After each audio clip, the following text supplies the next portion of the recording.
You're an earth protector. Yeah. A very glamorous earth protector. So we're just going to take a moment to have based on a sort of Lady Justice. Lady Justice. Or a Themis, which was a goddess of justice back in the day. Yeah. Okay. So you're the climate justice. Climate justice. Yeah. Yeah. Okay. I'm gonna just zoom out a little bit so you can actually see. Can you give us a spin of your? Oh, that's very good. I just got climate justice written on the bottom. That's very good. Did you make that? I did. Yeah, big shout out. What's your name? Kathy. Kathy, that's very, very good. I mean, look at this. Climate justice. So talk to me about, are you a judge? I am indeed the judge, yes. There we go. Talk to me about Stop Ecocide, Change the Law. Well, we are here today to try to remind the delegates at COP26 about the urgency of establishing a new statute in the Rome Statutes to define what is ecocide and what is crime against the climate.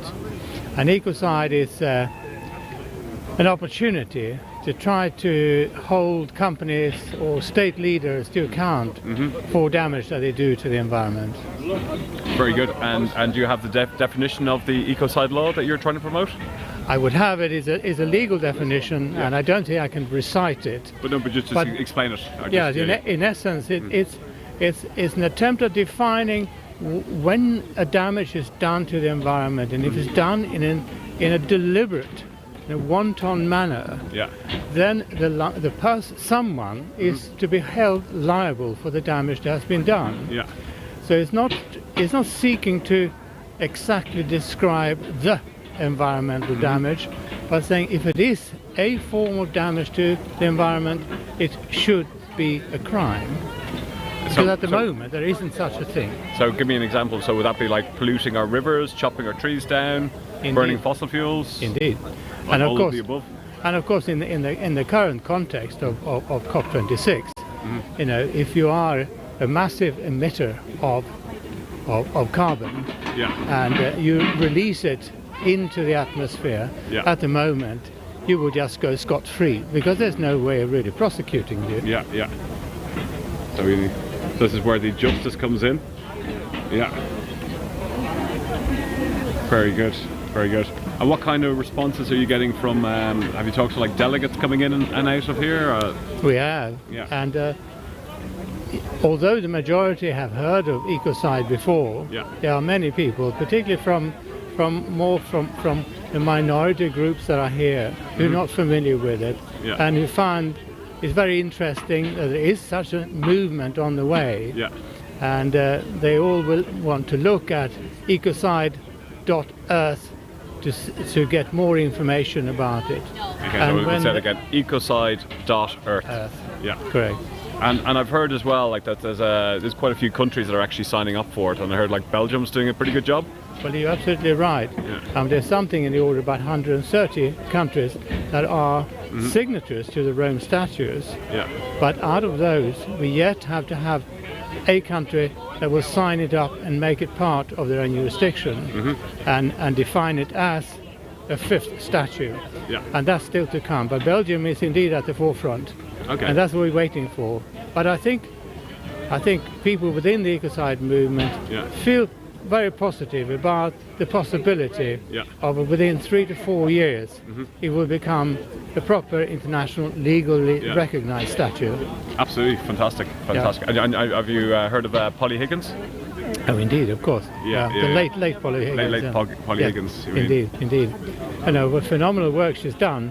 I mean, what she has done, she's just reminded us that this was a crime that was brought to people's attention already back in 1972 by the then Swedish Prime Minister Olof Palme, who at the United Nations Convention tried to bring it about as a fifth statute, but it got vetoed very strongly by, believe it or not, United States, Great Britain, Russia, Brazil, and they will not sign up to it, and they still are not even signatories to the International Court. Because they say their own national jurisdiction is good enough. and we know what track record they have. And now we're pumping raw sewage into the seas, or they do the work. We're allowing nuclear contaminated heavy water into the oceans. You know, the list goes on and on and on. I mean, it doesn't stop. And of course, so much of those crimes are not done on the national level; they are done on the international level. So if you are a British company and you operate maybe in Malawi, there's no one to prosecute. You can do what you want. Yep. Yeah, absolutely. Yep. Okay, Judge and Earth Protector, keep up the good work. You know. We will. Yeah, and make sure you talk to lots of delegates and keep pushing Stop Ecocide law. Thank you. There we go. So yeah, so Stop Ecocide is obviously it's a huge movement. And what's the website called? Stopecocide.earth. Stopecocide.earth. You can sign up to be an Earth Protector. And you can sign up to be an Earth Protector. Oh, I'm going to say one thing about Earth Protector.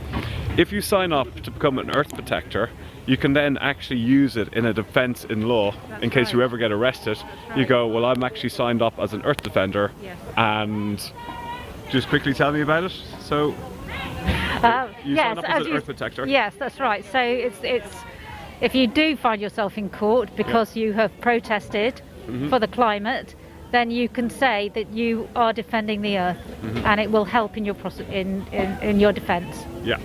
Okay, brilliant. Let's do it. Okay, thank you very much. Keep up the good work. So we continue our little walk around the entrance of the Blue Zone. We've got more people have just arrived here. Just a bit reminder of 20% of all deaths are caused by fossil fuels. Stop the money. 2 degrees is mass murder. Pretty stark reminder of just how bad the situation we are in, we are facing. So I'm just going to put my earpiece in. I'm going to have a quick word with Director Vlad. There's lots of other things that go on here at COP26 that most people have absolutely no idea about, and we managed to gate crash a place called the Ice Hub. And the Ice Hub is a collection of businesses and business leaders who come up with all these different solutions to lots of different problems and have completely different ways of looking at things. And they go and they present business cases, and they get people with money to start funding projects. And they have things called hackathons. So you jump into a hackathon, we sit around a table with somebody from Bermuda, somebody else from a financier, somebody else from an NGO, and they throw in a problem and they come up with these kind of solutions, and then they try and connect people. So to be honest with you, it's a completely different lexicon of language that I'm not used to in terms of what they were talking about. So I got to have a chat with the CEO of the Ice Hub, Stan, and so it's quite a long interview. It's 30 plus minutes, but I'm going to see if we can play maybe 10-15 minutes of it, and just to give you a flavour of actually what happens outside COP, outside the Blue Zone. Nothing to do with the Blue Zone, nothing to do with the Green Zone, and these leaders who come together and these businesses to come together with innovation. Some of us are a little bit confusing. The best person to explain is Stan himself. So Vlad, if you could play some of that, and maybe just talk into my earpiece in case there's something else happening that we need to report. There we go. How you doing? What's your name? My name is Stan Stolniker. Stan Stolniker. And what brings you to Glasgow on COP26? Well, this isn't my first COP. It's not my first rodeo. I've been to many COPs going back to 2009 in Copenhagen. And the reason why is because I'm the founding director of a company called Hub Culture, which creates spaces tied to a digital ecosystem called hubs. And the place we are now is the Ice Hub, and it's been created here in the center of Glasgow to host conversations and climate action. So Ice Hub, is that something to do with melting ice caps, or it just happens to be called that? It actually means innovation for the circular economy. So Hub Culture teamed with William McDonough Innovation and with Beauty Kitchen, which is doing the world's first refillable, reusable packaging, to create a place for conversations around how to get to circular economy solutions. Okay, so circular economies I know about, so we can't keep on polluting the planet, right? So well, it's much deeper than that. Yeah. Okay, just give me an idea of the circular economy. Well, so the idea of the circular economy was first proposed by William McDonough in a book in, I believe it was 1992 or 94, called Cradle to Cradle. And it became one of the seminal books of the late 20th century and one of the seminal books about environmentalism and sustainability.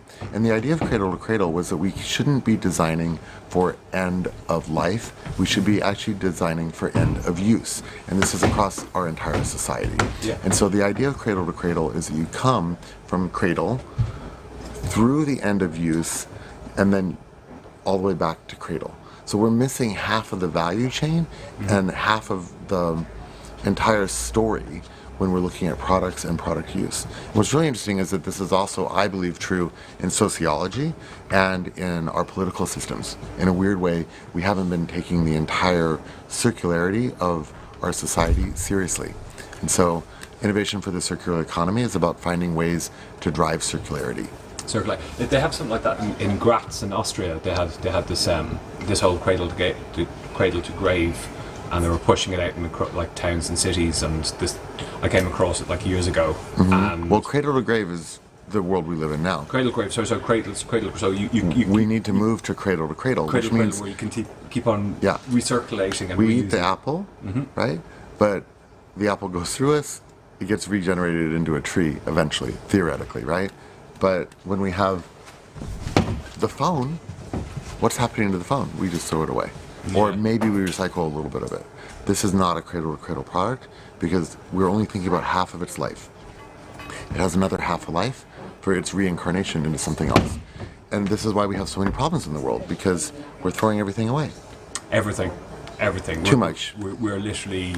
Over 80% of everything is thrown away. Yeah. 80%? Yeah. So sadly. Yeah, we've got plastic. Even with everything. Yeah. Everything. So we're going to go back to the Innovation Hub, right? So a lot of stuff that we do on COP26 TV is out in the streets, giving a voice to the protesters, also giving a voice to the marginalised communities around the globe. Great. People who normally don't get to have their opinions heard, right? And a lot of people feel that COP26 is really exclusive and it's just about big business. Well, there's a couple sides to that story. So on one hand, you have the great mass of humanity, like the population of the planet, who needs climate solutions. And on the other side, you have some people who are in a position to have outsized impact on the solutions. And so what we do is we bring together the group of people who are actively working on the outside solutions. So we're able, I hope, to have greater impact for driving the container for the energy of the solutions. And that's why we're here. And that's why we've been here at COPs around the world. In 2009, we were in Copenhagen, and that was a year that felt very similar to me in this regard. But the RED legislation was signed at the Hub in 2009. And since then, it's set a framework for saving millions and millions of trees. Now, that would have been signed somewhere during Copenhagen, but we created the container and the space for that to happen. Yeah. We hosted last night Nicolás Stern, William McDonough, Paul Pullman, and they were really looking at ways that we had to shift the arc of our society from this way to this way to get to the solutions that we need across the gap for the climate. It takes everybody, and we need people across the society putting their voice in and making the actions happen. But the reality is that only some people are in a position to make the actual changes or to create the innovations that are going to drive it for the rest of us. And so we need everybody working together in a holistic way to make that actually happen. And part of our mission within Hub Culture is to create hubs within hubs within hubs, networks. I believe in network culture, and I believe we have to synchronize the networks, and we have to expand the energetic container to find the solutions. We need radical solutions to fix climate. The track that we're on is not going to fix the problem. We need system change. And, I think that people have a right to protest, and they actually, in a way, have a responsibility to protest. But we also have a right and a responsibility to architect the change. And we also need to architect it, in my view, as evolution, not revolution, because the reality is that our society is too brittle and it's too complex for a revolution.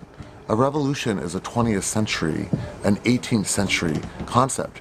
We need a 21st century solution to a 21st century problem that's really about the commons and our ability to deploy exponential change to our society to solve a problem that humanity has never even faced before. Like, the climate situation is real, it's serious, and it's much more immediate than even the scientists thought. We have a situation with oxygen that's developing where we thought it never seemed possible, even 5 or 10 years ago, that we would have a situation on the planet where we could run out of oxygen. Yeah. The latest research is showing that we are actually on track to an extinction level event because we're going to run out of oxygen. The reason? 80% of the world's oxygen comes from the oceans. We're losing 1% of the oxygen in the atmosphere a year today. 20% of the oxygen on the planet comes from trees and forests. We're turning oxygen in our cities from O2 into O3 because of pollution and heat. Now, 1% of the world's oxygen being lost a year, when we have 1,000 years of oxygen, okay, we're probably good for 500 or 600 years. But here's the problem. We're putting carbon in the air. The carbon is being sequestered by the oceans. This is making the pH balance of the oceans change. And so what's happening is that phytoplankton, which is the base of the entire food system of the oceans, is dying because the oceans are becoming too acidic because we're putting too much carbon in the oceans. That phytoplankton makes 80% of the oxygen on the planet. And when that turns off, and there's evidence that it's turning off, we're going to turn off the supply of oxygen on our planet. Like, this is a bigger problem than climate change, and we haven't even started talking about it. It's my new obsession. It's one of the main themes of the Hub this year, and we're developing a payment system for oxygen to start to reward nature for the positive externality. The other big thing we're talking about here is net positive. Everyone's like, race to resilience, race to zero in the business world. And you know what? People are finally acting on it. The business world is putting gobs and gobs of money towards like climate solutions. We're launching the world's largest climate fund here, a $4 billion fund for climate solutions. It's amazing. So, it's not enough. So just on this, right? So a lot of people.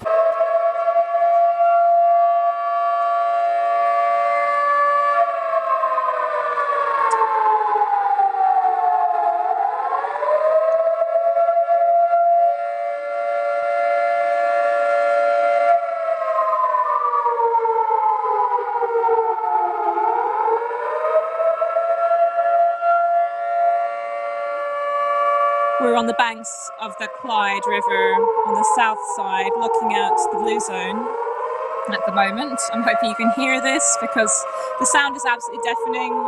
We've got about 8 separate sirens here forming the climate siren. And the siren is reflecting the code red for humanity that's been given to us by the Intergovernmental Panel for Climate Change. And an Extinction Rebellion Infinity Group has launched this climate siren to show the government of the United Kingdom that we're still here and we're holding them to account for inaction on climate change at COP26.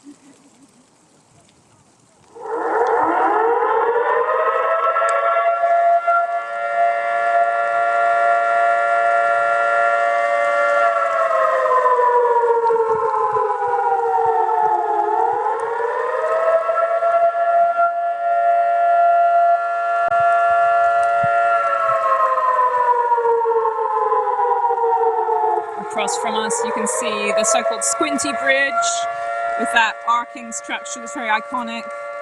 We have the Armadillo and the SEC building, the Exhibition Centre, all part of the COP Blue Zone where the negotiations are taking place with delegates from all around the world, different governments. Unfortunately, a lot of the fossil fuel industry is also there. In fact, more fossil fuel based delegates than those who are coming from any one single country. And that's the state of what we're in at the moment with climate change. It's an absolute scandal that this has been allowed at COP26 when so many people from the global south, indigenous communities, have been denied a place at the negotiating table.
We're hoping that this deafening noise can be heard by delegates inside the conference centre.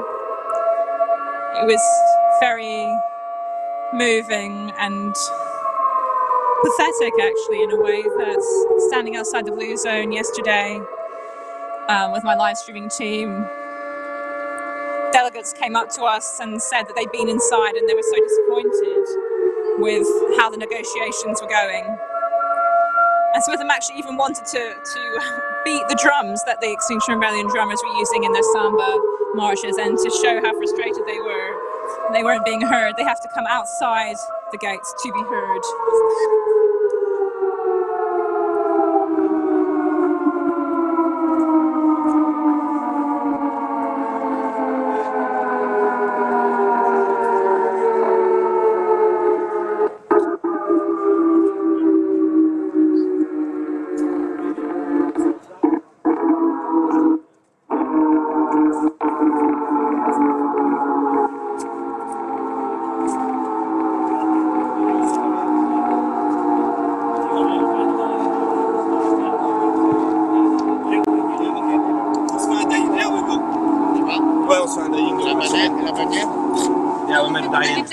A die in front of the siren. What about the banner? Sorry? Mais remettez peut-être la bannière parce qu'il a demandé. Il y a pas de die and make a die. So you're here joining us on the southern banks of the Clyde to see the climate siren, which has been, looks like a homemade installation by a French affinity group from Extinction Rebellion. And this site has been choice for many actions during the last 2 weeks because of its proximity to the Blue Zone buildings and quite impressive views, to be honest, over the River Clyde.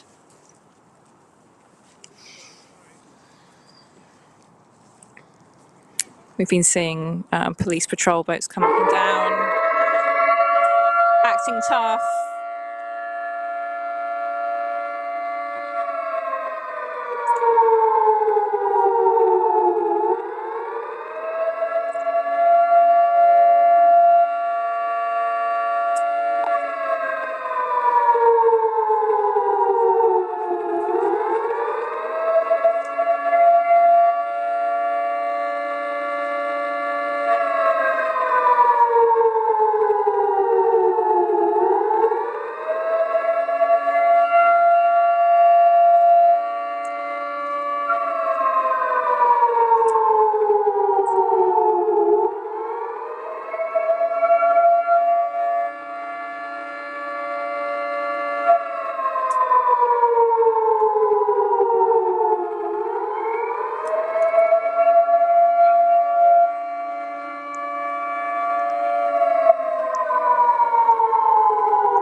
In case you're just joining us, we're at the south side of the Clyde River, overlooking yet another action They just seem to be never ending here. It's quite difficult for the live streaming team, our small team of people, to keep up actually with all the actions happening here at COP26. All of them creative, most of them poignant in some way. And this is Extinction Rebellion leaving their mark with their distinctive Rebel for Life banner. This isn't the end, by the way. COP26 is not the end, and it doesn't even seem to be part-way through, not even the beginning of where we need to be to combat climate change, climate breakdown, and to reach the Paris Climate Agreement's targets of 1.5 degrees of warming by the end of the century, above pre-industrial levels. Temperature levels, that is. Our work will go on as activists from all over the world, in all walks of life, with all methods. Ours, of course, being non-violent direct action, doing no harm to others, but disrupting in order to make our voices heard, and sometimes even breaking the law.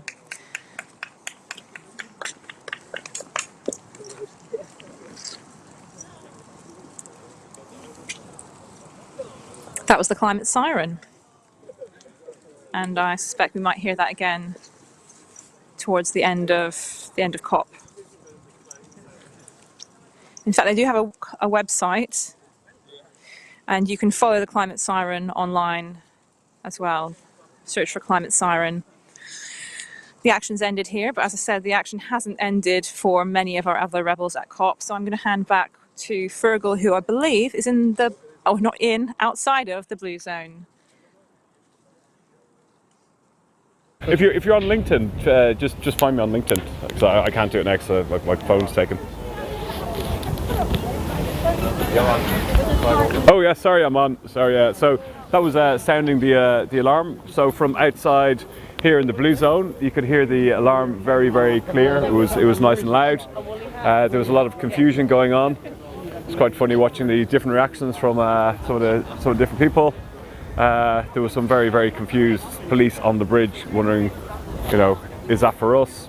And in a way, it actually is for them, but realistically, it's actually for everybody, And it's very important that we keep on raising the alarm.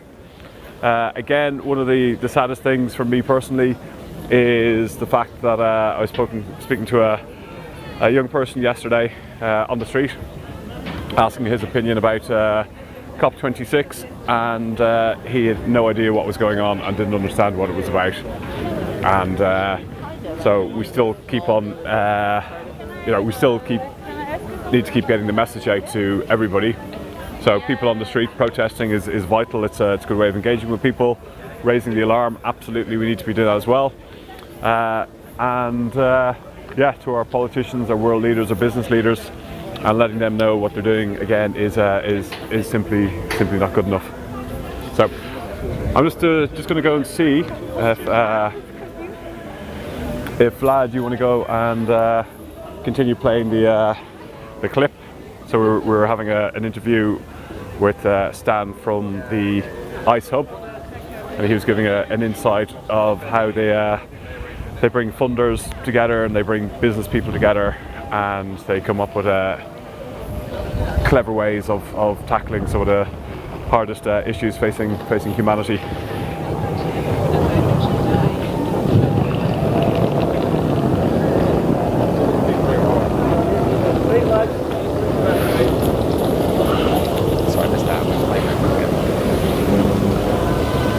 Yeah, so I'm just having a quick look around here. There's most people are now have gone inside into the conference. So I think probably the best thing to do, Director Vlad, if you can hear me, is we'll keep on playing the interview from Stan from the ICE Hub. And also, actually, at the end of the interview, is the ICE Hub is actually going to physically remain open in Glasgow, and people can actually go inside it. Not now during this 2 weeks, but afterwards. So yeah. From the outside, they see like finance as a problem, and the business community as a problem, and governments as a problem, right? And they are, yeah, no, absolutely. But you're talking about redirecting funds We have to. No, astronomical amounts. We give astronomical amounts in subsidies to the oil Well, and gas governments aren't industry. doing it. Yeah. Our leadership is failing us. Yeah. So who's going to fix it? We have to fix it, our generation. Yeah. And you know, the younger generation, Gen Z, they know, but it's really Gen X that's just on the verge of power, and we care just as much. And these funds, is this private funds? Is this people paying into their pensions? Is it like kind of, you know... It's going to be government? everything. Yeah. But you know what it's really going to be? It's going to be crypto. Yeah. Like we started the first digital currency in 2007. We backed it, the value of that currency with carbon. It's called VEN. It's not a cryptocurrency because it's not decentralized. Bitcoin is very dirty. It uses a lot of energy. It's not the solution right now, but it points the way towards a solution. There are other new cryptos coming, things like Chia, that are super, super green and environmental, and which can actually drive whole new markets for nature and capabilities for us to drive the actual solution at scale. I actually fully believe that the solutions that are going to be fast enough for us are going to involve AI, they're going to involve crypto, and they're going to involve gamification. And what we got to do is, instead of a revolution, we need a playvolution. Like, we have to gamify the system change. And I think we can do it. Gamify it. If we gamify it, everybody will play, everybody will win, and we can have abundance. Because the old systems of money don't even work for us anymore. We don't need them anymore. We don't need them the way that we needed other things. We have the technologies. We know how to drive sustainability if we deploy the right technologies at scale. The problem is that subsidies and government, and most importantly politics, are in the way. But if we break those, we're going to break society. We've seen it in Syria, right? You don't want a billion climate refugees. Look at what just happened with 1 million climate refugees. You know, Syria was not a conflict based on politics or religion or terrorism. It was a conflict based on water, because rural people in Syria lost access to water. And so they moved to the cities, and this caused civil unrest, and that left 1 million refugees flooding into Europe. Imagine 1 billion refugees. We're on track for 1 billion refugees from climate by 2040. That will break our political systems at large. Yeah, it's unbelievable, isn't it? And I think it's not unbelievable, it's coming. I know, it is coming. But it's just, the fact is, like, you know, people need to wake up to realities. We have to change the arc. Yeah. We have to go from like a linear solution to an exponential solution. Yeah. It's the only way. Yeah. And it's not going to be revolution. Yeah. It has to be a full system change, and it has to be evolutionary, because we can't afford to break the system. Because here's the really crazy and scary part about it. It's going to be a technological solution. It's going to be technologically driven, but if it's not driven with like consciousness and with heart, we're going to create a kind of human slavery to a bad technology. So we're on the verge of something that will begin to approach smarter than us AI and singularity.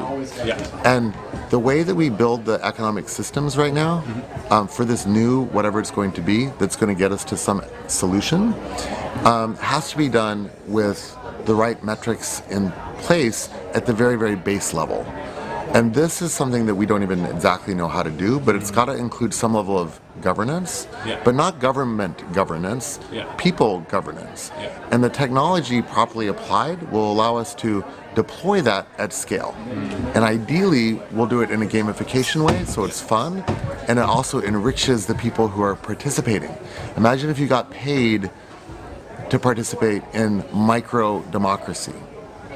And we could calculate in real time the effects of that micro-democracy toward our governance solutions. So we could incentivize the right things in the right way at the right time in real time. Okay, I'm going to just go back a couple of steps here. Sorry. No, this is all great, and I have to say, I'm really happy you're talking about phytoplankton, right? I've been talking to scientists recently about phytoplankton. Yeah. In the Science Museum. You know, whales are starving.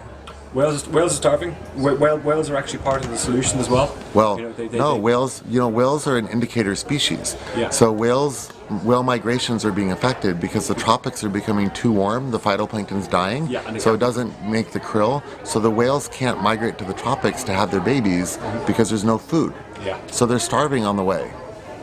Yeah.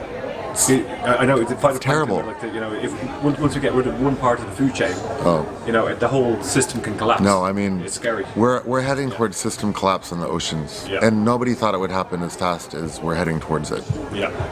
When you talk to some ocean scientists, and I know it's like or as part of like a Oceans Rebellion, and you learn all these things about the ocean. It's really scary. Should we go for a walk?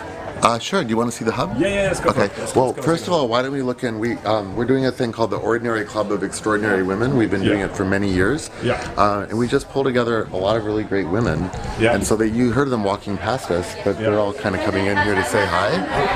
So this is the Ordinary Club, and these are just different people doing great things and actually doing the work on climate. Like she runs a hedge fund that's investing in climate solutions.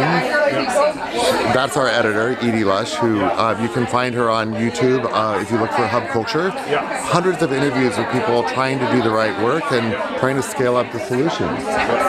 Corinne de Meyer is a huge investor in women.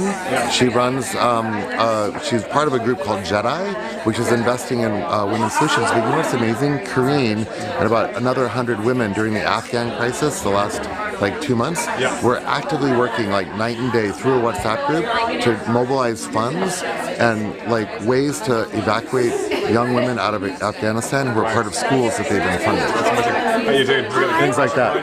This is Edie. She's our executive editor. Hi, how are you? I thought I'd just This is COP26 TV and Extinction Rebellion. And Extinction Rebellion. Can you tell me, you've been talking to a lot of important people. Most of their audience is out on the streets and they're getting the voice of the people, but you get to talk to some of the most powerful people, and there's a lot of distrust about what the most powerful people are doing compared to the rest of us. Can you comment?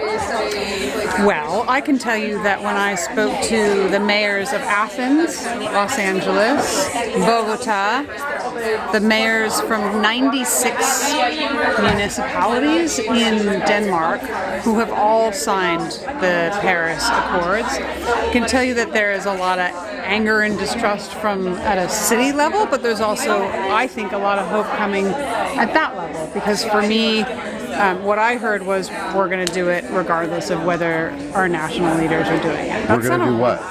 Well, we are going to drastically reduce emissions. We're going to be bolder than what we agreed to do in Paris, and we're going to do it regardless of whether my Prime Minister or my President will do it. At a city level, we will do it. And since cities are responsible for an enormous amount of emissions, I think the fact that 1,049 cities have signed the Paris Agreement and also are even working harder to be more aggressive, for me that was an enormous message. Do you have a thought about what we're going to achieve from this COP? What are you hearing? We had Nicholas Stern last night, which was amazing because he created the Stern Report 15 years ago. He seemed a little bit hopeful. Right. But what do you think can actually come out of this COP that's going to be meaningful? Is this as important or more important than Paris? Well, it's so much more important than Paris, right? I mean, we've been from Copenhagen to Paris to here. What I've heard, for example, from the Vice Premier of Bermuda today was they came with a very strong message of, we have such a great plan for turning Bermuda into a global economy, but if you don't help bring the funding here, this isn't going to happen. They want to be a climate finance. Yeah, right? And we know that $1 trillion that it's needed to help the countries whose fault this wasn't make the transition. I think that is one of the strongest things we need to hear from this COP. And if that doesn't happen, I do think it will be seen as a failure. Okay, let's go look downstairs. Bye. Thank you. Bye. I hope that was remotely. Oh no, it was great. It was great. Okay. Very inspiring. There we go. Yeah. So those are the Bermudians right there. That's the Bermudian government working on. How are they? That's my friend Gabe. He was just with us. He's working on a documentary. How you doing? He's not my son. I'm not that old. That's asked Malcolm. You know what's amazing is like all of our teams. Oh, that's actually for you. So this is Malcolm. Yeah. So I asked Malcolm to bring you. But this is a beautiful example of the food that we're serving here. It's all vegan and vegetarian. There's absolutely no meat here. Yeah. So we're doing that. And we brought you this food, but can you bring him back downstairs with us? No. I'll have to. Yes. You can't be I can't go in. on those stairs. Okay. Can I just show them real quick? No, I'll look through the window. Don't say. So this is an example. Yeah, we have a very important event with the Biden administration going on downstairs via video conference from DC with some very important people. I'll tell you a little bit about the person who is hosting that event. He has single-handedly moved over $4 trillion away from factory farming.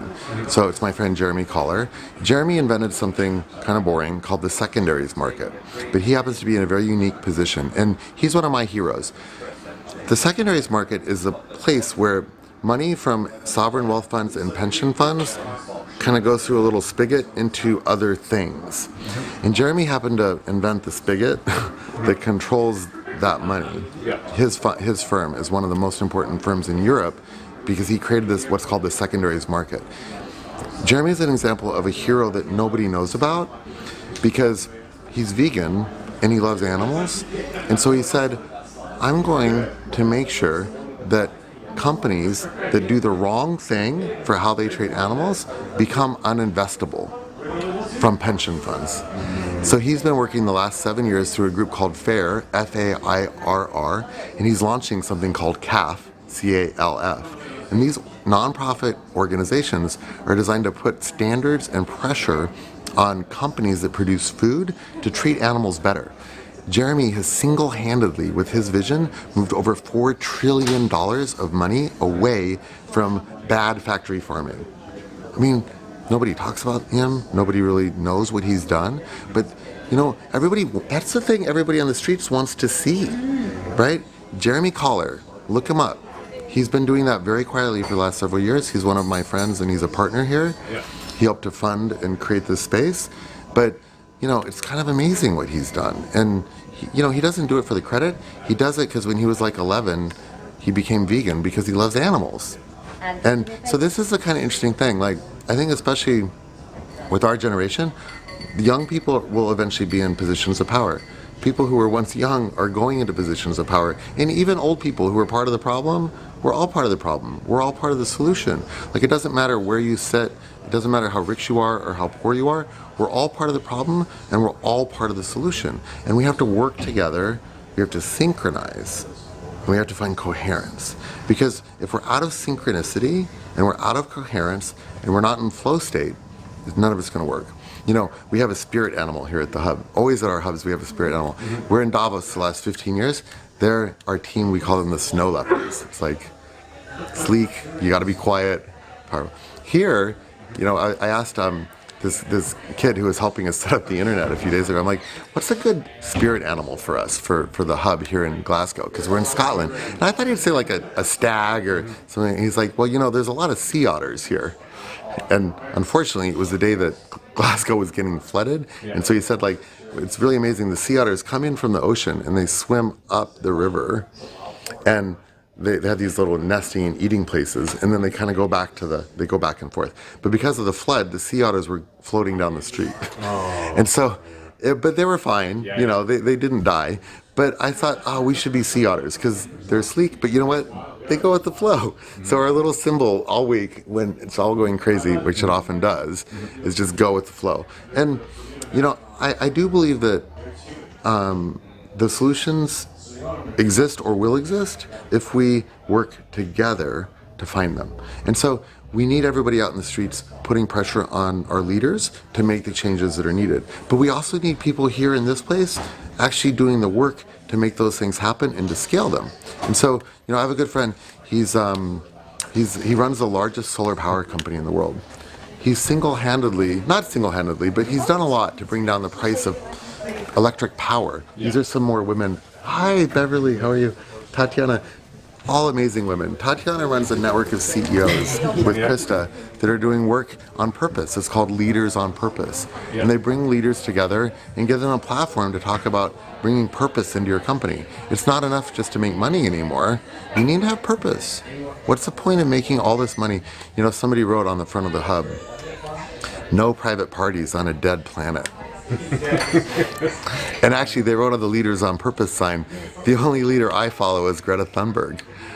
You know what? We left those messages up for a while because they're part of the conversation, they're part of the voice. I mean, we don't want people defacing the building, but I think everybody needs a voice and everybody should be able to participate. And if we don't build platforms for participation and for authentic discussion and a chance for people to build consensus, we're not serving our society. So I was going to say, so I was at a function last night about Ecocide. Stop Ecocide? Stop Ecocide. Oh, they're great. I love those guys. And it was really, really good. And I was like chatting away, like I'm chatting to you. My friend Julia has been really instrumental in helping make Stop Ecocide more well known because ecocide should be a crime. Should be a crime, yeah. You know, and what we're talking about phytoplankton earlier. You know, and the whole root of the problem is the fact that we're self-consuming the very planet that, you know, our life support system.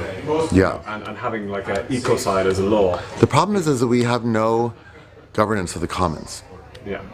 And governance of the commons is like the commons is common land, common air, common shared everything. The problem is we are all using shared resources. You know what? Where do you think you get your paper from? If you're in New York City, it's coming from the forests of Indonesia because it's cheaper to cut down a forest in Indonesia because they put protections in Oregon, right? But meanwhile, the Oregon forests are burning down because of desertification and the fact that the water table is drying out and there's bark beetles everywhere because it doesn't get cold in the winter anymore. Yeah. It's all connected. It's all connected. So, I know we're going quite a while now. So okay, probably too long. No. It's a fascinating conversation. You know, do you want to just have a peek inside the hub? Oh, let's have a peek. Yeah. Okay, we'll have a peek inside the hub. You want to ask me? I'll see if I can walk backwards. No, you don't walk backwards. So I look better from the front. There you go. Be careful. I will. Here you go. Look, I'll do it this way. Okay. Well, see, now you have to be careful, and then that's my liability. That's okay. No, trust me, I'm pretty good at this. So that was the upper level of the hub where we have our boardrooms and meeting rooms for people to kind of do the work. Yeah. And then down here is where people do the work too. You know, oh, by the way, is this going live soon? Oh, sorry, I guess we can't. Can we be silent? No, I'm sorry. It's the administration. But can I talk here? Not really. This is Selena. She spent 10 years working for the CEOs of some of the biggest banks, but she cares about what you're doing here, and she's here to help us this week. Let's go outside.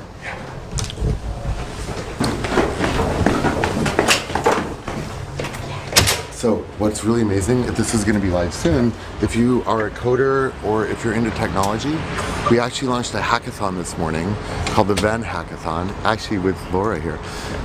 And we've opened up a week-long hackathon focused on building climate solutions. There's a 10,000 Venn award. It's about $1,000 US for the best solution that comes through in the next week. We have a team of 5 who are going to be judging that and creating essentially a winner. But the idea is to create a special effort over at COP to actually build some technology and integrate that technology into a new open source framework for climate data.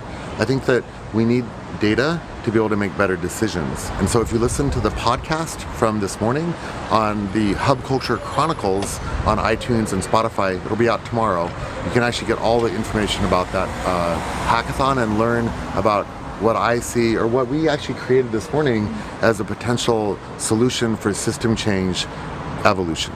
Amazing. Let's run right to the hub. Okay. We're on 27 minutes. So well, it's like an entire... Staying below 30 for the... there we go. Well, we'll come in and we'll have a quick silent look. So anybody who's watching this, it's a whirlwind tour of These hubs. are some of the brands and... So these are all... so we've got Business Development Agency Bermuda, Future of Our Cities, Grounded, These guys are doing regenerative placemaking around creativity. They help create the windward walls, and they're building creative hubs within Florida. Future cities. These guys are working on becoming the Center for Climate Finance. They want to move. Our target is $500 million into climate finance. These guys are working on authentication on the blockchain. Yeah. These guys, we're working with them on our House of Original Nations for Indigenous leaders. We're going to turn this into a sacred place for Indigenous leaders from around the world on Sunday. Amazing. We have dozens of tribes lighting a sacred flame all around the world, and they're bringing water from their tribes to mix it inside the hub for a unification ceremony. Right. General Atlantic and Beyond Net Zero, these are the ones launching the world's largest climate fund. Like these guys, this is a huge fund, but this is fully on climate, and it's beyond net zero. It's like, let's get beyond zero to net positive, because we have to reverse the damage. Yeah. FAIR is my friend Jeremy's collective and initiative, which is changing how we look at animals. And you were talking about, that's the event going on right now Oh, is it? with the Biden administration, where they're talking about how to improve the rights of animals. Arctic Green, these guys are amazing. They're the world's largest geothermal company, fully renewable energy that's produced from the ground with no energy. It's like the golden solution, because geothermal exists everywhere in the world. It's cheap and it's distributed. You can grill geothermal in your backyard and have heat and energy in your home. They're actually turning China green because they're drilling geothermal wells all over China to give absolutely zero carbon energy. This is the big solution. You know, Iceland runs on almost 100% renewables, and a big part of that comes from geothermal. They're the oldest. Yeah, and then that's us. We're the social network. There you go. We do the data. Yeah, it's the community and the hub, and it's the data that like links all this together. Come over here. McDonough Innovation. Some of you, if you know anything about climate, you know William McDonough wrote the book Cradle to Cradle back in the 90s, and it's a really important book for circular economy, and he's our partner on this. These guys are launching the first recyclable packaging and renewable packaging system. Yeah, it's so cool. This place is going to be open for a year here in Glasgow to educate people about circular economy, but it's also a refill station for like shampoo and other things from really great brands, from Unilever and Elemis, where you'll be able to get a refillable bottle, come and refill your shampoo and take it back with you. It's like a whole system that's been designed around circular economy packaging. No more plastic, reuse, refill the bottle. Chia is building imagine like carbon green Bitcoin. Like it's the 3rd generation blockchain, and it's fully green and carbon neutral. They just signed a deal with the World Bank to build a global carbon trading infrastructure on the blockchain. It's going to be amazing. These guys are building an exchange to help power financing to solve the SDGs. Imagine if there was like an exchange that you could invest into assets that would be deployed toward solving the 17 Sustainable Development Goals. These guys are launching first with carbon trading, but they have a plan to create diversified economies that we can all invest in to help solve some of the problems on the planet. These guys are doing fully organic and natural cosmetics and beauty items that actually take into account local resources. They're actually in the south of France, lucky them, they get to live in the south of France, but they're actually building really beautiful and sustainable cosmetics. You know, none of the chemicals and ugly stuff that we don't like. And then we talked about leaders on purpose.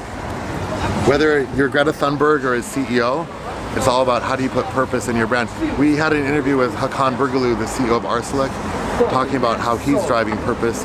You know, here's a really crazy thing, if we have one more second.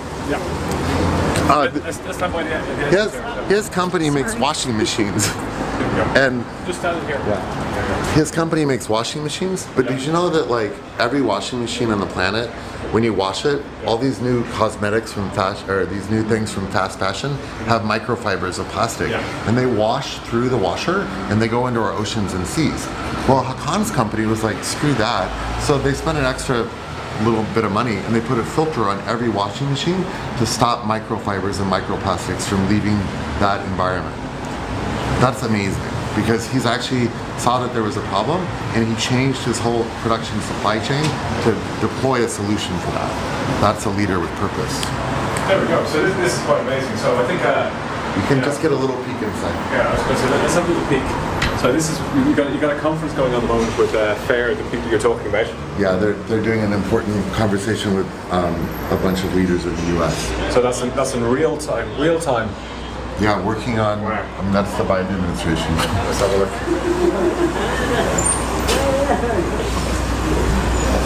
There you go. So this is quite amazing of all the different things that are happening here in the hub. It's a hub. Right. That's what we do. So the thing is, we're climate activists.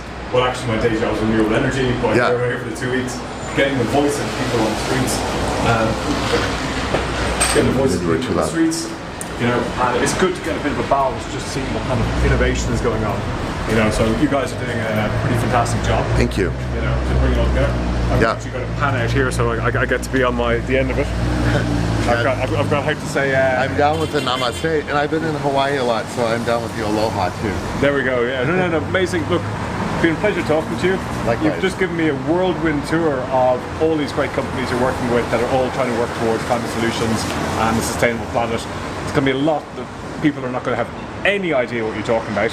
But here's how you can get involved. Yeah. Right? Hubculture.com, find the Glasgow Pavilion, or just go to our short link, hub.vg, like very good, /Glasgow. You can actually meet people, you can participate in the hackathon, you can have conversations, and there's a digital hub that exists around this physical hub. So come and get involved. Sounds great.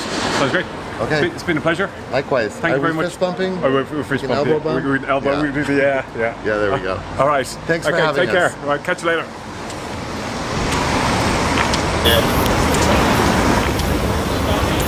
There you go. So that was Stan from the Ice Hub. Quite a fascinating chat with him. Actually, then I got to hang out with him and his team for a couple of hours afterwards. Very nice. They actually fed me vegan food, so really appreciate that. Vegan, gluten-free food for celiacs. So yeah, it's a completely different other side to the COP process that we actually don't really kind of get to see, of like these people going around trying to do different initiatives. And I think Stan was giving us a whirlwind tour of what's actually happening in the Ice Hub. It is going to be open, as he said, it's in Glasgow, the north of Glasgow. I can't remember the name of the street, but it's about a mile two from here somewhere in north. Worth definitely checking out after COP26. So behind me here, we have this pretty nice put together sheets that are messages or takeaways for people going into the climate conference. So people have been assembling these prior and getting kids to contribute, and then they've gone and sewed them and put them all together. So we've got some really nice messages going on here. Just give you a quick taste of one. Save the polar bears. So it was from April. Nice one of a tree, quite like this one here. Let's move the camera phone nice and steady so you can see it. Got a few for trees as well, praying for the trees. We got people just coming up, and you can see the different delegates are coming up and reading, taking photographs of them, reflection. So it is quite a nice entrance for the people coming into the Blue Zone, the 15,000 delegates from all around the world, getting to reflect on, I suppose, gives them, I suppose, kind of freeing up something in their mind before they go into negotiations. Also over here, we've had the people who've been meditating. The whole time COP has been going on, and I don't know if I'm allowed to actually interrupt a meditating Buddhist. I think I just have. How you doing? There we go. I'll try and not make too much noise, but I can't promise anything. Right, it comes with the territory if you want to meditate in the street. There we go. So what's your name?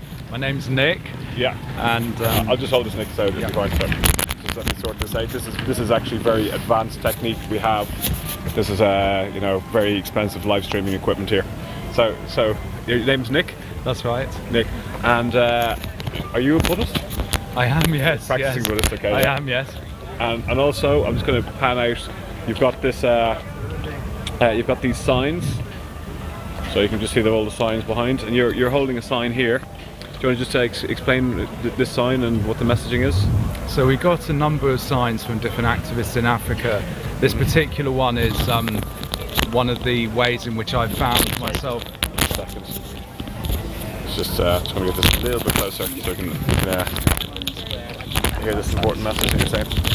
There you go. So yeah. This particular sign is the way I found myself connected with different activists in Africa through a project in Namibia, Botswana, where a Canadian oil company is called Recon Africa wants to drill for oil in the watershed of the Okavango Delta. In fact, they've already begun, and it opens up so many issues. The Okavango Delta is a UNESCO World Heritage Site, has the largest remaining wildlife populations in Africa. The company itself is listed on the stock exchanges in Canada, America, Germany. All the profits, therefore, are going primarily, almost exclusively, to investors from the global north. It's legal insofar as it's being approved by the Namibian government, which is the message which this activist from Namibia wants to convey. And the real crisis that we're facing includes the fact that we're not doing anything about new oil production. We're talking only about the demand side and reducing demand. All over Africa, oil companies are exploring for oil, and they're selling a narrative that this is going to be about development. You've only got to look at Mozambique at the moment. Mozambique, 1 million people have been displaced. Basically, the narrative is that Total have a massive oil discovery offshore in Mozambique. Foreigners came in, lots of people from the capital came in with money. None of that money, none of that development went to the local people. Instead, they were forced out of their fishing lands, forced off their land. Many people in Africa have no proper land rights because of colonization. People haven't got a proper proof of title to their land. So these people forced off their land are then angry.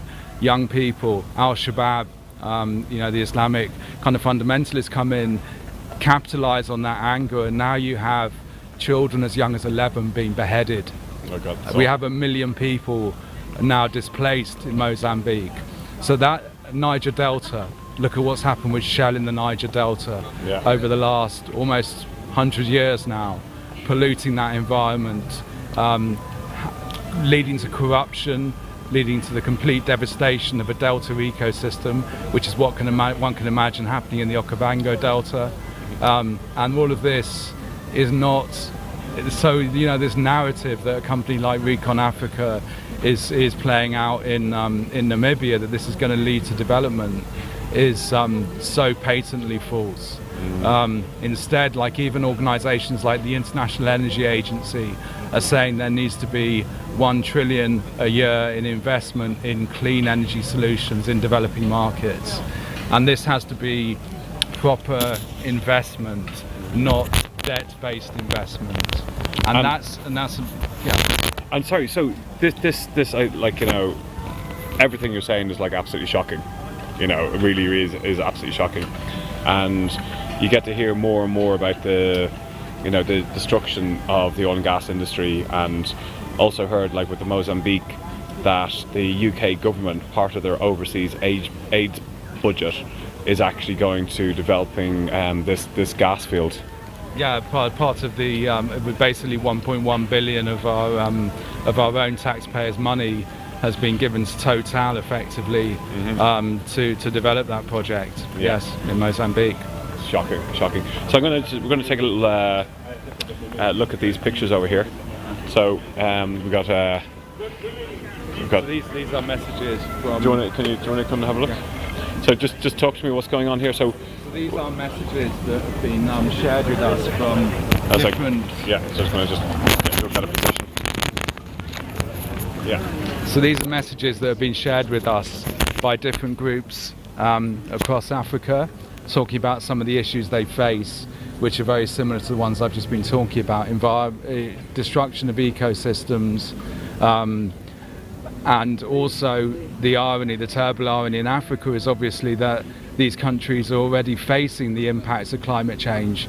So South Africa, Cape Town almost got to day zero with water supplies this year.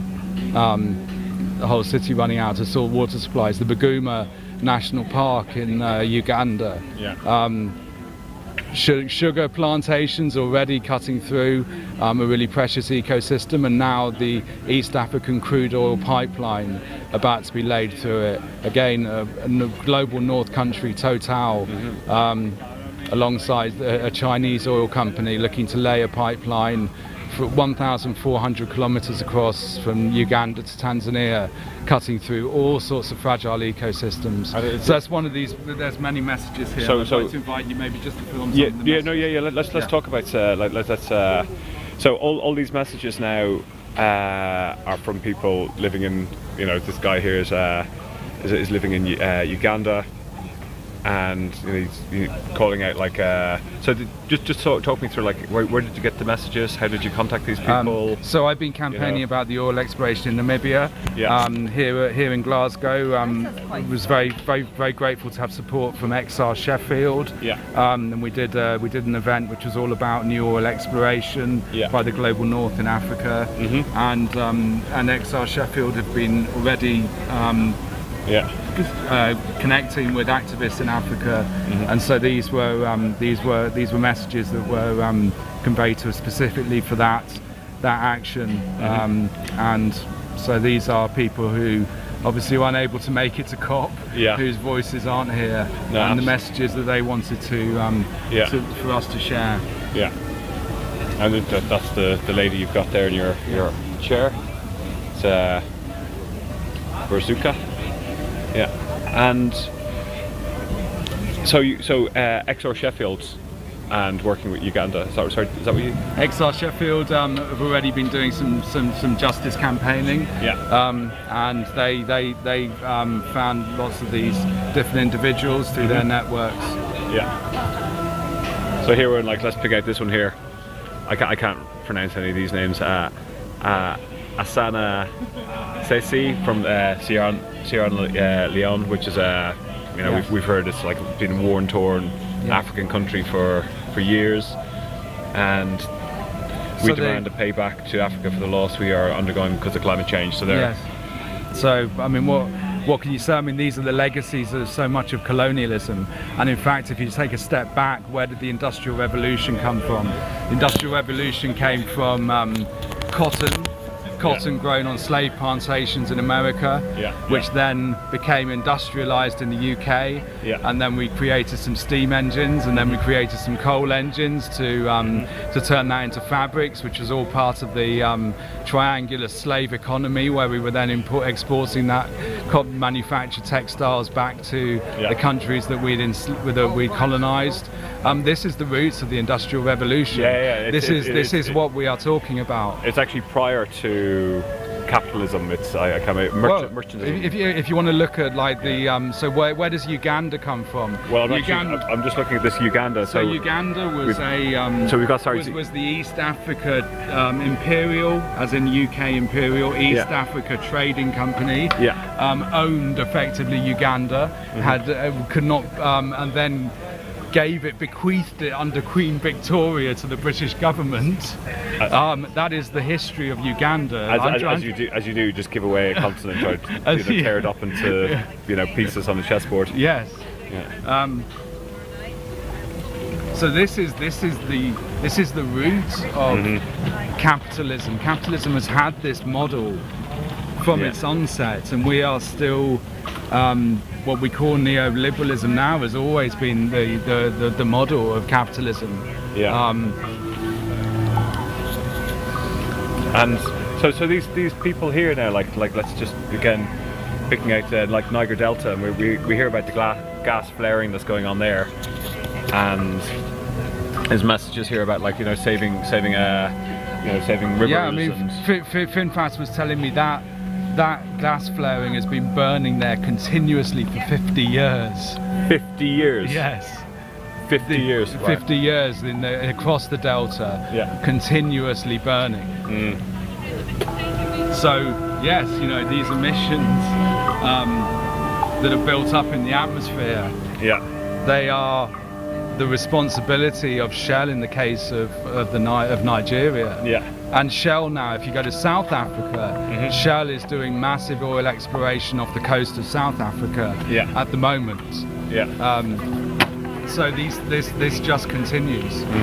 And as I started off saying, we need to reduce production as well as demand, and we need to provide finance which is not debt-based finance to countries in Africa, so they can be part of having their own access to energy. Many of these communities have no access to energy at the moment.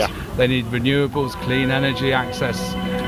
We've got nearly 1 billion people in the world who've got no access to water or electrical grid. 1 billion. And again, just to quote the International Energy Agency, because they are such a mainstream organisation, if you read their own report on finance in developing and emerging economies, they point clearly at this fact that you can transform the economic prospects of these economies, such as in Africa, and also their energy access through proper investment. Yeah, so, and as you said there, it's like it's non-recourse. They're not looking for non-recourse finance. They're not looking for debt financing, which a lot of the money that they're pledging here at COP, the whole 100 billion, something like 40% of that is actually is coming with interest. Indeed, yeah, and the interest rates you pay as an African country are incommensurably higher than what we pay here when we want to bail out our whole economy for the purposes of COVID. Well, we know we're paying like zero interest. If you're a country in Africa that's trying to transition to renewables and you take out debt to do that, you're paying single or double digit interest. So it's so unfair in so many different ways. They're getting the short end of the stick. One thing I learned about COP is collectively for the whole continent of Africa, it contributes only about 6% of the world's greenhouse gases, and yet it's got like the populations are like 1.4 billion or something like that. So it's so disproportionate. Like the least affecting countries in the mess that we're in are the ones that have to pay for it. And they're getting such a bad deal. They're getting just completely done over. And the issues around climate change bring all this into sharp focus. Because it is a crisis. But the only way to find a way out of it is to unpick some of the history of all of this.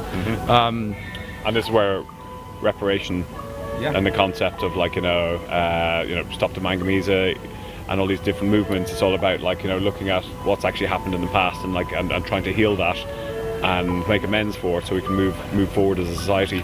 100%, and also so the Stop the Manganese campaign, the Jubilee Debt campaign. So similarly to how a lot of debt was cancelled, the sort of millennium country debt, there needs to be similar kind of projects to look at private debt as well in Africa, because countries they've got no they have no extra capital to invest because they're paying interest. And they're getting infrastructure projects built that they don't need and they have to pay for. Yes. You know what I mean? It's just completely, utterly, totally just getting completely done over. And it also corrupts the system as well. Because so many, these companies, as we discussed earlier, the origin of capitalism has always been exploitative. And that ability to bribe and corrupt governments is also undermining the voices of people like this to try and challenge this. I mean, these are passionate, beautiful people who are just trying to protect environments that in the West we've completely desecrated. There are only 3% of ecosystems are intact on this planet. These are the remaining intact ecosystems are in Africa, and these people love. They're in relationship with those environments. Absolutely. And we need to be supporting and protecting and giving voices to these people. And a second, like everyone knows about the Amazonian rainforest, in 9 different South African countries, or South American countries, Brazil being the main one. But then we've got the Congo, And it's got the second largest, natural rainforest in the world with huge biodiversity. Yeah, the Virunga National Park. Yeah, and it's getting decimated. The largest, the largest population of gorilla left in, on the planet. That has actually been potentially licensed for oil exploration. The government has not cancelled its existing licensing possibilities, it's awful. Yeah. Okay, well listen, I'm gonna let you go back to do some more meditation. Okay. Maybe you could teach me how to meditate sometime. I probably need it. It's a bit too hyper, But yeah, but the big shout out to Sheffield XR for putting this together, and for you to putting this together and being here. Okay, thank you very much. Oh, it's Todd. Hey, streamer versus streamer. There we go. So I'm gonna have a quick chat with Todd. Todd, how you doing? I'm good, thanks, Fergal. You? Yeah. So how's your day going so far? It's all right. I think there's kind of a weird sense of coming towards the end now, and some real emotions that have been felt along the way. It's been an incredible opportunity to have first-hand experiences, being able to talk to people from the global south and indigenous communities, but. I think as XR UK kind of said, we need to always look beyond COP, because we always kind of knew this would be rigged to fail. So a little bit tired. Probably some grieving that I need to do. It's been a bit of an emotional roller coaster being here, but it's all good. I think it's what we need to do. We need to sit in this pain sometimes and be real with the reality of the situation and be grounded in that. So looking forward to the film later of Man on a Plane as well. So it should be very good. Amazing. Okay, so won't put you under any more pressure. Do you have the address for the drinks tomorrow night with the music? Give them the address. I gave it to you. Adelaide Road it is. Adelaide Road, and you're playing. Here's a long shot. A long shot. You're live on TV, going out to 40 different countries. What I'm saying is, I have been an XR member, as you know, for years. When I began. And in this book that brought out, I advocate. Sorry. I just dropped my microphone just there. Just bear with me one moment. Sorry about that, everybody. Right. In this book, Climate Emergency, I've said exactly, in very plain words, what the climate emergency is in the first part, which is what we need to do with the general public. Not too much science, make it easy. How it affects people in terms of food, water. And in this book, it's got a lot of wisdom about the teachings of different traditions. Sorry, Chris, is this your book? Yes. You never know. Oh, is it? Fantastic. This is Chris Philpott, yes. This is the combination of 40 years of green activist. I've been an activist in conservation, planting trees with kids, and I've also been at climate camps, but I've been in XR from the beginning, and I'm convinced that their civil disobedience model is the answer. And in this book, it shows that path of protest is one way of tackling climate change. Using all the principles of XR, it's got all the XR, all my experiences in London, and also the fact it's become an international movement. So this is one path. There's a path of the individual, you can insulate your home, but in the end, we need governments to act. So I think that's the strongest path rather than politics. I've been in green politics, but it's too slow. We're running out of time, right? So in the third part, so we said what the problem is, what you can do about it, and then the third part is really good because it's the consequences, and this is what we need to get out to the general public of what it means to be up to 2 degrees.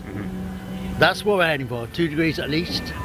But what does it mean beyond 2 degrees? So I've got a scenario up to 2 degrees in here, very plain English. It's very global with lots of science. It's all backed up by studies. And what happens then? I mean, it's just a horror show. At 3 degrees, you forget the world, half of it won't be existing. And I'll give you one example of some of the horror things that we may face. And why I'm upset, and I get emotional about this, is that the Chinese have not turned up here in any serious numbers, or the Russians. And in this book it will say what happens to China. What will happen to China is the North China Plain, which has water from the south because it's very dry, is the rice bowl of China. 400 million people live there. That's going to dry out if they don't get emissions down.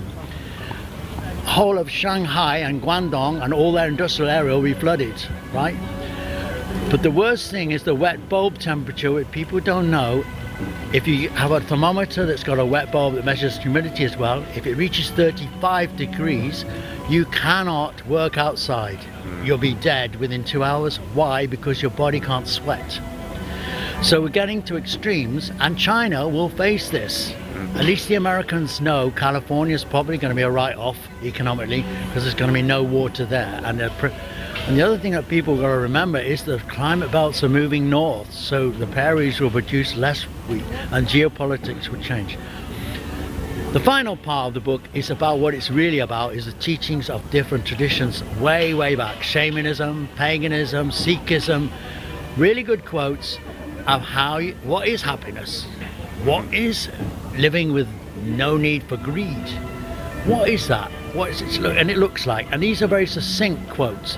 And one of my friends has been reading this book and she's bloody terrified. She's in XR locally at Warwick District, and she finds it hard to sleep at night because she's worried about climate change. But at least she picks up my book at night, looks at the quotes in the back and gets uplifted to know there is wisdom and there is a guidance of how we can live. So it's about values. This, it says the climate emergency and green spirituality activism, so it's active, it's not like theoretical. The last chance to change our values, because in the end the values that people adhere to drive them. And what do we have in the West is the cause of climate change on a deep spiritual level is greed and materialism, total lack of connection with nature. We're living in cities, in digital worlds, not connected, right? The karma that we don't understand, we are cause and effect. We think we consume forevermore, and we are out of balance. The planet's out of balance. We need harmony and balance in ourselves. So they're the spiritual, they're the deeper causes as well as the physical causes. So I'm just trying to give a different viewpoint to climate emergency. But this book, I'm not doing it for fame again. I'm going to try and make money out of it to give to XR, to give to conservation projects. I'm not interested. There's a way of fundraising, if you like, and a way of helping XR. You know? Sold. I'll buy one. Okay. No, I will buy one. Yeah, that's amazing, Phil. That's a collection of all your years of being an activist, and it's all connected. Everything connected together. And but I'm a Buddhist, you see. So the Buddhist part of me is what makes me. I don't say I have big heart of compassion. The Buddha said about compassion. We must not be selfish and live in this world just for ourselves. That's where the problem lies. An education system, it just encourages people to be selfish, to compete for exams, compete for place. And it's the wrong attitude. We need a cooperative attitude, and XR shows that. That there's no leaders. We don't have a leader and say, take me to your leader. We have teams, and we have people who work together. I'll tell you something, if things go badly, and the way I see it, if it does go badly, the Britain will be invaded by a lot of people, because it's going to be one of the few places on earth where there's a very decent climate. Us and New Zealand, but it's easy to get here, right? And Ireland. And Ireland, of course. And parts of Canada and Russia. But but it's very limited. It's a very limited landscape. So what you'll have is just tribes. And I say to the young man, my friend Matt, he's 25, we work together in XR Warwick District, right? And the communications team. I say, you're in the right place, mate, because you're in a network, and these people will support each other when there's no food, and we'll cooperate, and we'll survive. But the rich bastards who are just selfish, they'll disappear. They won't be able to stand it because they've got nobody to turn to, because they're competing against our world. So the XR model of survival is where it's at as well. If it goes community. Wrong, a big community. I feel it's a family. All my people. Very good, Chris. So yeah, I know I'm plugging it. No. Look, the whole thing is we're here. You know, we're talking to anybody. We're talking to everybody on the street. Everybody here is for a different, for a reason. Promote it because and one of the most heartening things, I went to a meeting, a faith meeting, and I said to this guy, "Do you want to buy my book?" And he said, "It's only been out a month, right?" And he's on the UN Faith Committee, and he said, "Oh, I've already bought that." There you go. Where can we get it? can get it on Amazon. I'm afraid it's Amazon. It's the evil empire. I had an argument with my wife about it, but you know, they have the digital reach, because you can get this book for a $5 and you can then give it to somebody to read for 2 weeks for free. Yeah. On you know the Kindle. Kindle, yeah. But it's only a tenner. It's 350 pages, full of wisdom. There we go. So I need something to read on the train on the way Well, back. put it this way: one of the guys, Satish Kumar, I met him at Warwick University. Yeah. And I respect him because he's written a lot of spiritual books. And he said, Chris, I sent him my book in thanks, and he said, yeah, I've been reading on the train, Chris. It's very good and very practical. I want it to be practical. It's not a theoretical thing of climate change. No. You do things, you know. It frustrates me to say, oh no, there's nothing you can do. There's a lot you can do. You can rebel. You can grow your own food. You can do all sorts of stuff. You know. So I had the Extinction Rebellion book. I actually can't remember what it was called off the top of my head. Yeah. It's not a drill. It's not a drill, yeah. And for Christmas presents, I gave it to all my different family members. Well, one of my family, my son-in-law, my heart lifted because he said, Chris, I've got my little card, you see, calling card. And he said, look, he had my little calling card, and he said, Chris, I've framed it and I'm putting it on the wall. Very good. And he knows it's coming. There you go. I'll take one of your cards. It's much easier to carry around than buying a book right now, but we'll definitely get one later. Listen, Chris, I'm going to let you go. I'll tell you what I'm going to do, Fergal, because I respect your work. I don't want any money from you. I don't want nothing for it. I just want to give you it. Are you really? And I'm going to sign it. Oh, you? Oh, definitely. Yeah. So I'm going to get a signed book. Yep. Okay. I'm not bribing and I'm just going to give a quick. No, absolutely not. I'm just going to have a quick check-in with Director Vlad. I've lost complete sense of time. So many different things going on. I'm going to sign it. Yeah. Okay. We're all good. Okay. Which is good. It's good to be good. Well, I know you'll tell people about it. It is a fundraiser. It's like no, absolutely. I bought Sue's book as well of her poetry. Yeah. Which is really nice. Right. So it's Fergal. Fergal. F-E-R for rabbit. G-A-L. I can't say or properly. Or maybe actually F-E-R. G-A-L. Yeah. I got this. Getting a signed book. Yeah. Thanks for all your media work for XR. Yeah. You capture our movement so well and so inspire people. I think it's only fair to give a shout out as well to the people behind the scenes who actually make everything happen as well. Absolutely, yes, I know. Yeah. Well, let's shout them out. You know, and all the people behind the scenes. To Fergal and all the people behind the scenes. Right? There's a couple of people with the James Brown documentary, and they can't be named because they work for organisations. I know. I'm seeing that at 9 o'clock tomorrow. Tonight, not tonight. But so it's. Sign now? No, sign. Yeah. Sign away. There we go. Look at that, absolutely amazing. Yeah, to Fergal and all the people behind the scenes, which I know a lot of technical people. There's a lot of people that make this happen, not you. Yeah. Thanks for all your media for XR. You capture our movement so well and so inspire people. You inspire me to carry on. You know, it's very important. Thank you very much. And also, it's very important for history. We've got it down. Yeah. Oh no, absolutely. A historical record. Yeah. We have to be the media because we ain't got any media that's truthful. Amazing. Chris, keep up the good work. Thank you very much for the. Sorry if I was a bit cheeky. No, not at all. This is what we're here for. We're here to talk to people on the streets and see what's going on. And you know, you've collectively put all this knowledge, your 40 years of knowledge into this. The first book took 13 years. And as you said, all the profits, everything's going to XR. So you know, good man. Well, XR and conservation, tree planting. No, which is fine. It's all going to good causes. Sitting between XR and tree planting in this country or somewhere else, because trees are amazing. where it's at. So I need to go. We've got a video we're going to show. I actually spin around here. Thank you. Say thank you to all the team. There you go. You can. Oh, you're going to say thank you to all the team. Yeah, thank you to all the team. Yeah. And, oh, he's looking for something. I wanted to get a picture of you. Picture. I'm going to play a video, and I'll come back to you in a second. Yeah. Okay.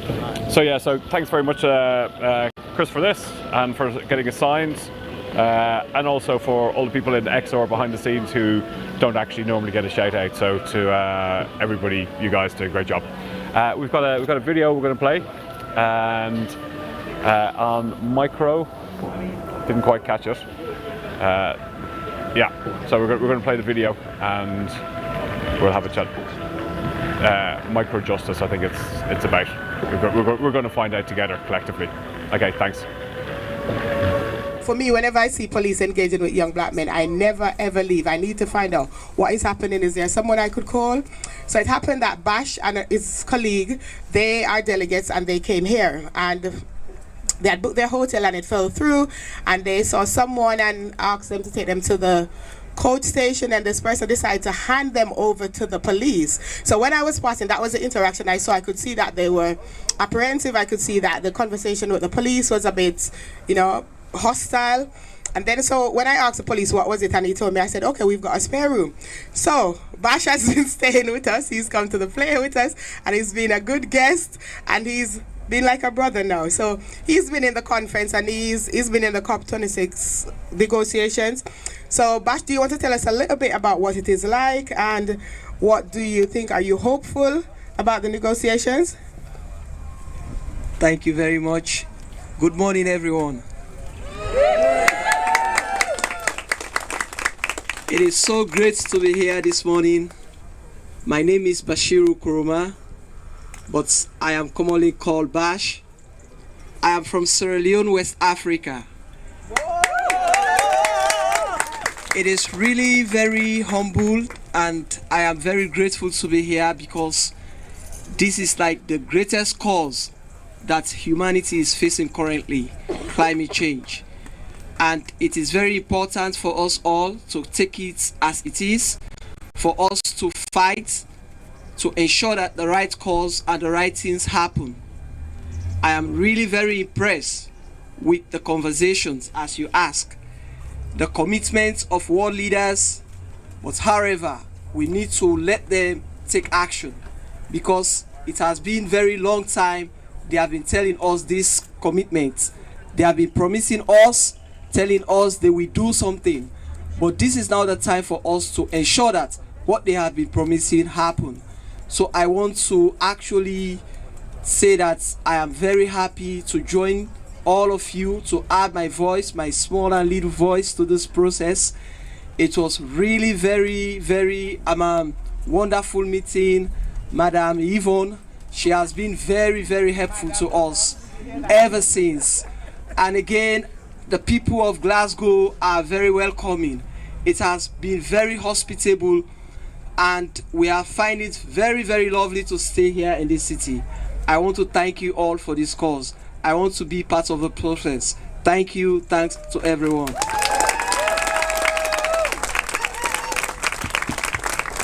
Thank you. I like the way my name, so I was Auntie, now I'm Madam Yvonne. So I kind of like the transition, I'm not just Yvonne anymore. So take note, everyone. Exactly. What's his name? Sam from West Papa. Okay, so we have Sam from West Papa. New Guinea, is that it? Yes. And Sam would like to say something.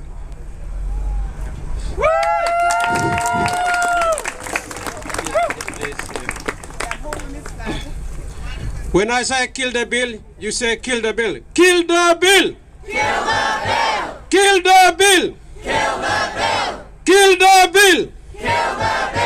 Kill the bill! Kill the bill! Kill the bill! Kill the bill! Kill the bill! Today we are here because police oppress every indigenous people. Police oppress British people. Police oppress every protest for democracy. That's why we are here before we are marching. So when I say our power, you say people power. People power. People power. People power! People power! People power! People power! Our power is people power, not government criminals who are working with the multinational corporation to destroy in West Papua, which is biggest mining in the world, owned by Rio Tinto, also BP. The heart of this company based in UK. So your obligation to have protest, not talk and blah blah blah in the room, but go to on the street, they're building, they finance financial and then have a protest to save people who are fighting in West Papua, in Amazonia, because for Bolsonaro. Not only that, also my sibling in Palestine, in our taxpayer, we pay our police. The police trained to Israeli police and they try to demolish Palestinian house. This is the reality. This is called apartheid system, still ongoing. In South Africa, still effective in Palestine. Also my brother and sister in Rojava was 1st of November, 7 years, remembering our freedom fighter to defending our us from ISIS before they end up to Europe. They're still fighting until today we are speaking. Not only that, I have problem when my brother and sister black people from Jamaica, when they consider British as our mother of nation, when they ask them, can you come to build this country? Like this is my sister. But the mainstream media, they don't want to speak about that. When our mom and sister from Jamaican been arrested and sleep on the street, while themselves they sacrifice their life, their skill to look after your people. And we are here in your country. Your country, bill of blood of my brother and sister from black people.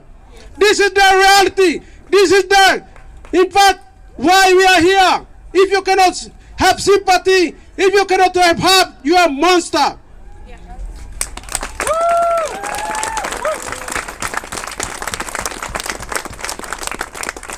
You can't talk about climate change while British company, 250 company operating here. They say we love climate change. Same time they're training Saudi Arabia criminal regime to bombing in Yemen.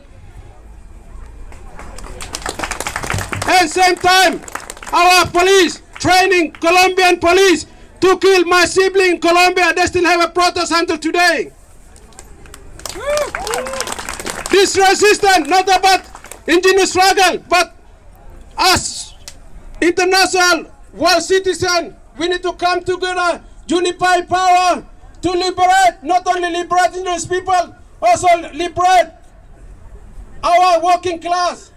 You can fight it only indigenous, but you need to come together because indigenous struggle is our struggle. Indigenous power is our power because we are one world. That's why when Britain sent bomb in Afghanistan and they complained, why Afghanistan came here? Wait a minute, who sent the bomb?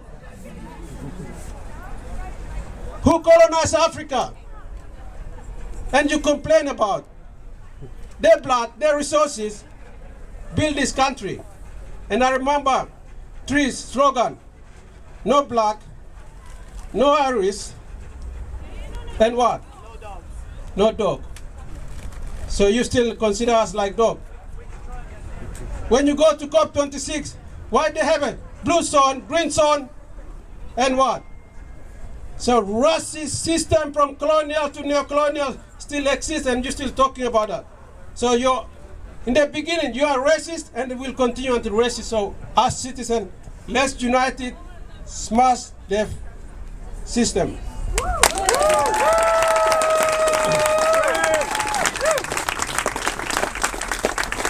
And the last one, when I say free, you say West Papua. Free, free! West Papua! Free, free! West Papua! Free, free! West Papua!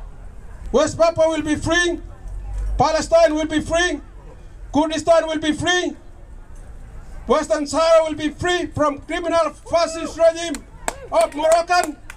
Also, my brother and sister, free Kashmiri from India, fascist regime, fascist president of Modi. So every liberation, indigenous liberation, working class citizen, all people united one voice, liberate each other for our better world, for our Mother Earth. So make sure our Mother Earth not crying. So our people, our indigenous elder who came in this for 2 weeks, make them happy, not just talk in the building, but remember our job. Organize, mobilize, and smash every company, multinational corporation, bank who have responsible directly destroy our planet. Solidarity.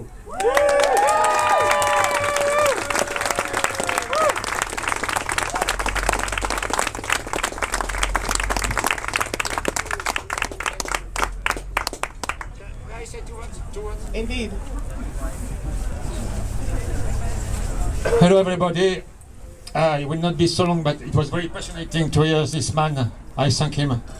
And I want to thank you all activists from all over the world coming here, all associations, notably Extinction Rebellion, who permitted me to lodge by a wonderful family on Clarkston Road. I am a French activist. I was a teacher for pupils a long time ago, but I stopped earlier due to the emergencies, social, ecology, peace. I have organized rallies in Paris for Syrian refugees, and Syrian refugees are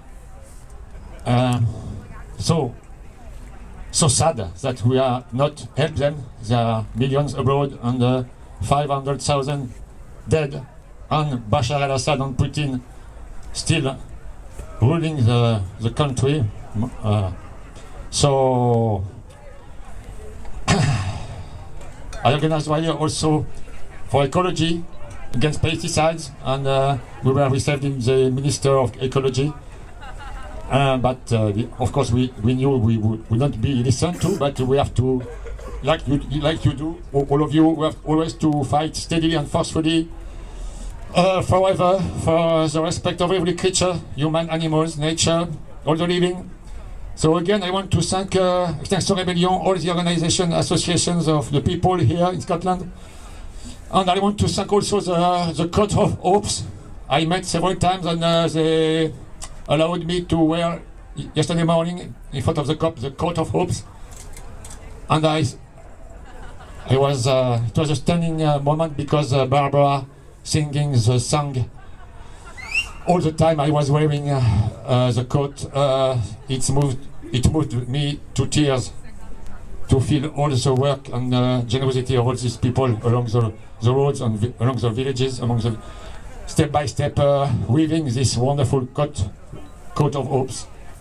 So, just 2 words.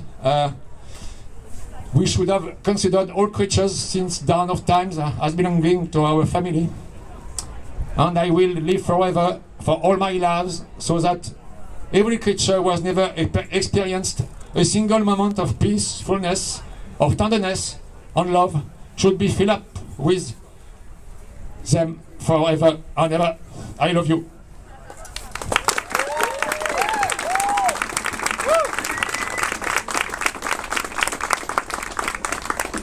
Thank you very much. And that is the message. It's a message of hope, it's a message of love, it's a message of unity, and all are enslaved until all is free. As my brother said for Papua New Guinea, until we are all free, we are all enslaved. So we're just going to have, we'll tell you the route for the march, and then we'll proceed on the march. Hi everyone, so the route today, obviously you'll just follow the front, straightforward. But you might get lost. So we're going out into that direction and then turning right round onto Shields Road.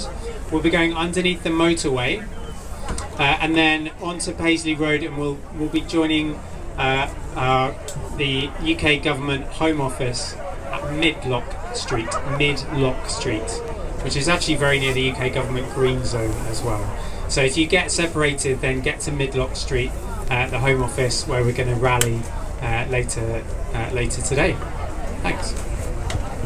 Is it Midlock Street or Brand Street? Okay, so for us in Glasgow, we know it's Brand Street. Okay. So it's Brand Street. Okay, so we're just going to get going, and Do we have people who can do some chants on the way? Because I'm really hoarse today. Yeah, so if we get some chanters, that would be good. So I think drumming too. Drumming. Yeah, the drummers. Where are the drummers? Should we? Cool, cool. So we have megaphone. We have drummers.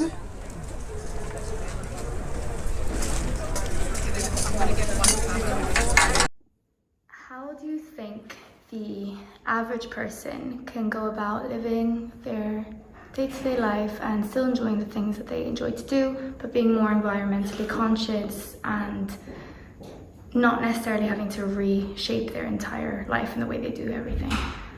Yeah, I guess when we think about like who has to reshape their everyday life, I think that's something maybe that we should start off with, because I do think that for us, like me being in the UK right now, I do think that a lot of us have to reshape our daily life, and especially like repoliticizing everything that we do. I think the separation that we have been enjoying, some of us who have the privileges to be separated from so-called politics, which means basically that we take our standpoints as the objective, and we think that everybody gets to enjoy, you know, the privileges that we have, but that is always based on oppression. And I think already that, like repoliticizing our everyday life and seeing that wherever we are, we should be advocating for climate justice, we should be unlearning, we should be dismantling privileges and centering the margins. I think that's something that will come with changes in our daily lives where we have to give up certain things, and that should be the case because we've never should have had those privileges in the first place. But I guess when we think of, you know, there are certain things that we don't necessarily have to give up, and I think maybe framing it as this, like, it's an expansion rather than a contraction of, you know, joys. Like, I think it's like when we all get to be free and when we all get to thrive, rather than like a few of us thriving at the expense of others, actually makes the collective so much more enjoyable, and it fosters also, you know, a new sense of being. And I think, like, when we look at, for example, new tactics around like how to, for example, degrow our economy, like working less, getting universal basic services where our needs are met, you know, this is like enjoyment that everybody should have. And, you know, working less and having more time for family and more access to green spaces and wildlife, and, you know, those are actually things that would improve our life quality, rather than always thinking, oh, I have to give up things. Like, there will be things that we have to give up, but I think at the same time focusing on this expansion of well-being for the collective is something that should be in all of our interests. And I think what's also worth remembering is that, you know, our humanity is worth fighting for, and if that means we have to give up small things, then I think it's worth it. Great. And can you tell us a little bit about your podcast and what kind of things you discuss on there? Yeah, so I co-host the Yikes podcast with Michaela Loach, and we have a podcast on all platforms basically, and we talk all things about climate justice, refugee rights, feminism, anti-racism, and general anti-oppression work, and also trying to scale up people to join activist groups and kind of do practices in their own daily lives, you know, how to, for example, repoliticize our circles, how to get involved in, you know, maybe your family or your friend circle and like challenge certain behaviors, and yeah, kind of skill up each other and how to be active. Because I think, like, we started this podcast because we saw that on social media, where both of us are quite active, there wasn't much space for nuances, and like climate justice has a lot of nuances. It's super complex, the world is super complex, and we need nuances, and we deserve nuances. And so we started this podcast kind of to address that, but also to, you know, dismantle a lot of the barriers that activist groups do have, and hopefully challenging our activist spaces to dismantle those barriers, whilst also trying to skill up people who've never been part of like activist groups and grassroots movements, to get them confident enough to join them, because we do think that like change isn't passive, and, you know, we want everyone to feel confident enough to seek out community and to get involved in community. Great. And just one more question. When you're meeting people outside of these groups, how do you challenge them without without necessarily, or maybe you do, offending them or making them hate you or anything? How do you go about that? Yeah, I mean, I think usually a tactic of getting people super angry at you isn't the most, isn't the best tactic to draw people into your cause. I guess it really depends on, who you talk to, because I usually, when it's, kind of like citizens like me and people like me who, go about their daily life, and I try to find like a common ground where we can connect lived experiences or values, and kind of like touch upon them and then expand of like, oh, you are also worried about job stability. Okay, like, let's think about what does that mean for a just transition? Like, how can, when we think about the futures, what, for example, does like job security mean, and why is the worry about a job, for example, so crucial in the way that we rethink our economy, or rethink, even just like how much we work, and kind of like try and challenge that. And like, when we have common ground, people are usually more likely to listen to each other. But I do think it's also important to, beyond touching on like personal experiences of them, also go beyond of like, well, let's think about also the non-personal realities that we should be listening to and that we should be learning from, and kind of connecting the two. But I do think that when we, for example, challenge people who have higher power structures than us, so, politicians and oil executives or whatever, like basically people in like more powerful positions, I do think that we can be more radical in the way that challenges their power structures and that makes them uncomfortable in, really going towards this framework of, because they know, it's not like they don't know, people who have been misinformed by the media, people who haven't had the time because of overworking, for example, or just facing other struggles in their daily life. I think we can have a lot of compassion. We should have a lot of compassion for each other. But people who are actively stopping climate action, I don't think we have to have that much compassion. Well, we have to have compassion, but not patience. And so I think there we can, as a collective, like challenge them quite directly that they might think as offensive, but I think there's a way of challenging which doesn't disrespect them, but disrespects the power that they are hoarding and the injustices that they are continuously upholding. That's great, thank you. Just before we finish, is there just any last little message you'd like to say that you haven't already? I would just say like get active in community actions and join your local groups, and learn from other people historically and currently who are at the front lines, who have been surviving for over 500 years the climate crisis.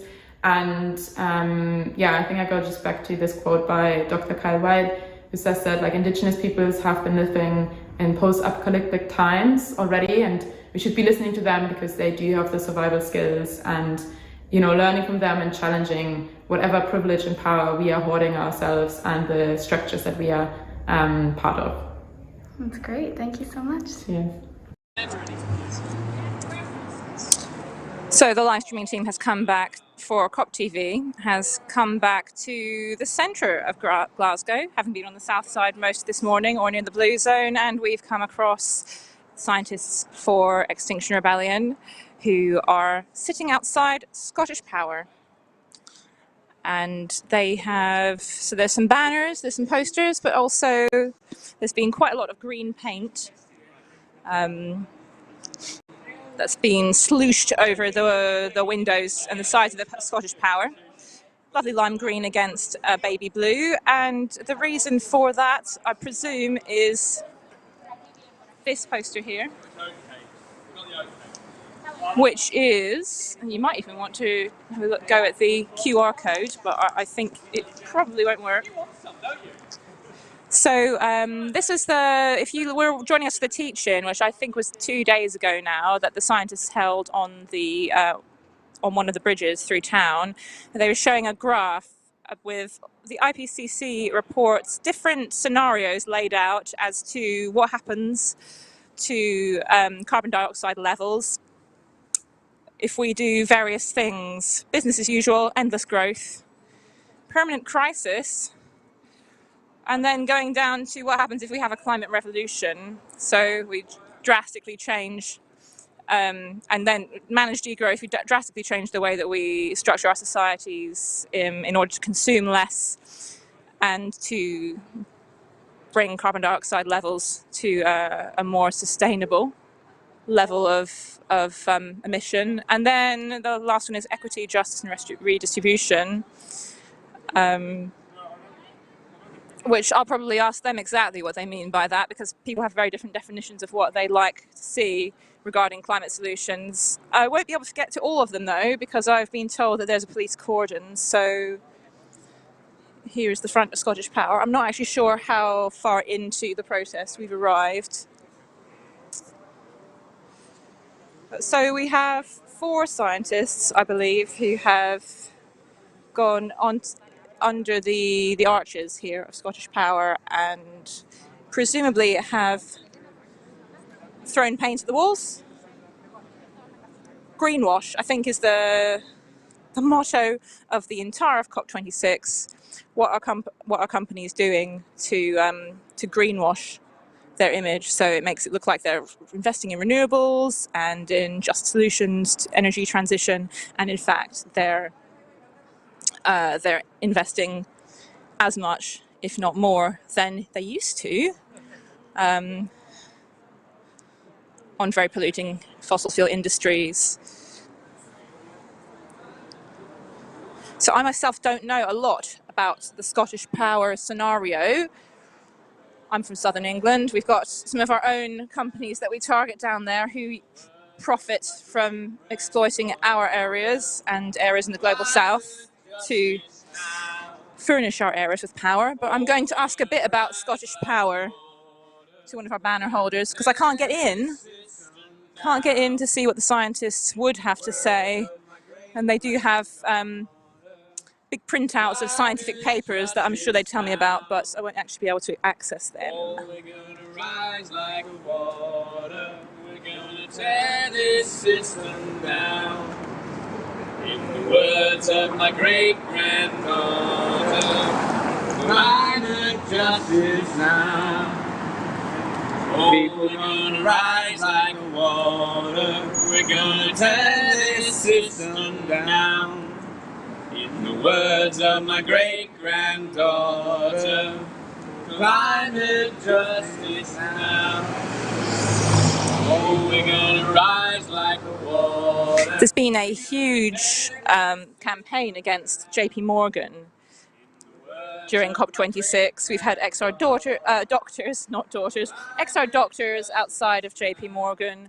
I think there's been some Scottish local groups there as well. Some of the scientists, and the reason for that is that they're hugely, everything's interlinked. They're interlinked with funding climate change, and companies like Scottish Power, Exxon and other fossil fuel companies that need the finance in order to keep operating. So we need to stop fossil fuel finance. And then we need to stop having fossil fuel plans for expansion. The International Energy Agency said that we must stop all new fossil fuel developments this year if we are to live up to the Paris Agreement's 1.5 degrees of warming targets.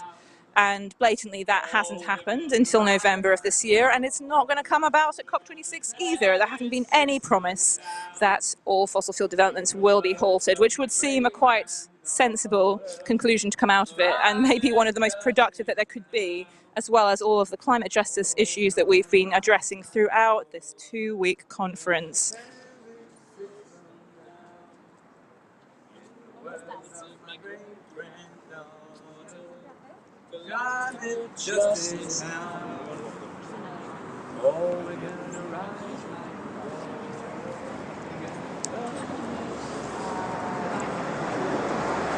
I'm presuming that the scientists here have actually glued themselves to the ground so they can't be removed. It's quite cold and it's starting to rain.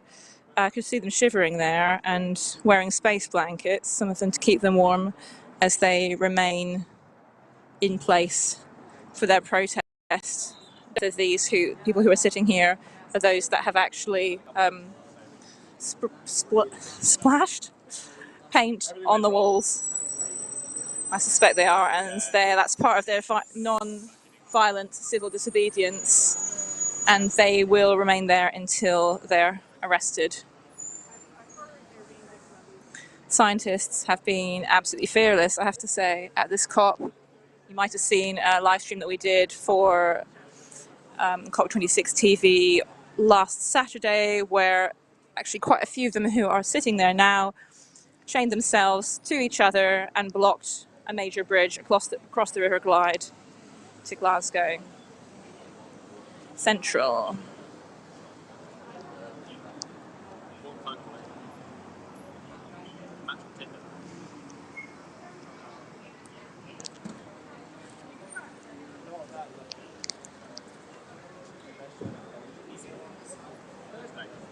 So I'm just waiting for one of the blue-bibbed police liaison officers to move aside before I interview some of the protesters, because we're trained not to actually talk to the police. There's no need to talk to the police in these situations. We have police liaison officers of our own who know about how the police operate and who can liaise with officers for us. The police liaison officers wearing the light blue bibs, they're here to chat, to be friendly, but also to gather intelligence. So by talking to these people, I don't want to put them at risk anyway.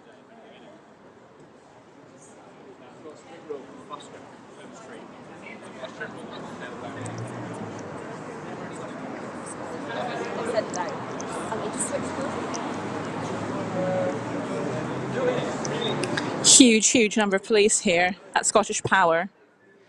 I would say that the proportion, the ratio is probably like 5-to-1 police to activists, actually. Quite extraordinary. As it has been throughout COP26, they are making their presence known. And in fact, a lot of protests that were planned didn't go ahead because of police presence.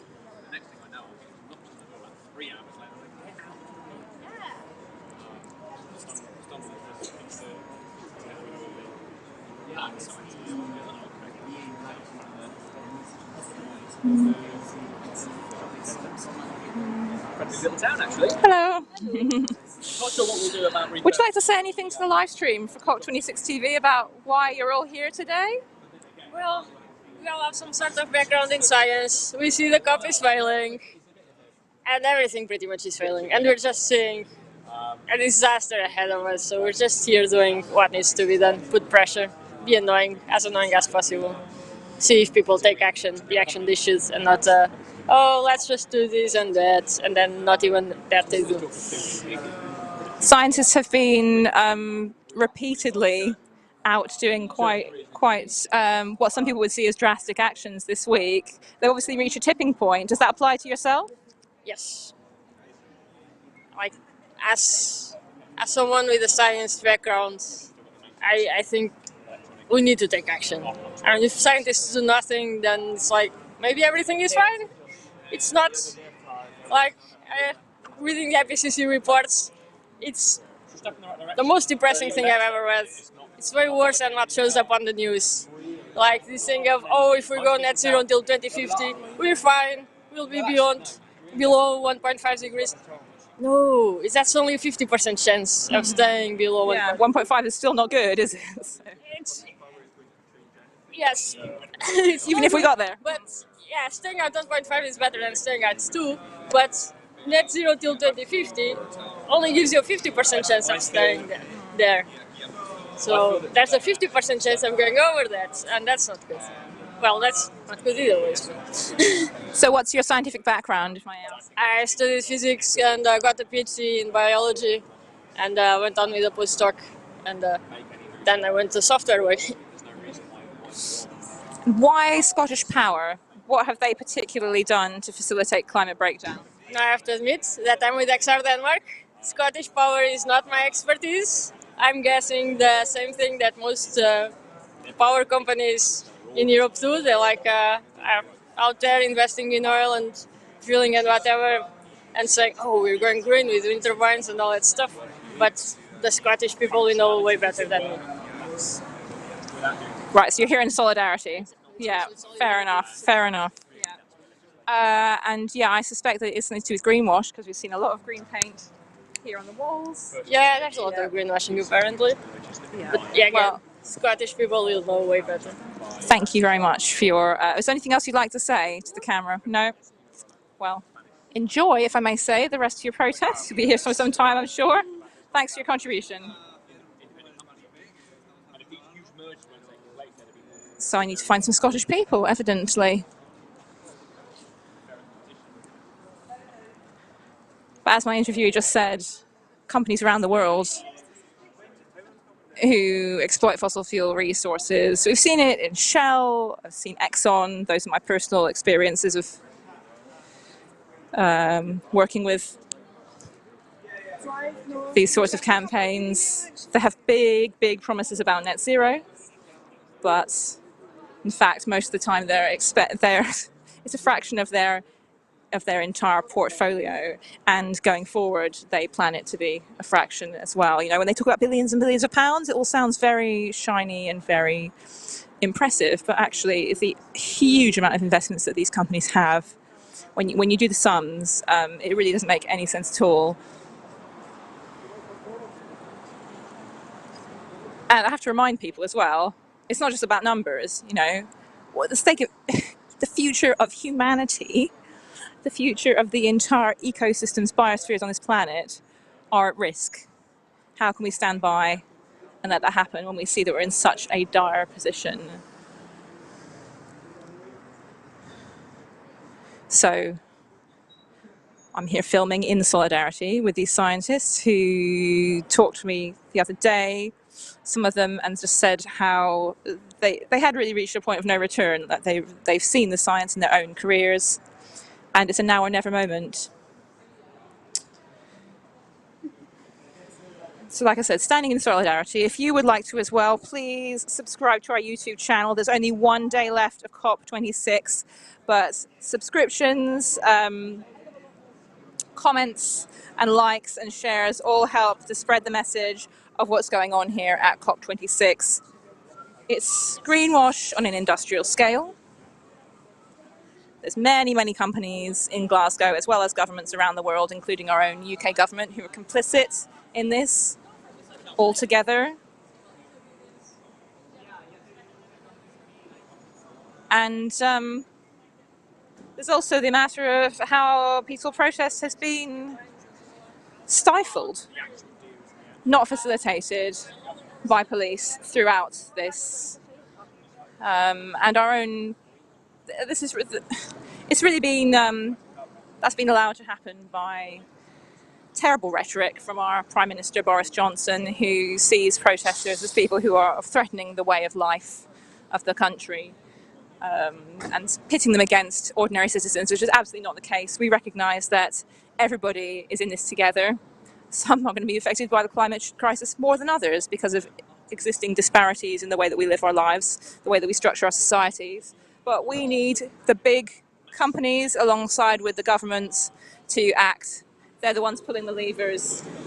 And our power now is being on the streets. So, hello. How are you? Fine, thank you. How are you? I'm doing well. Doing the easy part of the action. Yeah. I was wondering if you know anything about Scottish Power and why exactly this action is aimed against them. Well, I can't speak specifically to Scottish Power, but they are one of the biggest burners of fossil fuels. But they also, I live in Spain, and the same company, it's called Iberdrola in Spain.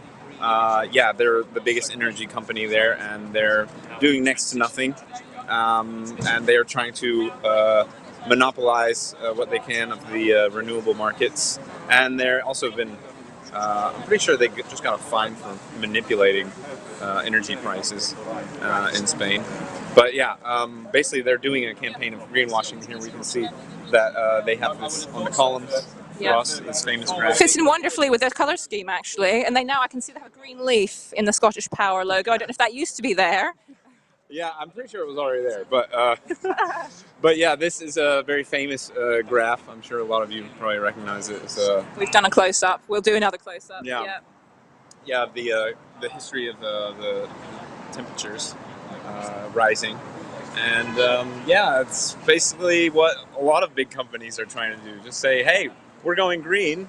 We're doing something about the climate, and yeah, they only do what they are forced to do in general, and even if they are going to change a bit, they're going to do everything they can to make profit off this. So, and last thing we need is to go into a new kind of green or sustainable energy regime where very few people are able to have control over that energy and yeah, make profit off of it instead of democratizing the system and redistributing access and to energy for everyone. And the other thing is that in general, a lot of companies are kind of selling this green capitalist idea that you know, we can kind of go on living similar lifestyle that we've been living. So many of us can still have cars, even if maybe they're just electric. And one of the foremost scientists on energy and materials use in Spain basically talks about that right now we're kind of coming down off the peak of the energy and materials resource yeah, accessibility. So we're going to be heading into from now until the foreseeable future of more and more resource scarcity. And basically he says that if obviously we need renewables to make the transition, but with the existing amount of minerals that we have to create those technologies, we would only be able to replace about 25 to 40% at best of the world's energy consumption. So that means, you know, in a country like Scotland, where the energy use is far higher than most places than anywhere in the world, that we need to consume even less than that compared to what we consume now, because we have to redistribute access throughout the whole world. I mean, you can't ask the Global South to not burn fossil fuels and go down the same path as industrialized countries without giving access to technology so that they can produce energy cleanly. And investment to do that. Right? Exactly. And because otherwise, I mean, yeah, we're going to be, even if they were able to stop emissions, then we would have the same problem that we have today. We have a few people who have access to huge amounts of energy, and you know, the most of the world living in extreme poverty. And yeah, it's only going to lead to more conflict, more starvation. Yeah, so we're asking for a just transition and to redistribute wealth to the working classes of Great Britain, of Europe, but also to the Global South, that are being affected already by the effects of the climate crisis. Thank you very much. I think your points are so important when we talk about just transition. It's not just about replacing fossil fuels with renewables. Like you said, we need to make sure that we take this moment, right, to sort of change the structures underneath which are causing inequality. So thanks for bringing that for attention. No. And also, just the last point is that something today that they were doing a march for about migrants and refugees and you know, climate justice for these people, which means we need to open borders to these people. I mean, we're talking about a huge amount of even if we stop the emissions today, there's going to be parts of the earth that are totally uninhabitable. So those people have to go somewhere. And if not, we're going to be creating a situation where, you know, based on where you're born, well, it's actually not really so much different today. You know, your chances of survival if you're born in the Global South are much lower than if you're born in the Global North. So yeah, the lottery stakes just becoming higher and higher, right? So yeah. Thank you very much. Thank you for being here. Well, I would love to talk to some scientists who are glued on as well, but as I said before, well, I sort of got into the police cordon unwittingly and then was shooed out. So opportunity missed. I think we might come back here in a minute if something happens. But I think for now we're going to go on to a clip from earlier in the day and show you a little bit more of the diversity of actions that's still happening on the penultimate day of COP26 in Glasgow.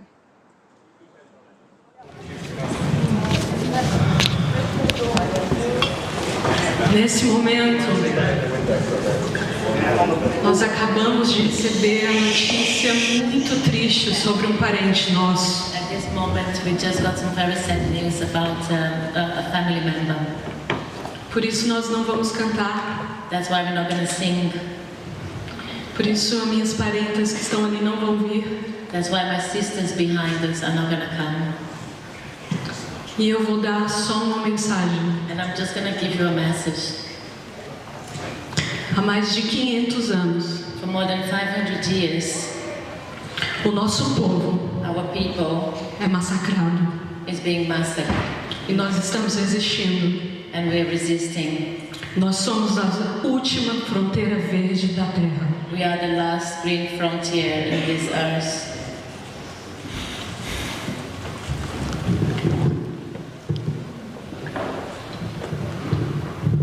Desde que os ancestrais since the ancestors dos europeus chegaram nas nossas terras, of the Europeans who arrived with us, os nossos corpos são estuprados, our bodies are being raped, massacrados, massacred, e as nossas terras and our soil são invadidas, are being invaded. Nós estamos aqui para falar para o mundo to tell the world que não existe solução climática sem povos indígenas. But there's no climate solution without indigenous people.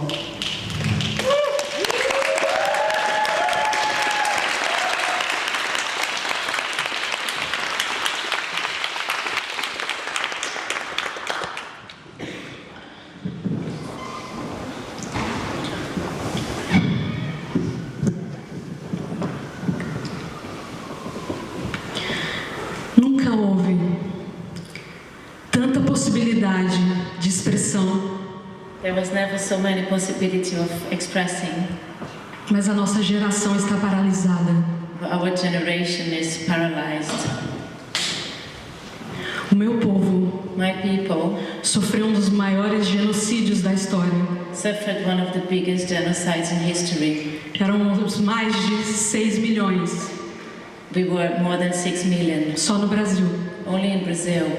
Hoje não chegamos a 1 milhão. Today we're not even 1 million. E o pensamento que está por trás disso, and the thought that is behind all of this, continua vivo, still alive, e governa o meu país, and governs my country.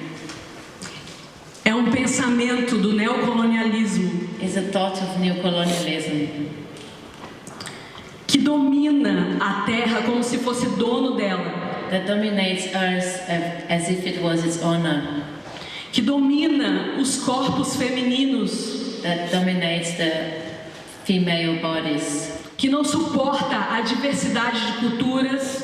That doesn't support the cultural diversity. Não suporta a diversidade de pensamentos. Can't stand the diversity of thought. E se coloca como soberano do mundo. And positions itself as the owner of the world. Como exterminadores da terra. Like exterminating the earth. É o pensamento que está como um câncer corroendo toda a terra. It's like a cancerous thought that is corroding earth. Mas nós, povos indígenas, but us, indigenous people, mesmo diante da pandemia, even in front of the pandemic, estamos nas ruas, we are on the streets, estamos lutando, we are fighting, colocando as nossas vidas em risco, putting our lives at risk. Mas essa luta não é só nossa. But this fight is not only ours. Nós estamos mantendo as florestas em pé e essas florestas sustentam toda a vida na terra. We are keeping the forest alive and this forest maintains life on Earth. Esse é um momento único. This is a unique moment.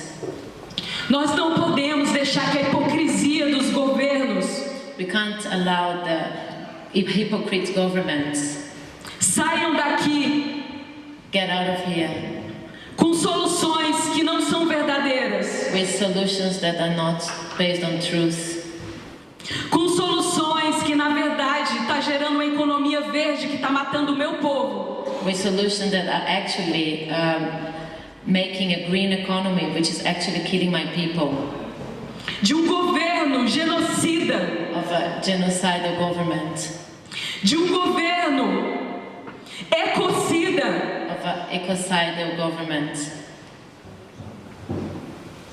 Nós precisamos de todos vocês. We need all of you.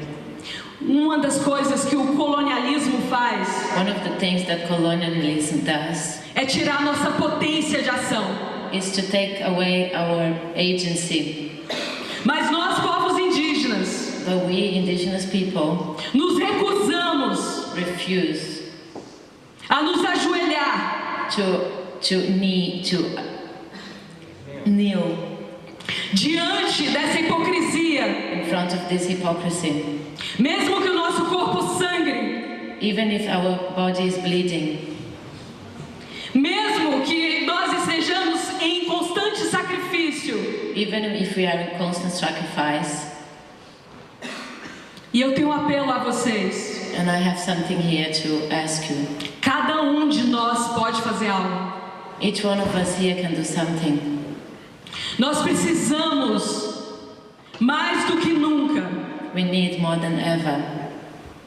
Essa é a causa da nossa geração. This is my generation's reason d'être. É a pauta mais urgente. It's the most urgent issue do planeta. Of Earth. E nós estamos caminhando para um abismo. And we are walking to an abyss. E cada de nós é responsável por isso. And each one of us is responsible for this. O que nós estamos fazendo? What are we doing? O que você pode fazer? What can you do? Cada de nós pode se levantar. Each one of us can stand up. E lutar por toda a vida na terra. And fight for all life on earth. Esse é o clamor da terra. This is Earth's calling. Nós, povos indígenas, we indigenous people, acreditamos que a mãe natureza, a terra, nos provê tudo. We believe that Mother Earth can provide us everything. E nos doa tudo. And give us everything. Por que nós, humanos, why we humans somos tão egoístas? Are so egocentric or selfish. Somos os únicos seres we are the only beings que só vivem por nós mesmos. That only lives for ourselves. E estamos nos tornando a real pandemia de todo mundo. And we are becoming the real pandemic of all. O que os nossos ancestrais falavam. What our ancestors spoke. Mas ninguém dava ouvidos. But no one heard. É que esse dia chegaria. Is that this day would come. Nós não precisamos de cientista para falar isso. We don't need scientists to tell us this. Os nossos ancestrais já falavam. Our ancestors used to say it. Toda a vida na Terra está em equilíbrio e está ligado. All life on Earth is in equilibrium and connected. Se você ataca esse equilíbrio, if you attack this equilibrium, a natureza vai voltar contra nós. Nature would fight against us. Tudo que nós plantamos, nós vamos colher. Everything that we planted, we're gonna receive. É um pensamento tão simples. It's such a simple thought. É um pensamento tão óbvio. It's such an obvious thought. Uma criança pode entender. Even a child can understand. Por que nós ainda caminhamos para uma vida sem sentido, nos consumindo todos os dias e consumindo a diversidade da vida? Why we walk every day in a senseless life that consumes the sensibility of everything? Se continuarmos assim, if we continue like this, Vocês nunca mais verão meu povo. You never again are going to see my people. Nós seremos os primeiros a ir. We are going to be the first ones to go. Por que tanto ódio contra nós? Why so much hatred against us?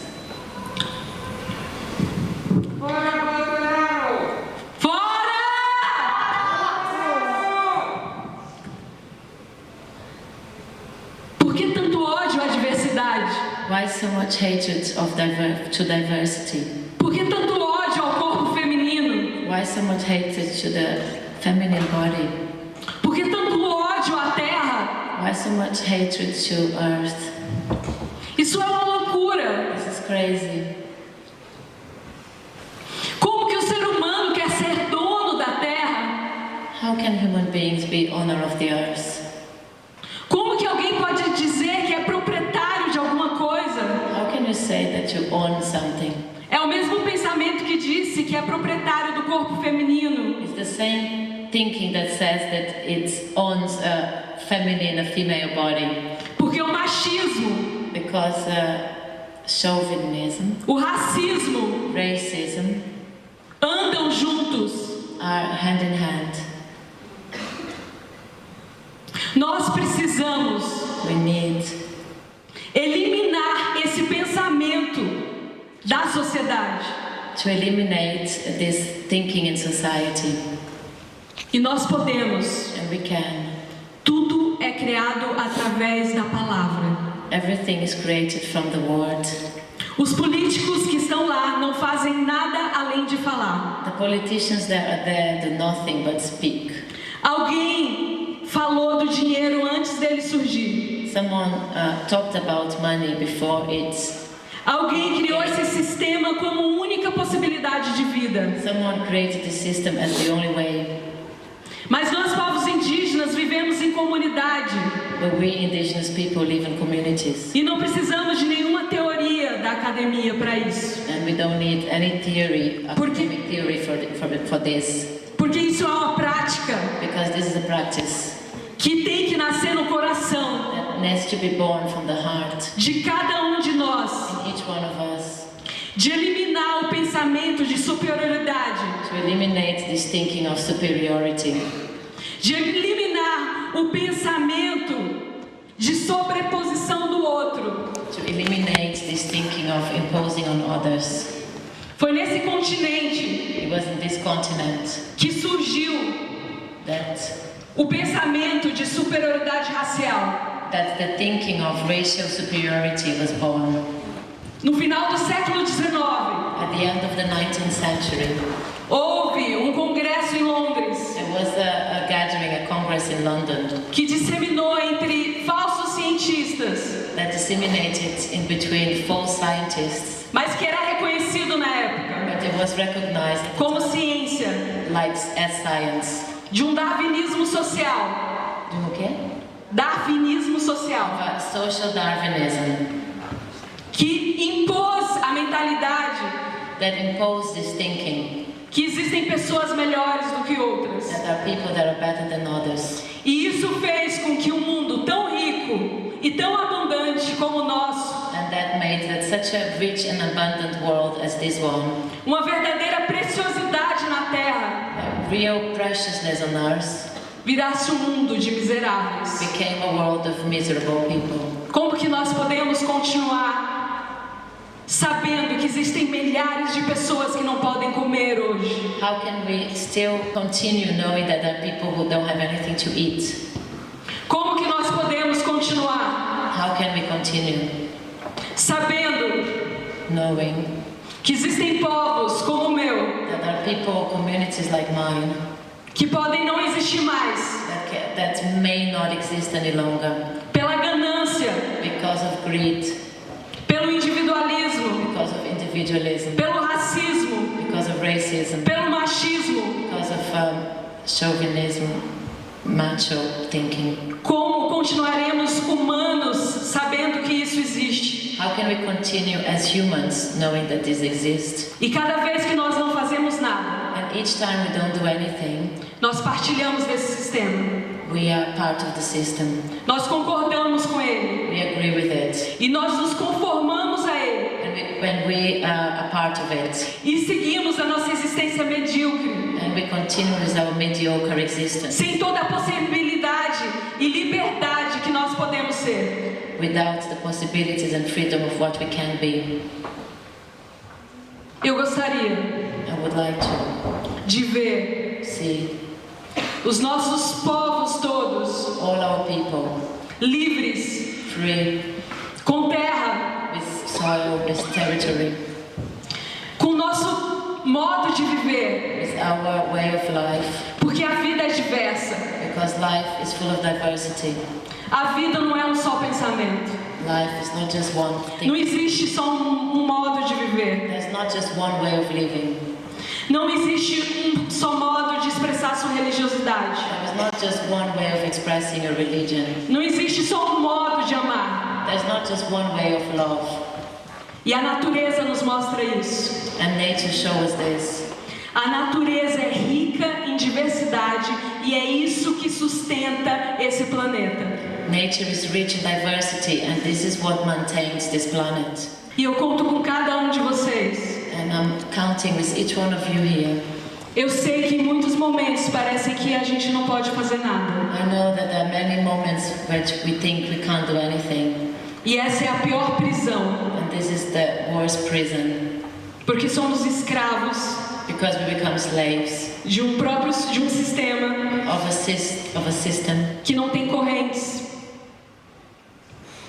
Que não tem correntes.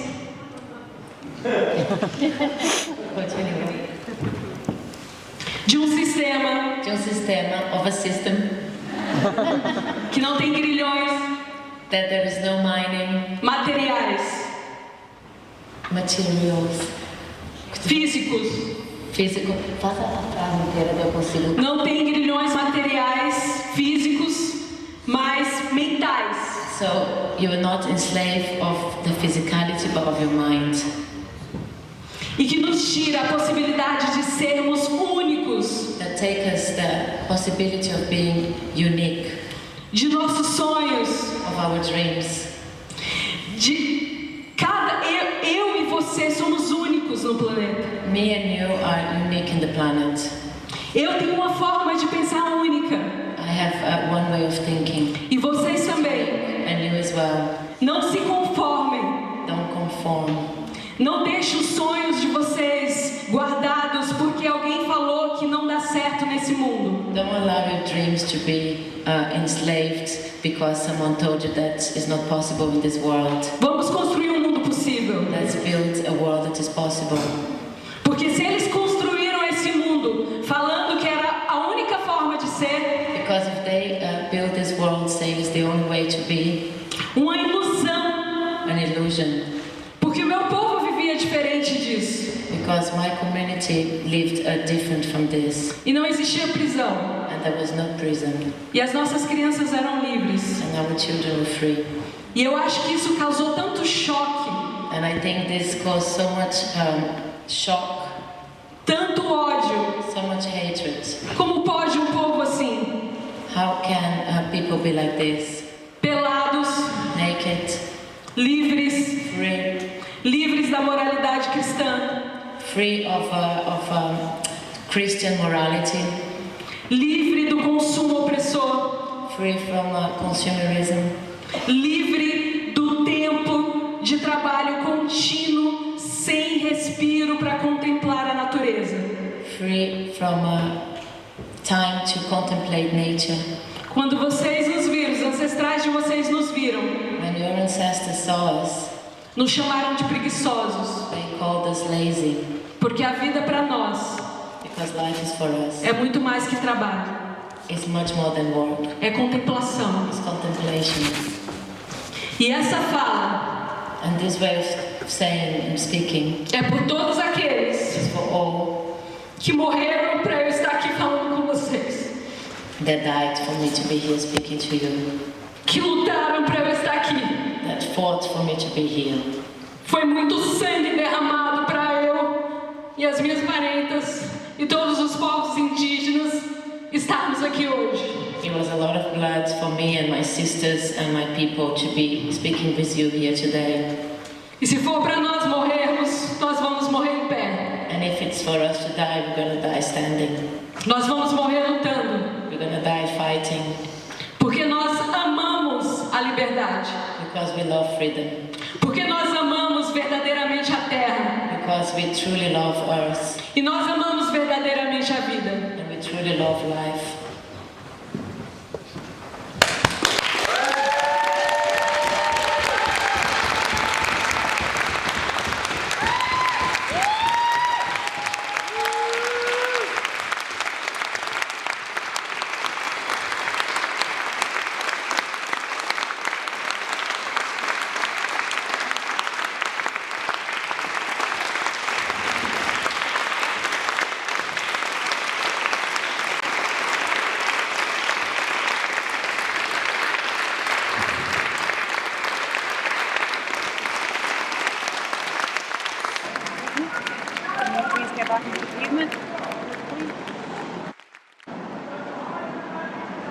So we're at JP Morgan Bank at the moment, and I've just been asked to get onto the pavement, so I can only show you the reverse of this this banner. But JP Morgan is claimed to be the world's dirtiest bank. You probably were able to see that much of it.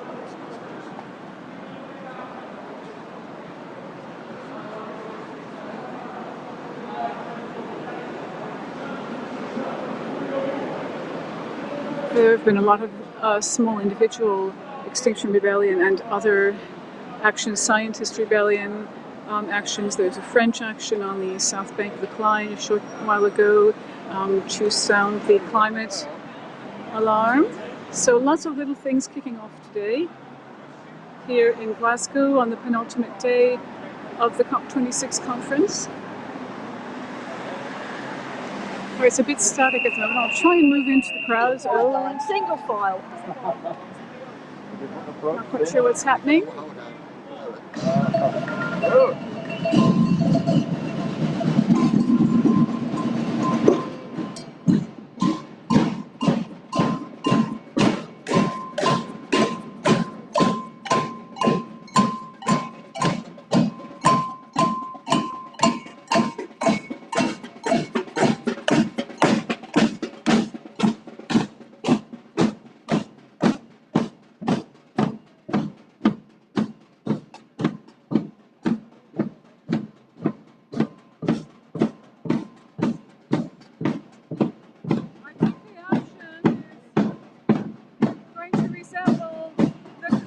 Of the walls of Jericho.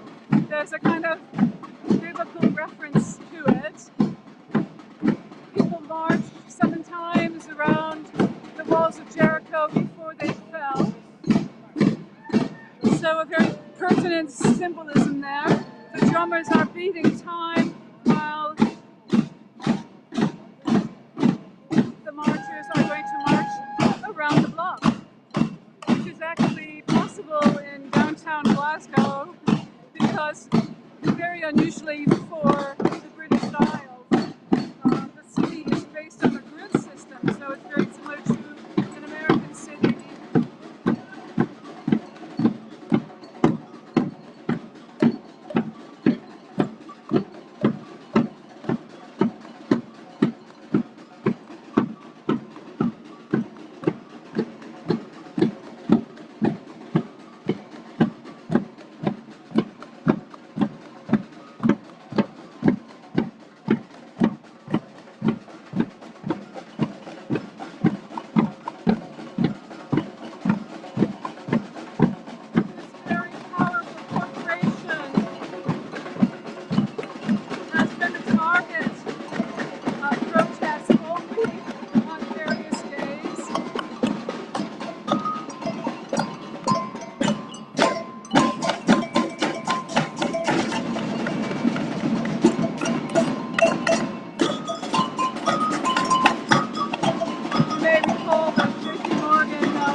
Other medical staff, medical professionals were actually dragged away,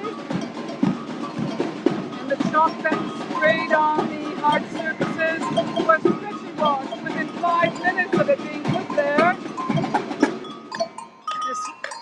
some very displeased people in high places who wouldn't even respect the word of a doctor or nurse or health worker about the perilous state that their continued funding of fossil fuels and other things which are disastrous for the earth are causing. These faceless people, they never come out to talk to us.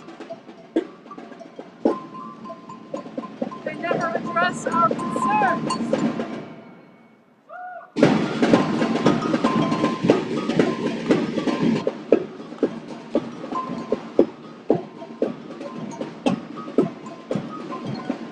So they're marching round. And probably just to have a second go.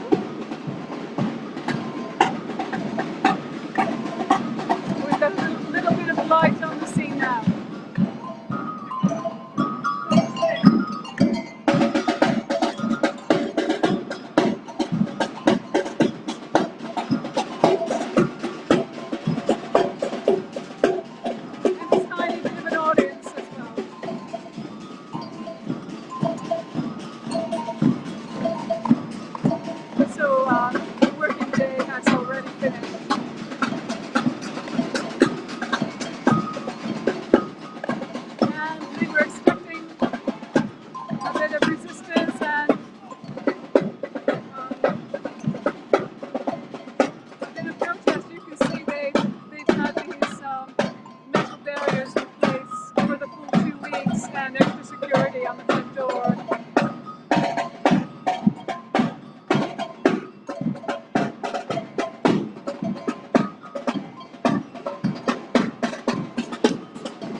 Behind the scenes is not good.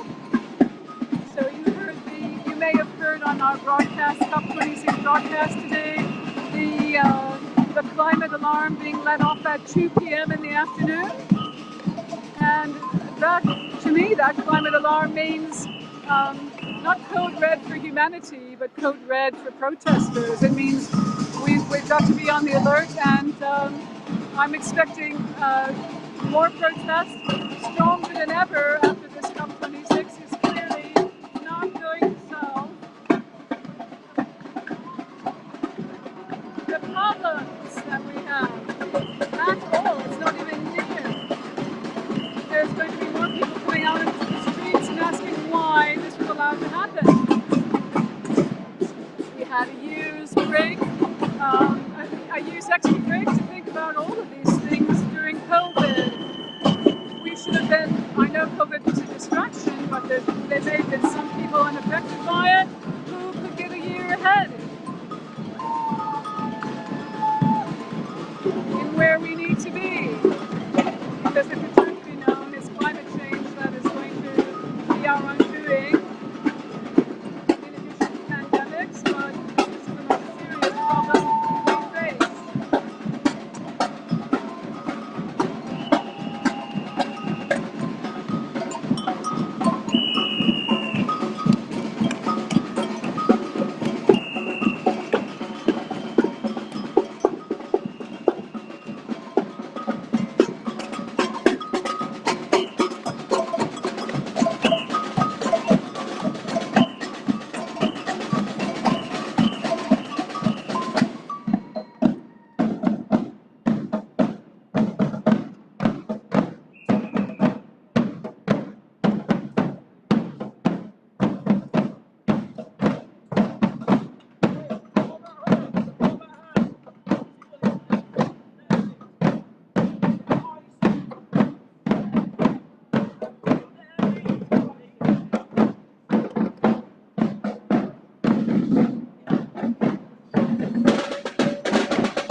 delegates from countries. I don't know whether that's absolutely true, but you can well imagine it.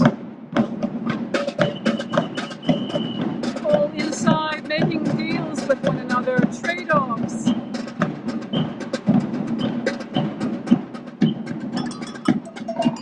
Which is, to my mind, reprehensible. Offshoring your carbon emissions to other countries, not on. Britain is particularly bad at that. As the host of COP this year, in their calculations, shipping and aviation don't even figure. And all of the goods that we demand from countries like China and other manufacturers in the Far East and elsewhere, it's considered none of our business with regards to emissions, when in fact we are causing them, so they should be on our shoulders. All of these things must be taken into account. Why are they not? Here come again. One time round.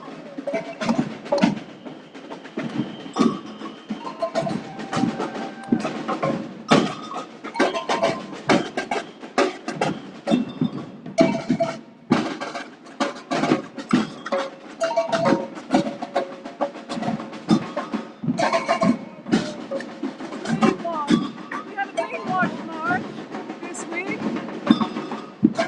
and we had our brilliant group from Bristol, I believe, the greenwash busters in their boiler suits and their special equipment attached to the back of their packs, which is meant to, with their hoses, that's meant to spray away all the greenwash. And there's tons of it here in Glasgow at the moment. Everywhere you look, every ad you see, you ask yourself, can I really trust this company to do what's in our best interests?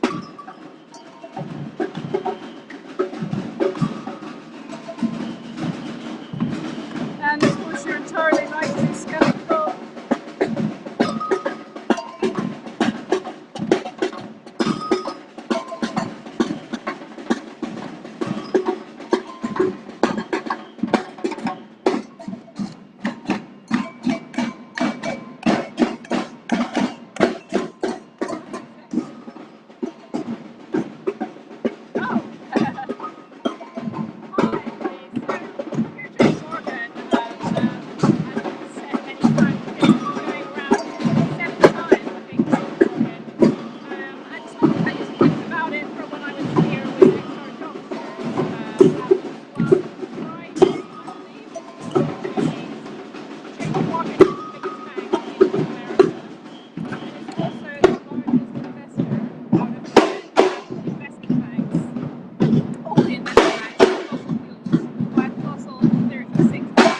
average salary of people who fly out of here is over £100,000 a year, and the people who live locally only benefit through the pollution.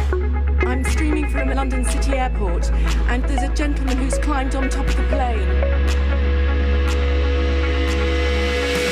In 1984 I did both Summer and Winter Paralympics. Didn't need lots of athletic prowess or strength. I couldn't believe that I actually pulled it off. And then I got my phone out and I started live streaming it. Okay, here I am, on top of a fucking aeroplane.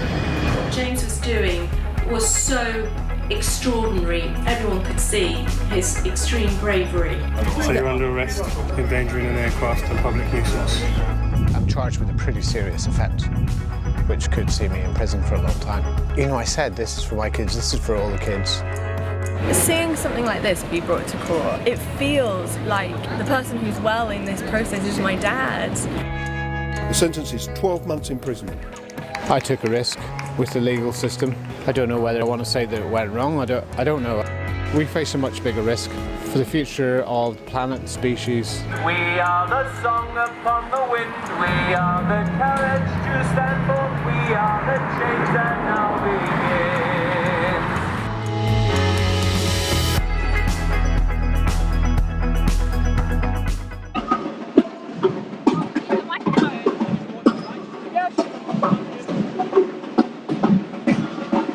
Do you want mine? Because we probably should say something, right?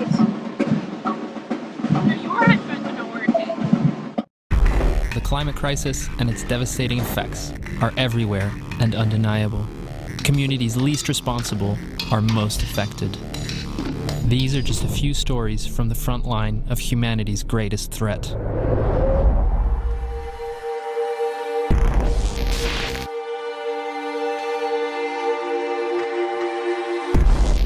I grew up seeing the impacts of the typhoons and the climate crisis. I grew up in a place that wasn't very urbanized. It was lots of huge trees. Houses were far apart. We'd have to listen to a battery-powered radio to listen if our city we had to evacuate. I would have to do my homework by the candlelight because there would be no electricity because of the raging typhoon outside. This is just something that I really grew up with. And this is already a story of privilege. Because last year, in the span of 3 weeks, we had 4 typhoons. And all of these are supposedly once-in-a-lifetime typhoons. Like the strength of them, they're being described as once-in-a-lifetime typhoons. But how many have I experienced? And I'm not even done with my lifetime, I hope. Sometimes I would wake up in the middle of the night and the floods have entered my room and I'd have to scoop it out. The city where our relatives were, floods sometimes reached 12 meters or 40 feet high, so second to third floors of buildings. We are so vulnerable to the climate crisis, but we are also fighting back so hard. We have no choice but to fight back. This is the planet that we're living on, that we're fighting for. I have this privilege, quote unquote, to choose to become an activist, while there are people who are forced into it almost because the consequences are worse. And in a way, we don't have a choice either because the climate crisis and the climate emergency is here, and we've seen that so clearly in the Philippines especially. And that was when I really decided to actively pursue environmental activism on a systemic change level.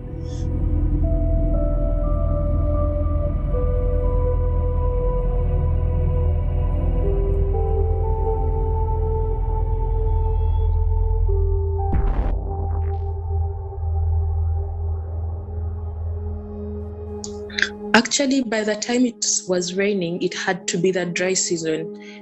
But then now that it has to be a wet season, it's dry.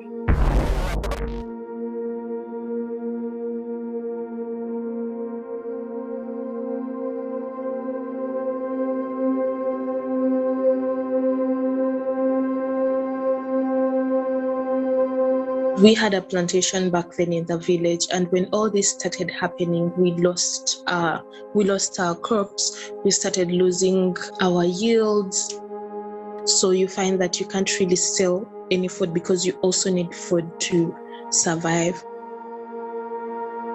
And then money went on reducing. There's a time when my dad couldn't afford to pay my tuition fees because we could no longer sell food. The yields were really very bad, and also we needed food to sustain ourselves. So I had to sit down for 3 months at home because school here is paid for, like you have to pay tuition fees in order to attain education. Since my dad couldn't afford, I couldn't go to school. And this is the case with very many children, very many. It breaks my heart because the same people that are suffering the same crisis are the same people who don't really know about it. And then that is how my activism started.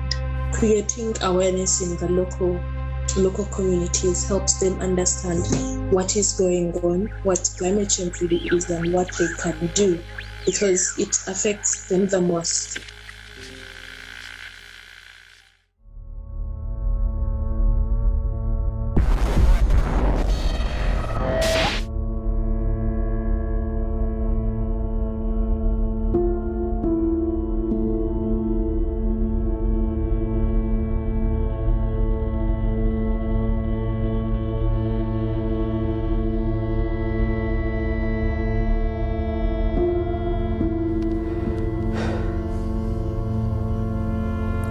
Rosa. You, I, and the rest of us only met recently, but it feels like it has been so much longer. Before camp, we had all been through the same difficulties for the last year because of the COVID crisis. We felt cut off from the world. At camp, we could finally be regular teenagers again. No masks, talking, hugging, and being carefree. We talked about how we, teenagers, were going to make the world a better place. This was supposed to be our summer, Rosa. Our summer of freedom. The water took you, Rosa. It happened so quickly. I still don't understand it. How could this happen to you, to us? The small, harmless stream had turned into a monster, and all I could think of was getting you out. I ran next to you, and I jumped in. I held you while the monster was raging around us and pulling us along with it. We had to get out. This isn't a movie, and I'm not a superhero.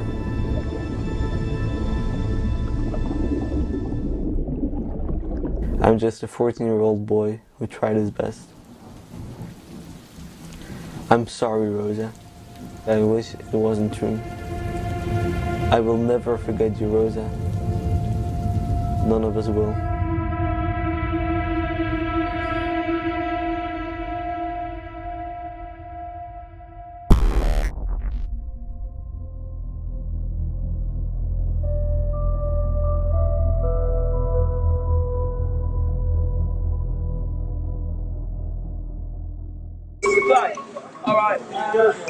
So we've been here at JP Morgan, going round it 7 times, effectively beating the bounds.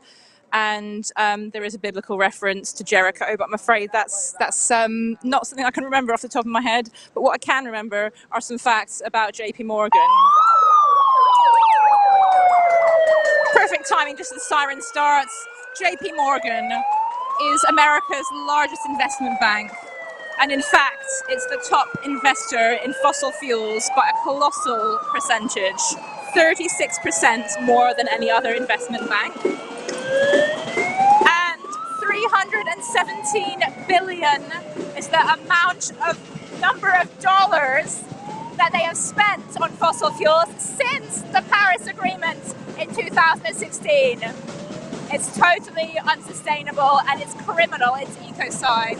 That's why Extinction Rebellion is here today, calling out JP Morgan as they have been for the past fortnight in several actions targeting this investment bank that has blood on its hands. It's contributing to ecocide, it's contributing to the ill health and the death of hundreds of thousands of people, if not millions, in the coming decades. They need to stop investing in fossil fuels now.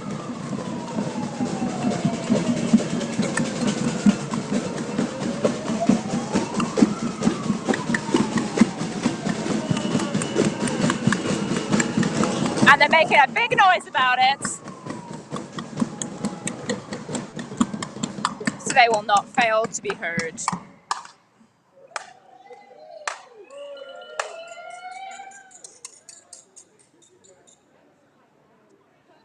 JP Morgan's offices, in fact, have been closed to the public, as you can see, this entire fortnight. Lots of security in front, lots of Harris fencing, ensuring that workers are not disrupted during COP26. We've still been able to have our say here about climate justice for all people, all our future's children. Stop funding ecocide. Stop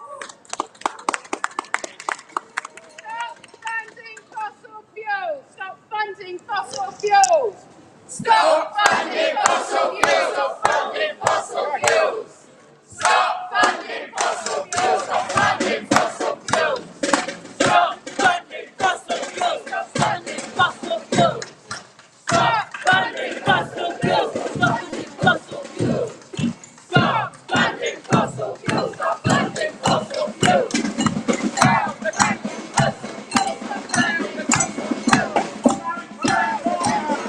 JP Morgan is also in bed with fossil fuel companies. ExxonMobil is the its third largest customer. ExxonMobil is, as you probably know, one of the biggest oil companies in the world, and they've been complicit in, they've got large LNG plants, one new one in Papua New Guinea, where there are quite a few problems with interfering with local politics, really, a very dodgy situation. Exxon also has large refineries. They've got one in Southampton, which is the biggest in the UK. And they have their fingers in fossil fuel pies all around the world. So JP Morgan is complicit in extending the life of fossil fuels beyond the ethical point. In fact, their own climate scientists found out about what would happen to the temperatures on the Earth if fossil fuels continued to be produced and burned. They found that out 40 years ago. That's been proven in the US congressional hearings, I believe, very recently in 2019. It's proven that Shell did know.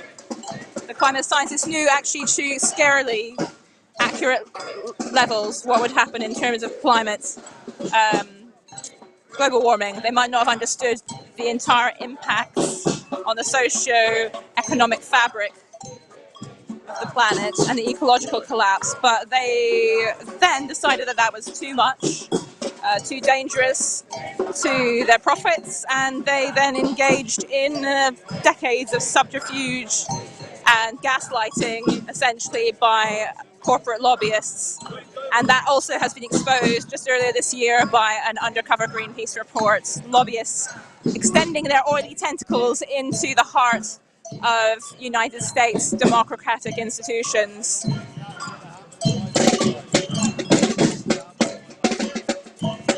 And that was a lobbyist who was in a sting operation. He thought that he was on a phone call with a headhunter. And in fact, it was a Greenpeace journalist, and he was naming specific representatives that were more likely than others to hear Exxon's messaging. So it's a very, very scary and unjust situation that we find ourselves in. And did you know that at COP26, actually, there are more fossil fuel representatives as delegates in the Blue Zone than there are members of any single country delegation, and that is fundamentally wrong.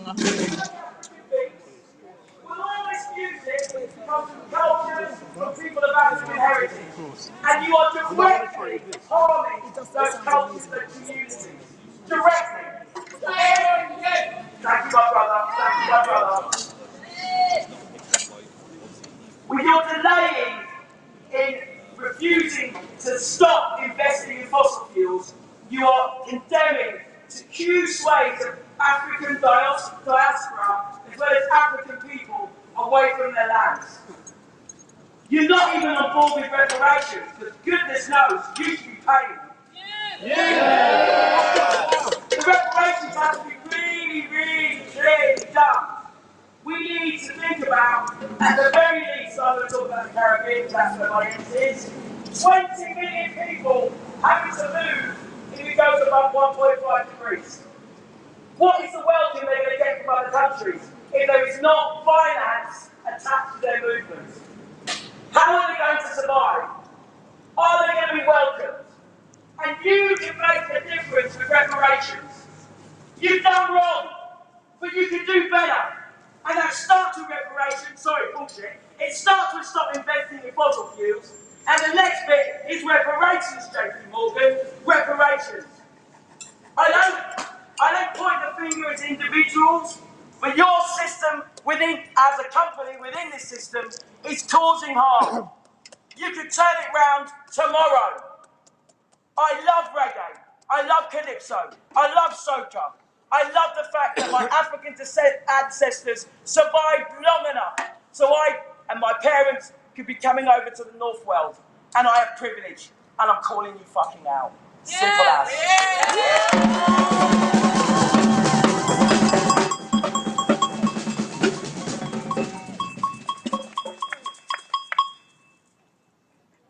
Who needs music now that's way too heavy?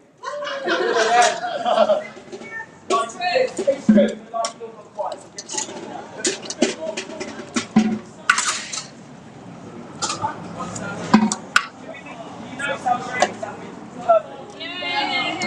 We do samba reggae?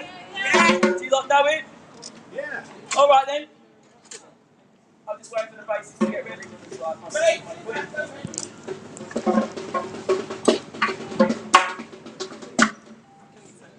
I'm going to find myself inside a samba band now. We ready? Yeah. 1, 2, 1, 2, 3, 4.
So glad that the speaker just now talked really, really movingly and sincerely about their African heritage and how people of colour and people who live in the global south and have moved here have been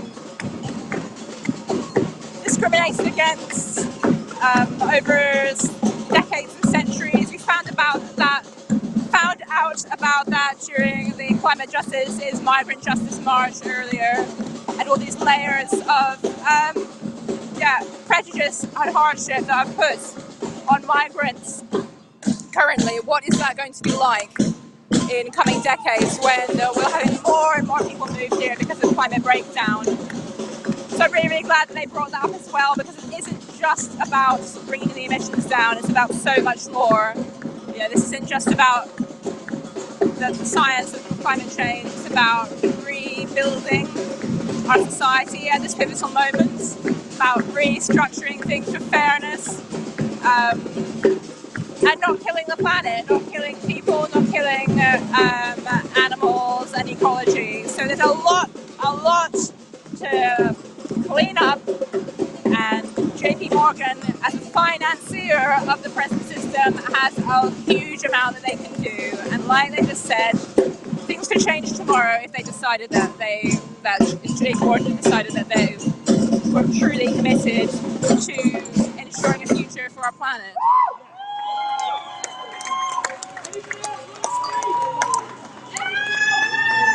So I think we've seen enough of JP Morgan for today, and we're going to go to something that happened earlier on near the Blue Zone, which was a die-in, and it was all about Remembrance Day. It's funny to think that it's actually Remembrance Day because we've been here in a whirlwind for 2 weeks, but it has come upon us. And it's about remembering all the people who've died so far from climate change. And I believe it's about 250,000 excess deaths the World Health Organization has said is going to occur from climate change per year now. So let's go over to see that action, remember the climate dead. Everybody, my name's Todd and I'm here outside the Blue Zone in Glasgow at COP26. Today is of course Remembrance Day and we're approaching 11 o'clock. Can someone just give me a thumbs up to make sure you've got my sound all loud and clear if possible, and we'll get going on the live stream. But I'm just going to pan the camera around.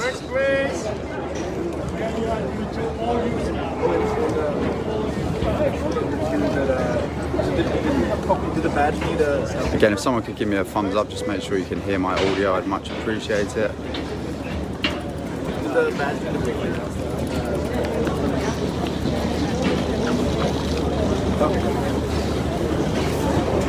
So here we are, we've got activists that have staged a die-in outside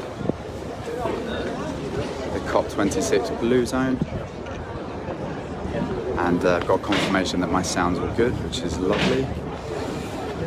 So we can see the activists here. Got death certificates. Climate death, air pollution, Glasgow, June 2020. Of course, 1 in 5 now die prematurely due to toxic air that we're breathing.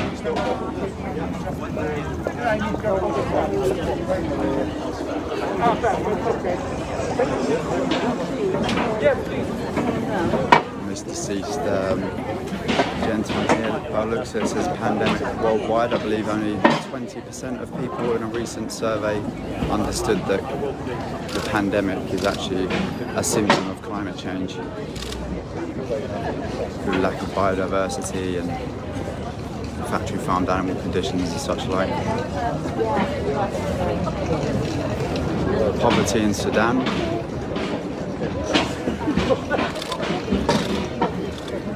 The Institute for Economics and Peace forecast 1.2 billion climate refugees by 2050.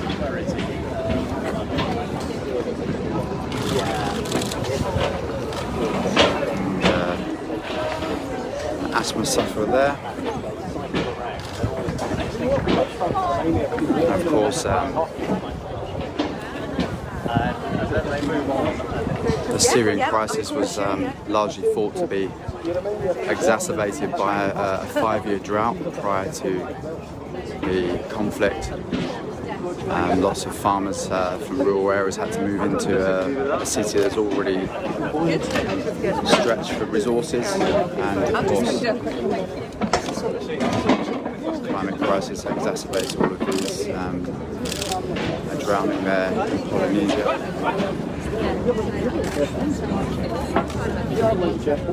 Burning in the USA. Record-breaking forest fires we've seen in the last few years, as well as a heat dome in North America, and heat exhaustion there in Brazil. Of course, we've got the likelihood of reaching the wet bulb temperature, 32 degrees wet bulb.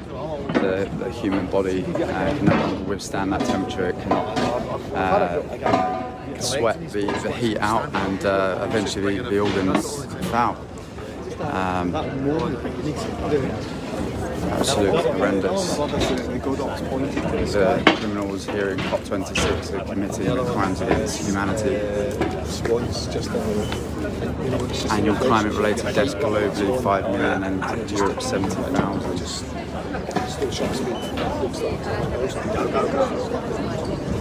Leaders in this building in front of me, of course, committing crimes against humanity, acts of genocide. Drowning in the Philippines there.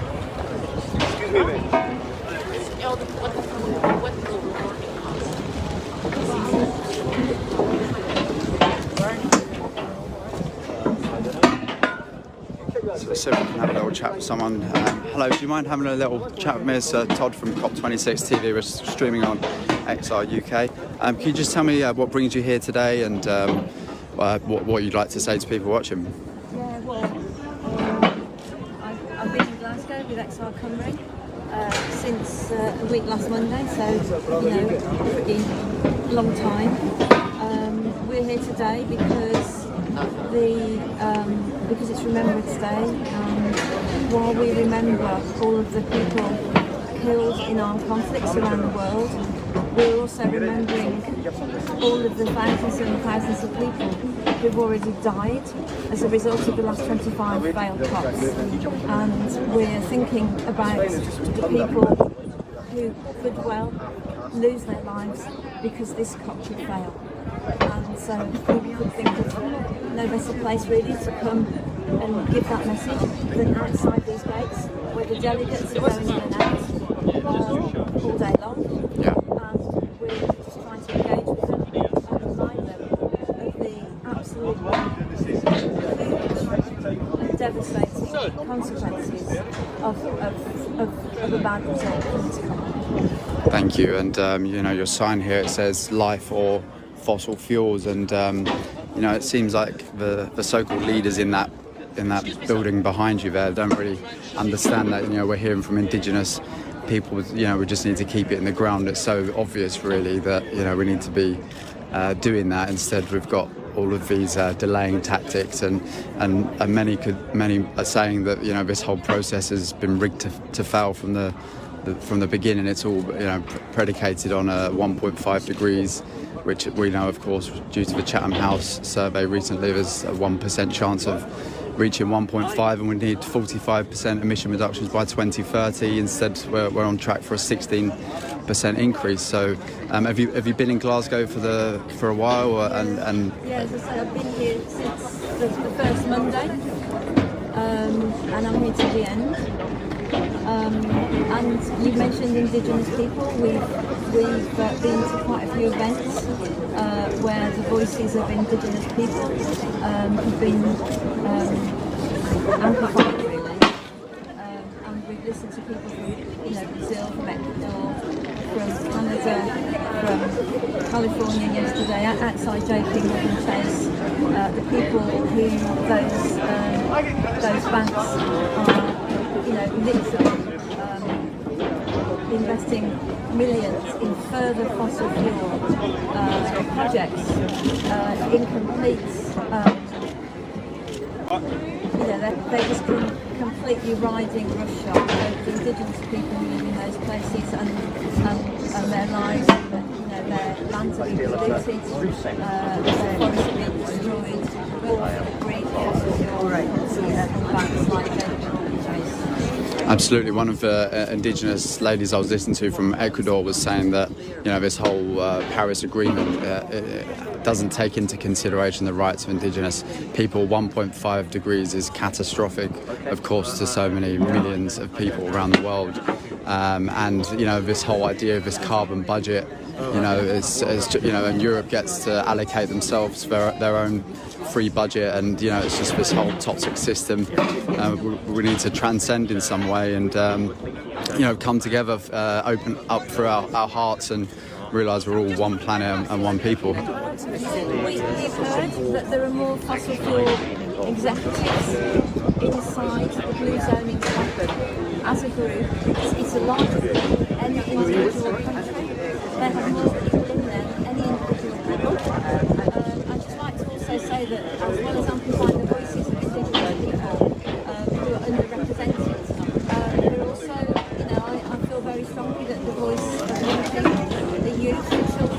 are not represented in there. They're not represented as that they need these people to give them. It's scandalous. It's disgraceful. Thank you. I'm just going to have a little continue around, and thanks very much for talking to us. Appreciate it. There you go. If you're just joining us, welcome. We're just outside the blue zone at COP26 this morning as we approach 11 o'clock remembrance. We have activists on the ground here, staging a dying. I don't know what made me do that though. Highlighting the genocidal policies of our so-called leaders right now, committing crimes against humanity.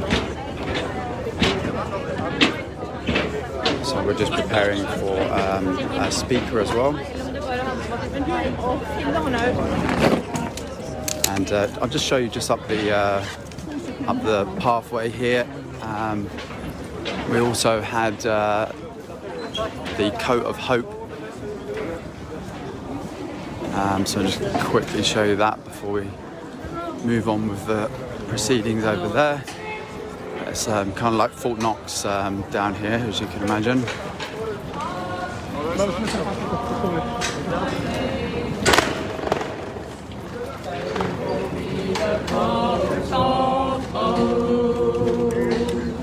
So here's my invitation, come and make me believe. Unmark your hopes on blanket and also them into me. A coat that's made by everyone, for everyone to wear, to feel my It's really important to send this message out to the delegates that are going inside today. The coat of hope there is travelled up. Many people stitching their wishes on there, and each person that gets to wear the coat has an opportunity to feel a connection to all beings on Mother Earth, and have the song sung from them as well. So we're just going to listen to this speaker here. The East China Council Court has said that you only have less than 1% chance of staying under 1.5 degrees, even if governments follow their pledges. So we're here highlighting that, calling on world leaders to act with boldness and courage in this last day of the COP, and to take the necessary radical change, make the necessary radical changes to transform. So hello there, good morning. If you've just joined us, we're outside the blue zone of COP26, where the failure of the world leaders has happened in the last week and a half as we draw towards the end now. And as we approach 11 o'clock, we have activists here staging a die-in, highlighting the countless deaths that have already occurred due to the actions of our so-called leaders and this carbon economy that we are dependent on currently.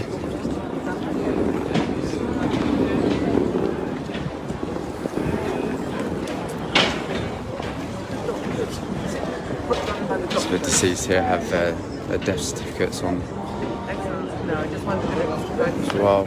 Air pollution, pandemic, poverty, asthma, burning, heat exhaustion, disease, drowning.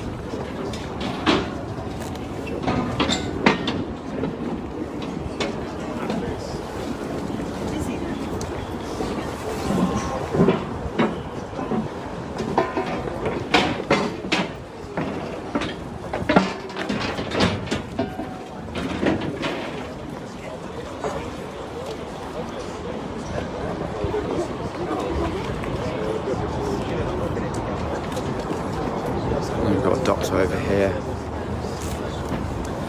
Hi there, good morning.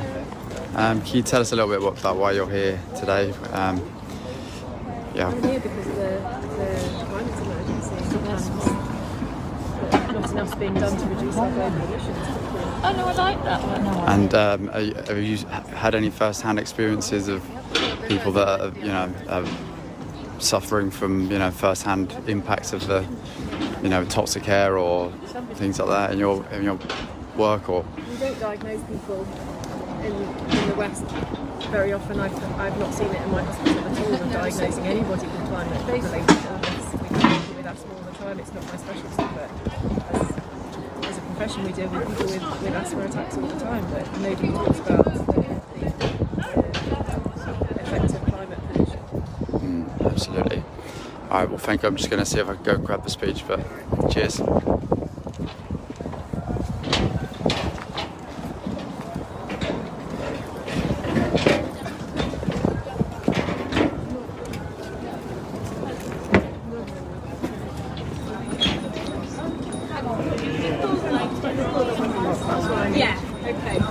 First bit, which I thought the first introduction was great.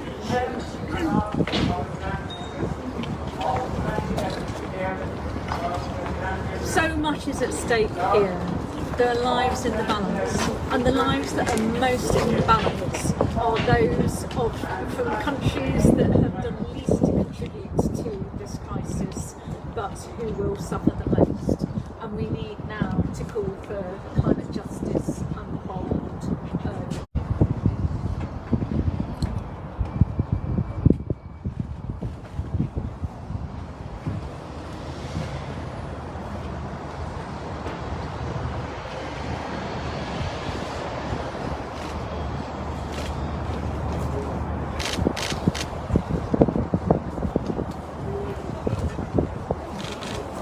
Thank you.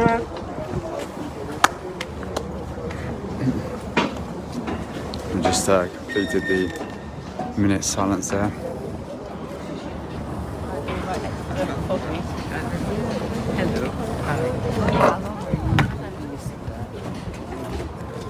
So I lost track of the time myself. I just saw everyone standing and paying their tribute to those that have fallen before us, and of course millions more that will die as a result of the instabilities we're seeing in the world. I was saying earlier about the exacerbating factor of the 5-year drought in Syria, and I was learning from an indigenous activist from Africa recently that because of the freezing level, which is at a certain altitude, and then it changes. Obviously, it's getting much higher because of the heating effects, and many of the communities that traditionally lived up in the mountains in Africa have had to come down to lower lands, and this has caused conflicts and breakdown of states, in fact, in African countries. And of course, none of this is attributed to the ecocidal destruction or the genocidal destruction of our planet due to this carbon economy.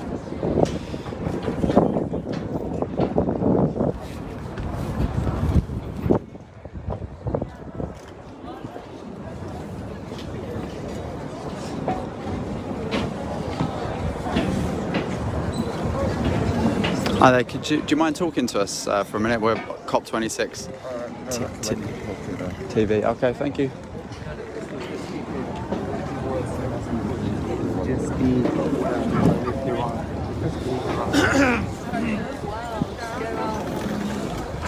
Good morning.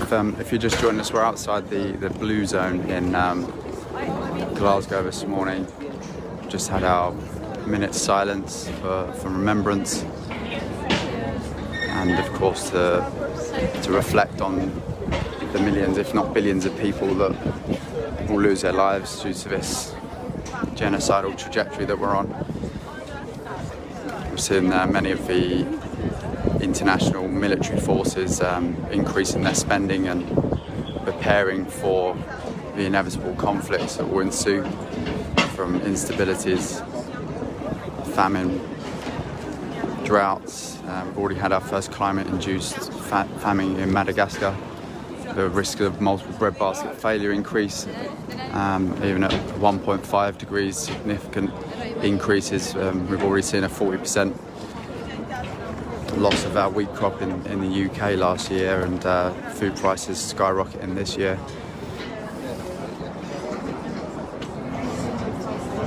But of course, the military would just rather spend more money than actually address the root cause. And earlier in the week, we was down at BAE Systems, highlighting the role of the military-industrial complex in the climate and ecological emergency that ultimately profits from war. And most of the wars that we've seen in recent times have been linked to oil, of course. Just going to see if we can have a chat with the lady here shortly.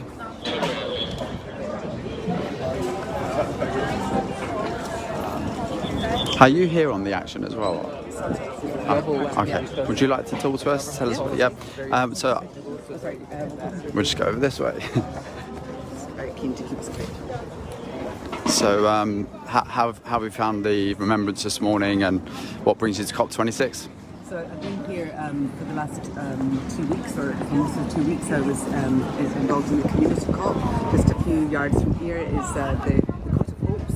So singing about the hopes and fears of people as we come towards the final conclusions of COP26, which sadly, on the face of it, are not going to produce the results we need. So I'm here from Christian Climate Action, which is part of the Christian element of the Extinction Rebellion. We've done a few die-ins actually at Glasgow Central Station, and we find that the die-ins actually help people to understand that there are real human beings involved in this. People who have already died, people who are dying now, and people who will die in the future. This is not an impersonal tragedy, it's something that's happening to real people. And so we're here to remind people that of the particular problem that the women and men in that conference are not thinking about the people involved. They're thinking about legal documents, they're thinking about commercial agreements. We have 500 delegates from the fossil fuel companies who, for whatever reason, don't seem to understand that if we don't do something about cutting down fossil fuels, the humanity is going to perish in the very near future. My children, my grandchildren will perish as a result of CO2 emissions. And it is quite an easy thing to say, but we need to look at how we can reduce fossil fuels, and we need to look at how we can reduce coal. But everyone has a part to play, but particularly at the moment, the people who are involved in COP26. And we're hoping that they will actually step up and actually do something that will make a difference. Thank you. And I mean, so far we haven't really seen that ambition we was hoping for. You mentioned all those fossil fuel delegates, more than any state present, but then the even mention of fossil fuels in the draft agreement is completely omitted, isn't it? So. And the previous 25 agreements have omitted fossil fuels. It's like the elephant in the room that is not being allowed to be talked about because of money, and no one is going to escape from this climate emergency. It seems mad that these people are somehow continuing to think on a purely commercial basis when the future of humanity is at stake. And I cannot understand the cognitive dissonance that is going in their heads. I'm trying to understand this. I simply cannot understand how they can think on the one hand, yes, there is a climate emergency, and the other, but we've still got to deliver public service revenues. And in the short term, I can understand that. I'm from a business background, but when the stakes are so high, we really have to do something. We have to do it now. Brilliant. Thanks so much for talking to us. Cheers.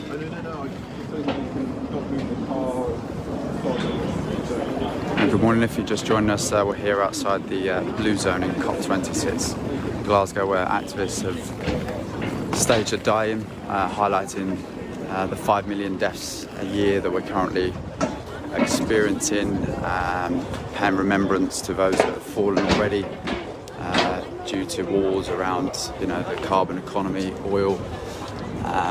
Saying here that annual climate-related deaths are 5 million globally and 70,000 in Europe, where obviously we have the centre of the financial industries that are perpetuating this. In London alone, their financial sector is responsible for 15% of the global carbon economy, and 50% of all of the insurance companies operate out of the UK. And of course we also champion the PR strategies, you know, the lobbying tactics that are allowing this to go on. But we just claim, of course, that we're only responsible for 1% of emissions, and try and frame it that we need to blame it on other countries.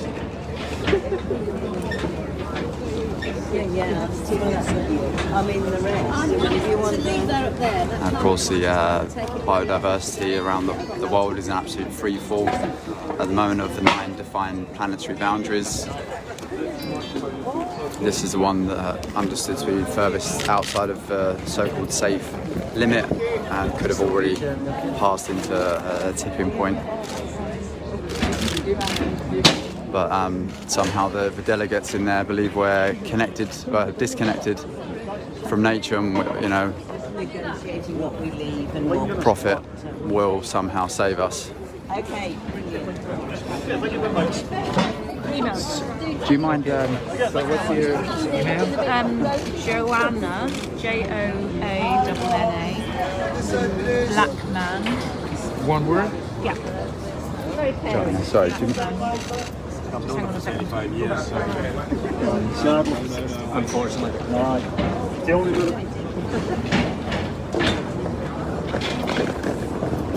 There's been lots of media attention for once. It's been quite interesting in that sense, being down here and having lots of cameras. Mind you, looking at the front pages this morning, you would be forgiven for not realising that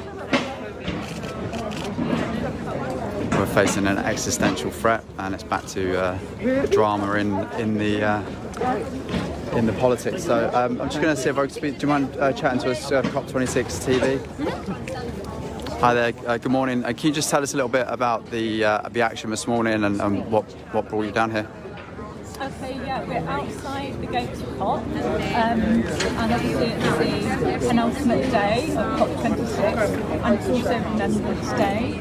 And we're here remembering the people that have died in conflicts and wars, and also the millions of people that have already died as a result of the failure of previous COPs, 25 previous COPs, and the people that will inevitably die as a result of the failure of this one. We sorry. Yeah, sure. Just my brain. I've just been No, talking to too many no people. worries, Sorry, no worries. Just gonna have a moment. Okay. I have actually already done an interview with, you know, Zoe. We're live at the minute, but yeah, that's okay. But yeah, if you're okay to carry on. Yeah. Yes, there is so much at stake. Our lives are in a balance, and the lives that are most in balance are people from the global south, from countries that have done least to contribute to the climate crisis. And so we definitely need climate justice. We are aiming for climate justice and a fair and just transition to a sustainable economy and society. And we need bold and urgent action from our sort of leaders in politics. And how are you? You know, it's been an incredibly emotional week and a half for me, you know, ups and downs, and you know, I think many of us are feeling quite exhausted from the conversations we've been having and seeing the lack of, you know, any meaningful action. Of course, we knew the process was rigged to fail, but you know, we had to show up anyway in that sense. How are you doing? Yeah, I mean, you know, yeah, emotionally all over the place. It's just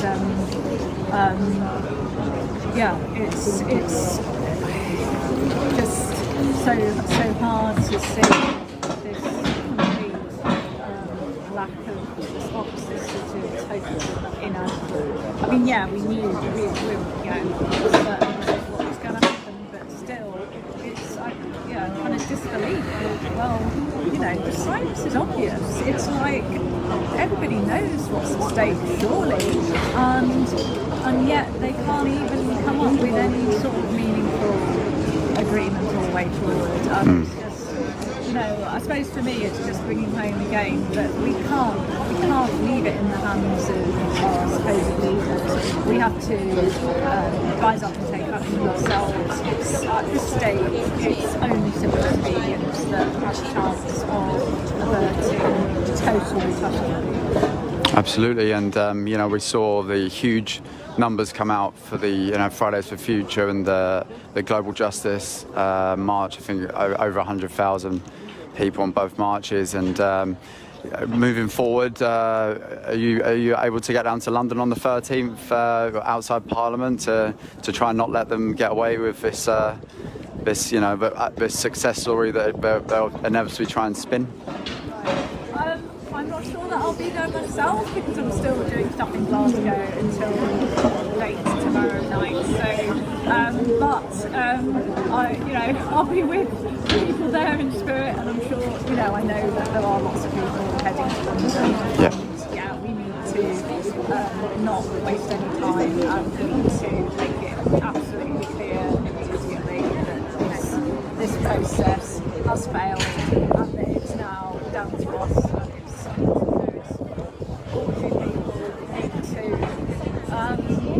To rise up and to say this is a shambolic failure, and we've got to resist and obstruct and disrupt the fossil fuel industry and all the other carbon-intensive industries and our governments. Thank you so much for talking to us, and appreciate how tiring this must be for you, and rest up and take care. Thanks for the chat. Cheers. Bye bye.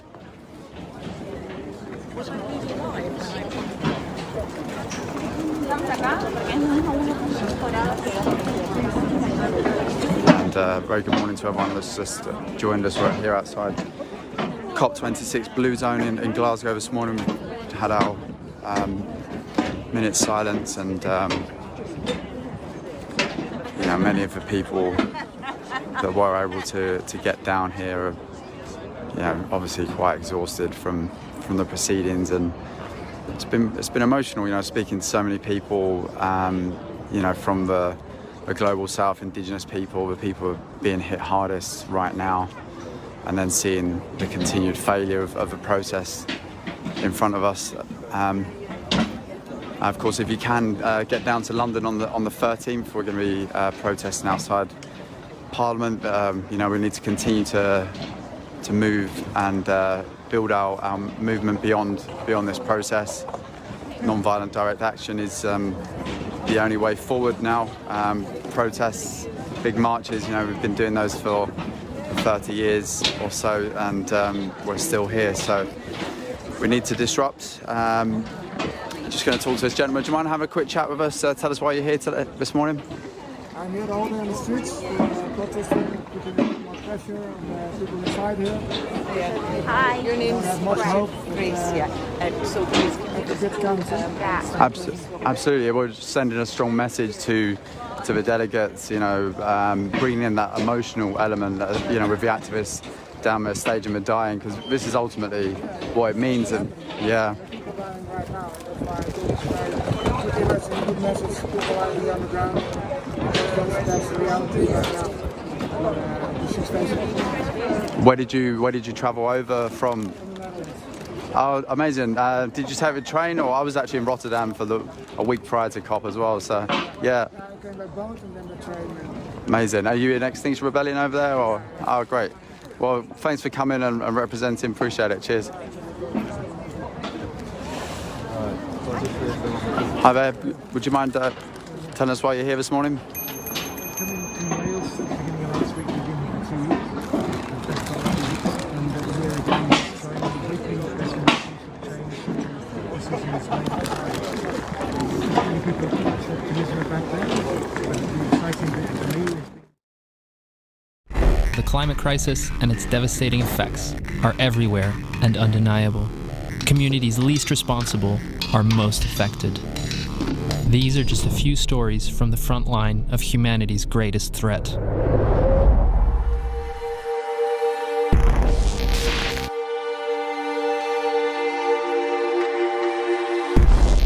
I grew up seeing the impacts of the typhoons and the climate crisis.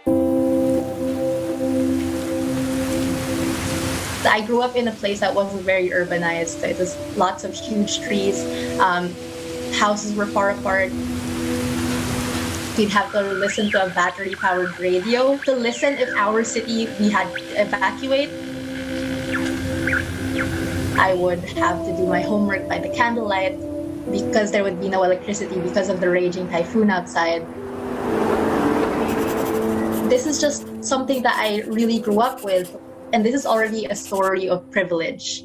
Because last year, in the span of 3 weeks, we had 4 typhoons, and all of these are supposedly once-in-a-lifetime typhoons. Like the strength of them, they're being described as once-in-a-lifetime typhoons. But how many have I experienced? And I'm not even done with my lifetime, I hope. Sometimes I would wake up in the middle of the night and the floods have entered my room and I'd have to scoop it out.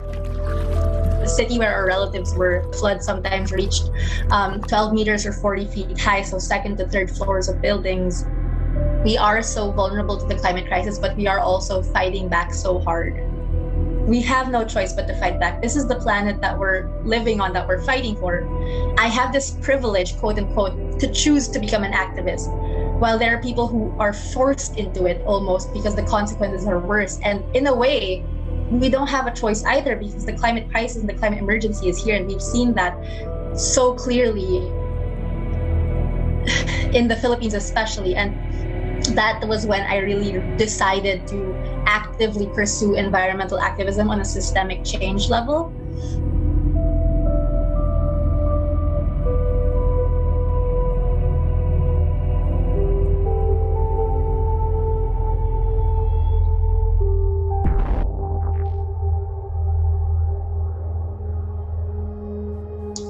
Actually, by the time it was raining, it had to be the dry season. But then now that it has to be a wet season, it's dry.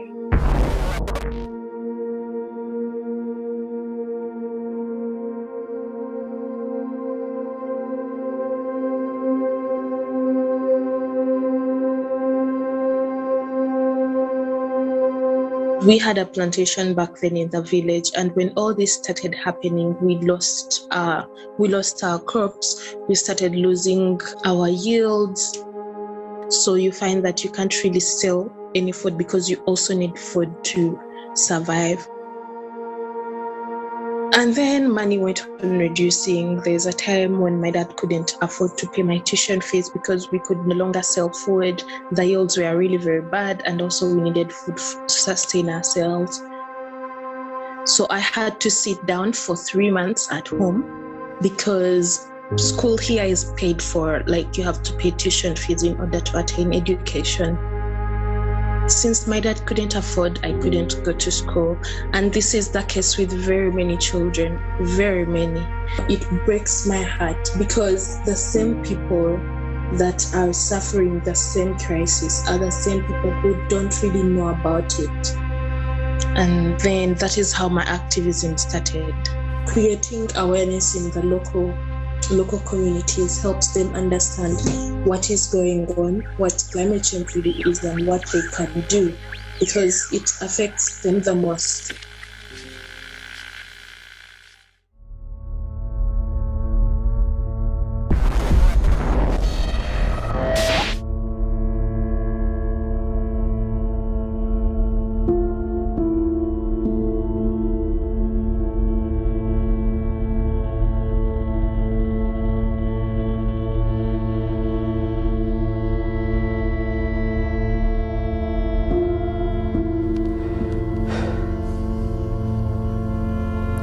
Rosa, you, I, and the rest of us only met recently, but it feels like it has been so much longer. Before camp, we had all been through the same difficulties for the last year because of the COVID crisis. We felt cut off from the world. At camp, we could finally be regular teenagers again. No masks, talking, hugging, and being carefree. We talked about how we, teenagers, were going to make the world a better place. This was supposed to be our summer, Rosa. Our summer of freedom. The water took you, Rosa. It happened so quickly. I still don't understand it. How could this happen to you, to us? The small, harmless stream had turned into a monster, and all I could think of was getting you out. I ran next to you, and I jumped in. I held you while the monster was raging around us and pulling us along with it. We had to get out. This isn't a movie, and I'm not a superhero.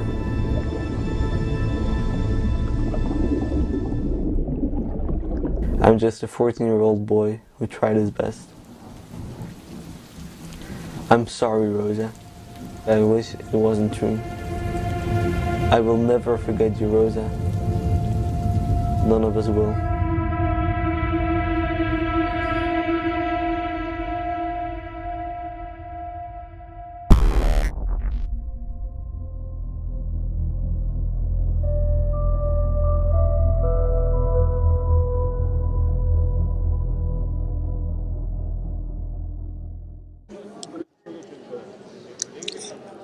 Good evening and welcome to COP, another bad hair day for me, Nicolás Eliades, in the blue zone. So this is COP in and COP out.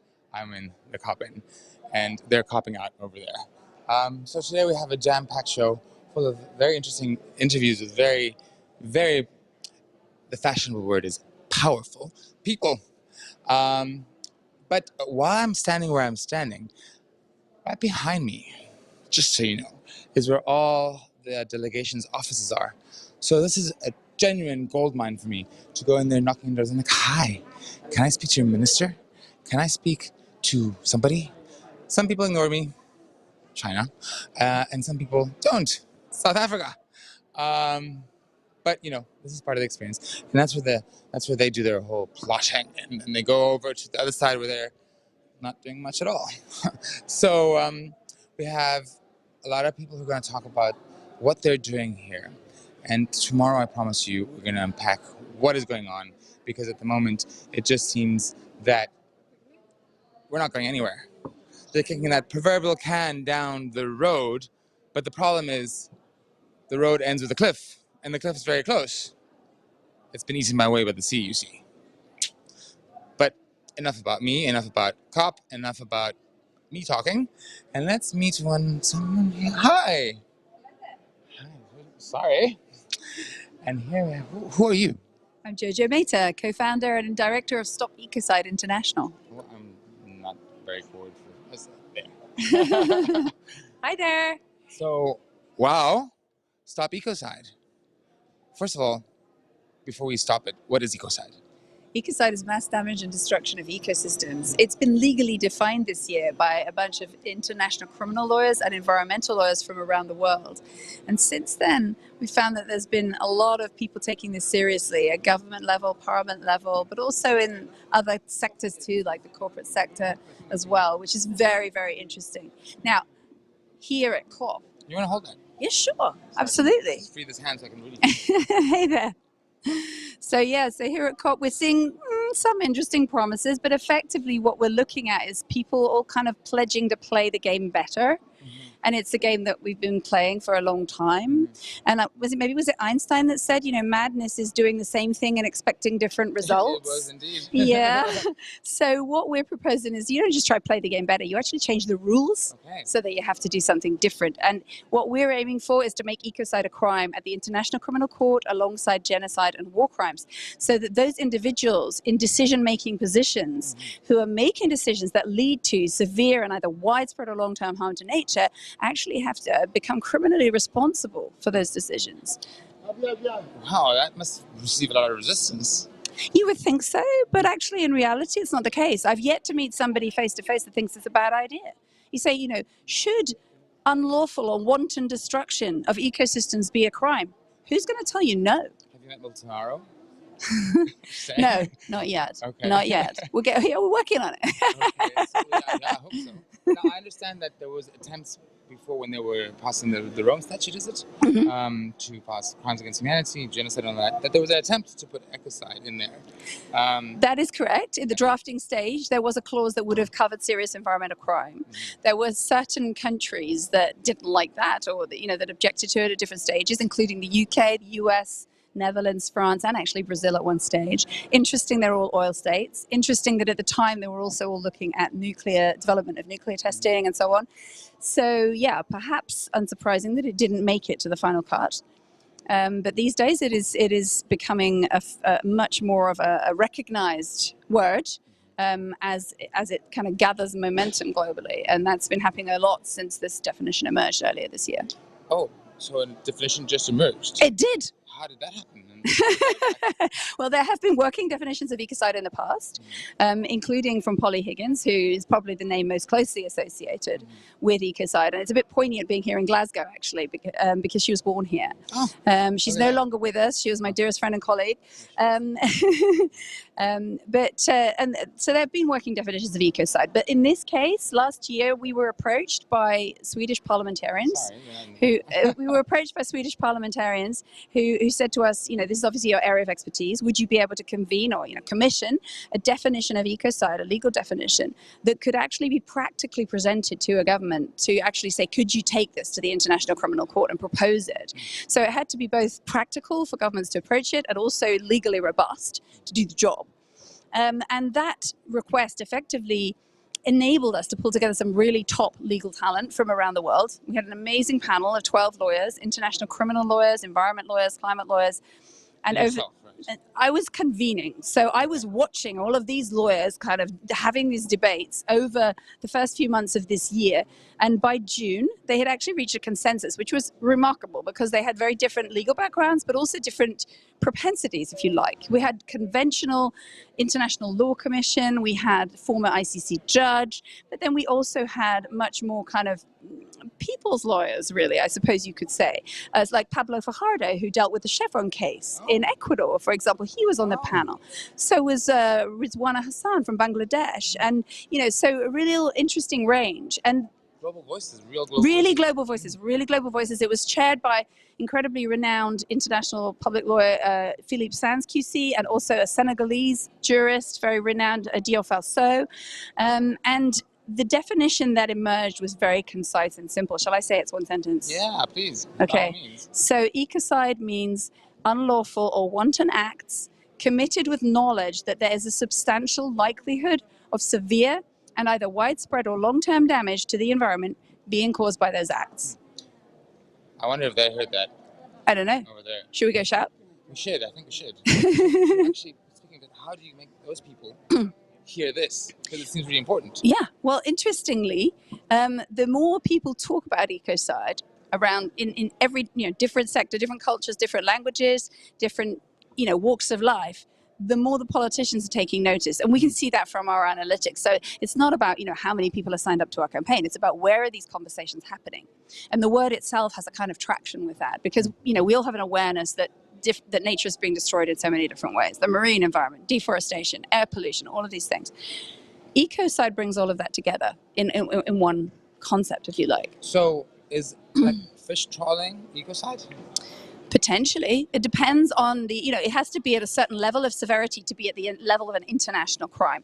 But of course, one of the amazing potentials, if you like, of criminalizing ecocide at the highest level is you actually start to shift the mindset. Because what we're looking at here really is about the kind of logical conclusion of a mindset of domination, a mindset of separation, of alienation, of treating nature as a bank of resources, rather than as something that we're deeply intertwined with.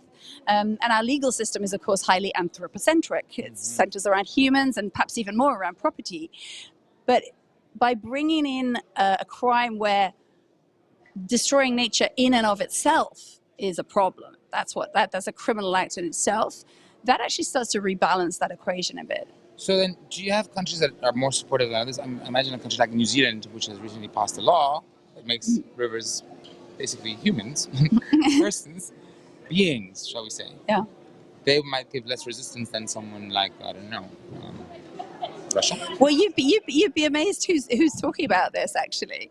I mean, it's very interesting. We already have 16 member states of the ICC who are discussing this at Parliament or government level, in different ways. I mean, some are just sort of saying, you know, we are watching this conversation closely. Others are, I mean, like Belgium yesterday, their Foreign Affairs Committee passed a resolution asking their government to legislate for ecocide, so nationally and internationally. So, you know, and Mexico's discussing a bill on ecocide. You know, this is something that's coming up in many different countries. Chile is discussing possible addition to its constitution next year, including ecocide. Sorry? They're rewriting the constitution. Exactly, and they're looking at drafting a section on ecocide. I mean, it's amazing how much traction this is now getting, and I think it's because, you know, there is a kind of fundamental realization that something serious needs to change, because, you know, if we don't have a hard stop, you know, a place beyond which it's not okay to go, we don't have a guardrail, we don't have a safety rail. You know, we're kind of, you know, dancing at the edge of a precipice. I mean, at the moment, CEOs are like legally obliged to maximize profit, right? But you're not going to go to your government and say, can I kill 500 people for my new business? Of course not. Of course you're not, because that's a taboo. But there's an interplay there between, I mean, profits and ecology. I mean, look at Costa Rica, which in the 80s was, you know, destroying its forest, and then decided, you know what, you know, we're going to pay farmers for just leaving the land to be, because they provide a service to the state. Water retention, they stop leaching of the earth, and it provide oxygen, which is a pretty big service. And they paid the farmers more, I understand. So those examples must be surely crutches that you... Yeah, these are all complementary movements. I mean, like the movement for rights of nature, like you mentioned about New Zealand, about the rivers, but also looking at what we value in nature, because at the moment we tend to put a zero value. Our culture puts a zero value on nature in terms of our, you know, our financial and markets and all of that, and also the way we approach carbon offsetting is really destructive. You know, there's a kind of, because we don't actually acknowledge what nature actually does for us. It's not included in all of those equations. So, you know, that's a whole nother area, but it's complementary as well. I mean, I think the thing that's really interesting about ecocide crime particularly is kind of a surgical intervention. It's like you add one crime to a list of crimes, but the ramifications are really broad. And of course, the individual criminal responsibility is really important because, I mean, there was a study done on this, in fact, a few years ago in the University of Colorado. What they found was if you change environmental regulation, what you change is corporate budgeting. If you add criminality, you start to change behavior. Look at that. So how could our viewers get involved? I mean, how do they, you know, find out more about this? Because it's fascinating and we don't have enough time. I could talk to you all night. Bless you. Yeah, I mean, go to our website, stopecocide.earth. There's a whole Act Now menu, stopecocide.earth. Stopecocide.earth. You heard it. Yeah, absolutely. And you know, there's so many different actions you can take. I mean, you can join the campaign, you can give a talk, you can have I mean, you know, it goes right up to, starting your whole branch yourself if you want to. But the key thing we would say is talk about ecocide, because we know that where this word is being heard, that is where the difference is being made. So everybody, where the word is being heard, the difference is being made. Yes, Amandla. Yeah, absolutely. So thank you so much, Jojo, for your time. Pleasure. You are a great interview. And what was that website again? Stopecocide.earth. You must visit that. Go there. That is how you begin to inform yourself, inform others, be the change we want you to be. Thank you. Thank you so much, Jojo. And I wish you a good evening. Have a great day. I'm going to see who else I find along my way. Fantastic. Thank you. Cheers. So how was that? That she's, you know, one of those interviews that I just love because she's so friendly and jovial, and actually has something really important to say. I was at their launch of the concept of ecocide, and it was good to see so many young people there. Young people like, hi. Hi. Who are you? I'm doing fine. How are you? I'm very good. Now, who are you? Hello. So I'm Disha Sarkar, and I'm from India, Assam. Okay. I hear you've been very, very busy. Tell me a bit about what you've been doing here. Yeah. So as I am a young person, as you can see, so I am here representing the youth constituency of the UNFCCC, that is Yongo. And I have also been a part of UNICEF Southeast Asia's representation here. And apart from that, I am representing my organization, Global Youth Development Institute, which is an yes, it's an observer organization, and I'm here on behalf of them. And so, as you can see, youth have been So pointless. it's okay.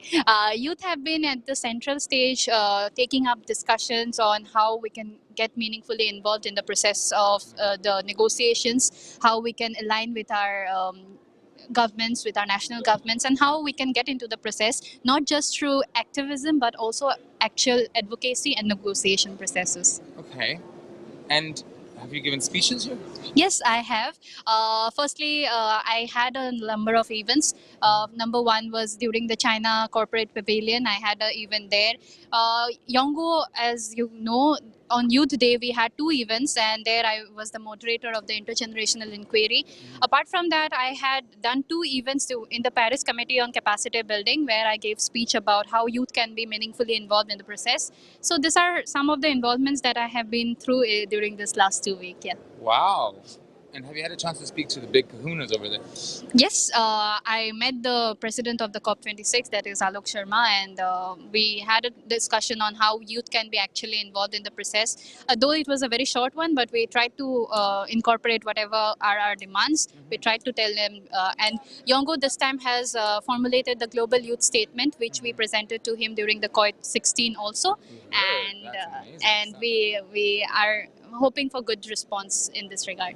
So what was that experience like, speaking to It's always a good experience to talk with such insightful and such experienced people, and it actually bridges the gap that we have in terms of our difference in generation. It brings that intergenerational inquiry, and I feel that that is very important. If we want youth to be involved, we have to have that dialogue between the elder generation and the younger generation, and we have seen that government delegates also have been very supportive in this case. I happen to interact with some of my party delegates from India also, and this was facilitated by UNICEF Southeast Asia. So it was good. We had a meaningful discussion, and yeah. Now, you live in India. Yes. Okay. How do you feel about India's climate pledge?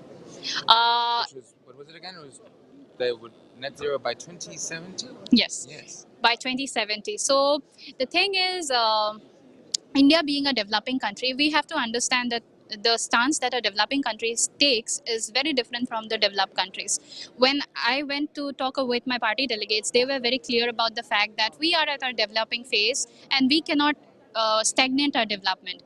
However, we have to see that how can we balance with development as well as our reduction of our emissions. So in that case, they are doing quite well. Apart from that, the kind of ground level work that is being done is tremendous. In case of climate awareness, or be it involvement of the climate education in our national curriculum, these are some of the steps that Indian government has taken, and we are hopeful that we will do quite well in the next few years. Okay. And how do you feel about the negotiations here now, and the day before it's meant to end, which probably not? How do you feel about what's happening here? The negotiations were very intense, I believe, and the kind of involvement of observer NGOs or from the youth constituency was relatively less this time because of the COVID protocols we had. The number of people in a room was very limited. However, there were interventions made by Yongo on behalf of constituencies, and we tried to bring forward our demands. And suppose I was following the ACE related issue on review of the Doha work program, and in that it's the Article 6 which we were following. And what is Article 6? It's the action for climate empowerment, which encompasses 6 elements, that is climate education, climate awareness, public participation, international cooperation. So 6 elements are involved in this, and we were negotiating on behalf of the youth constituency, and we had advocated for involvement of the in-session dialogues or having a youth ACE Youth Forum every year. So these were some of the demands that we had, and we are very thankful that the action plan has been taken into consideration and it has been included in the text this time. And now the drafting of the action plan is going on, and how we will integrate our demands into that, we will be seeing into it. So do you think Do you think that we're going the right way? Right way. Yeah, so the first thing is there's no answer to black and white. There is no exactly, I cannot say that we are going the right or wrong.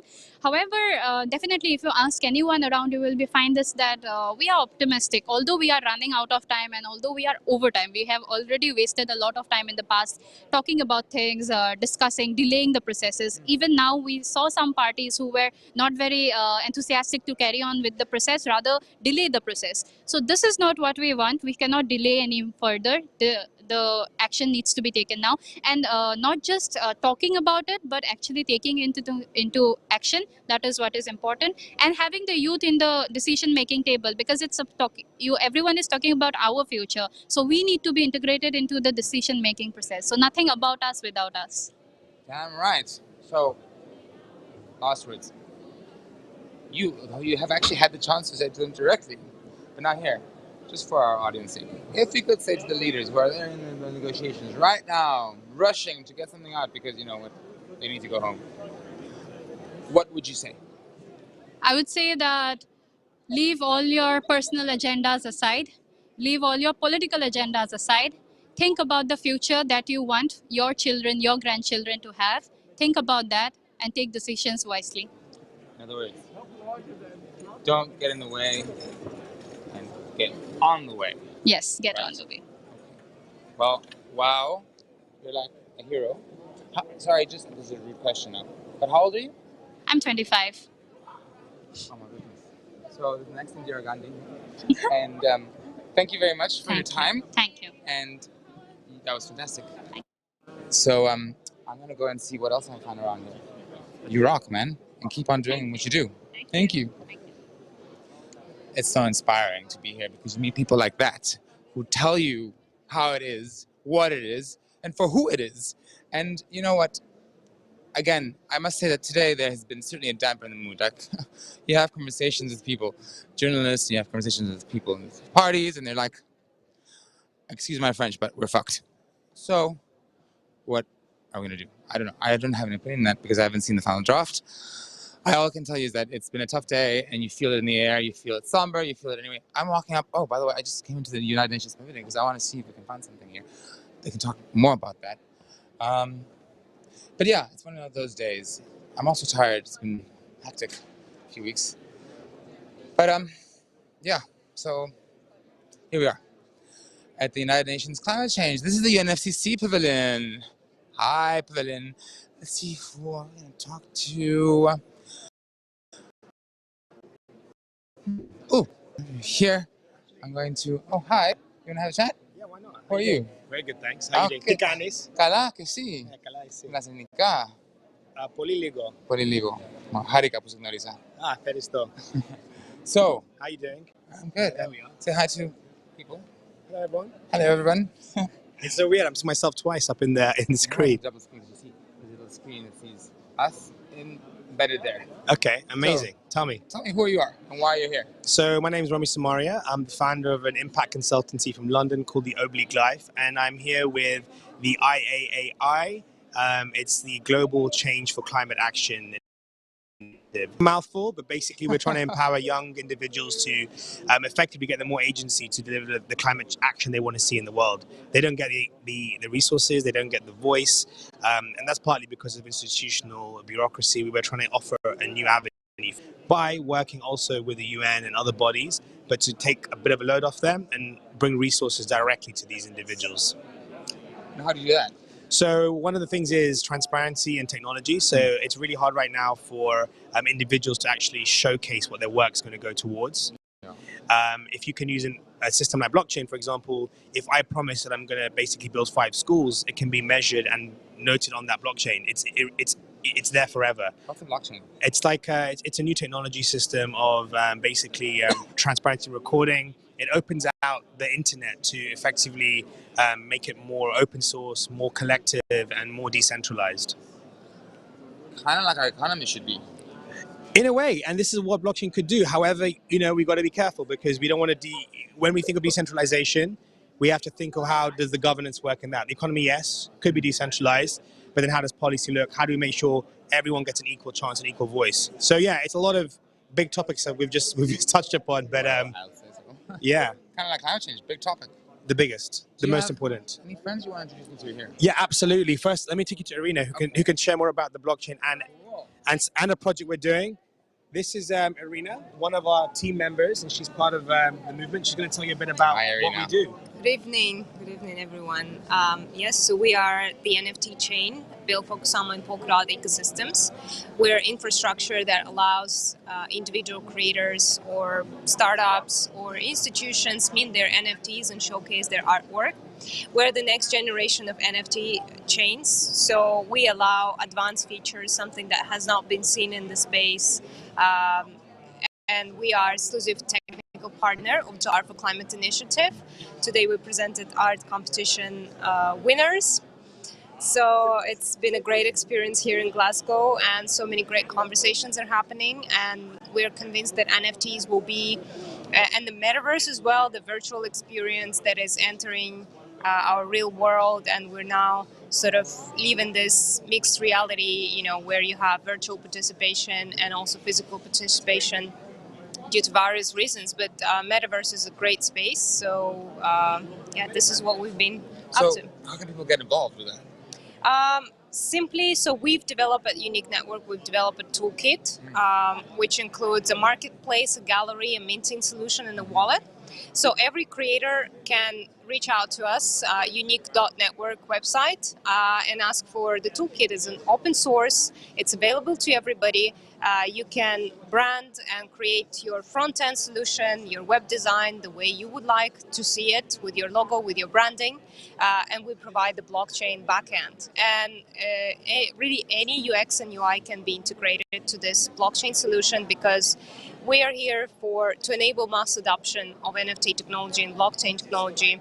And we want to make this experience of minting and creating NFTs as seamless as possible. So we are bringing the best Web2 experience, just like, you know, any experience you would have on a digital art marketplace, where you would buy actually a copy, right? Like Artsy, you would buy a copy, you would buy a physical artwork, but now you have NFT space where you actually can prove ownership of your digital assets, and then you can bring it into a game, your NFT into a game or into the virtual world, or you can print out a physical object out of your NFT. So there are many opportunities now, and really and truly only a creator is here to decide, you know, how to use this tech. Amazing. So, do you have any friends you want to introduce me to here? Yeah, absolutely. We have actually right here. I struggle with that. I'm getting old, so struggling to get out. We have here Jiménez and Domenico. Hi there. Hold on. Let me just over here. I'm gonna steal that back from you. Okay. Thank you so much for that. Amazing work. Congrats, and keep it up. Thank you.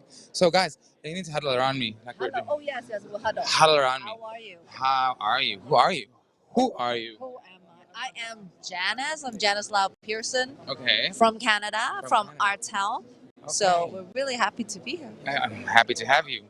And who are you? I'm Domenico from Abzi in Italia. And you are here because? I'm here because I'm in the delegation of Glocha and I'm following the negotiation, and we are organizing also event together with Digital Art for Climate and so on. Oh, wow. I didn't ask you, why are you here? Oh, I'm also part of Glocha and supporting Miroslav in this, youth empowerment. And we use our platform to advance the messaging, Digital Art for Climate. We have a platform of follow social at arts_. And with that, we are so excited to feature all the finalists from the Digital Art for Climate competition that was announced this morning, and the winner. So we're really. Who's the winner? Who won? His name is Bricks from the Philippines, and his artwork is phenomenal. And he gave this really inspiring speech at our live press conference today. So check it out. Where can I check it out? Oh yes, it is on UN. I think it's on UN website. It's today on November 11 at 12:30. There's a live. There's a link for on-demand video. Okay. Yeah. And where can I check out the digital artwork that was in the? Yes, the digital artwork is digital art for climate. There's an NFT gallery that is up right now, and you can see all the artwork displayed beautifully on. Check out digitalartforclimate.space. I love that. Digital art for climate .space. Space is in space? As in space, as in the outer space. Outer space. Well, that's fascinating that there's art involved in this struggle of ours to save our planet. And what do you think of the winner? Of the winner's art? Yes, they are fantastic. I had the experience to see some of the work that was in the final and also to see the winner, and they are amazing. I really, really appreciate their efforts in the art and also the fact that they connect with climate. That's very, very important. How do they connect with climate? What do they do? What is the connection? Actually, through Digital Art for Climate, we are developing a platform that wants to create a marketplace and use the NFTs communities in order also to foster the climate action and also to support all the action that are dealing with the climate and dealing with helping environment to make it better. And how does it do that? How does it make the environment better? Yeah, because we are involving youth. You see that youths are all over the place and they are on the streets, they are claiming and they are very active. You have really to know how much project they are implementing, and through that we can help them also to foster on their project. Help them, but you're youth. So what do you mean? Help us. Help us. No, we have to help each other because we are all together on the same boat. Bravo. That's it. We're all on the same boat, and this boat is kind of sinking. What do you think of COP? I'm a first-time copper. Do you say that? Copper? Okay. Copy? Yeah, why not? You just said it. It exists now. Okay. First-time copper. First-time copper. I am so inspired, despite some negative narratives out there. I have to say, every day coming here, I don't even eat. That's how. I feel ya, sister. I feel ya. It's one of those things that you're just like, I don't have time to eat because I need to talk to so many people. And literally every corner I turn, I find someone that is like-minded and has a solution, a platform, or want to collaborate. It's a pity they're not in the rooms over there, right? Just saying. Right. I actually haven't even had time to check out everything, but literally anything that I've seen in this pavilion or even just out there, in any type of meeting rooms, you really find people from all over the world, a global citizen group that want to collaborate. And I'm so inspired. And I said to someone that, the one word that I'm leaving here with is optimism. And I want to make sure that the future is bright for our youth. The future is bright for artists. And I have 2 kids, and I am so, I'm so inspired by the action being taken here that I feel hopeful. Well, look, that is the beautiful takeaway of this experience. Now, to the 2 of you, let's huddle around here. Huddle. What is the message we have to the leaders who are busy? Oh, I have terrible coordination. So, hi. Yes, there we are. In the picture. Message to the leaders who are talking right now. Mad rush to get something out. No comments. Message. Okay. Go. I will start? Okay. I want to say to the leader that they have to be very decision makers. So they have to commit and they have to take strong decision with convincement. Okay. And what else? And I want to say that also they have to listen to the civil society, to the youths, and to all the stakeholders, because we can cope with the climate change only if we collaborate and if we have cooperative and multilateral approach. Bravissimo. Grazie. Thank you. Grazie a voi. Now you. And 3, 2, 1. Message. Stop playing politics. Stop trying to be the middle. Stop trying to please everybody. Climate change is real. That time to action is now. Think about our youth and their future. And without this planet, we have nothing. So, I probably would be long gone before the world take a different direction. Yes. So, just think of our kids. Think of our youth.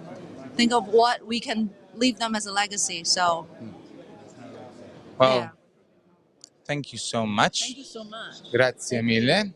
Grazie a voi. Ciao. Ciao. Thank you. Thank you guys. Thank you. And it's people like this that inspire me and that actually lift my spirits after a pretty damp day. It's cold outside. Sorry, Fergal. And it's just so inspiring to meet people like this. And I'm glad that, you know, that at least that the voice of the youth and the voice of people who actually care about that mycelial network we're trying to build, it's here. And that's the value of this place. Now, tomorrow we'll unpack a bit of what is going on in that room where it happens, which I so often quote. But it's not that hopeful. Anyway, I'm going to leave you to watch a world premiere of a movie tonight on this channel. And I'm going to thank you for accompanying me on this magical journey. Got one more day to go. It is Thursday, right? I think so. Can't lose track of time. And if not, we've got another day because it'll probably overflow.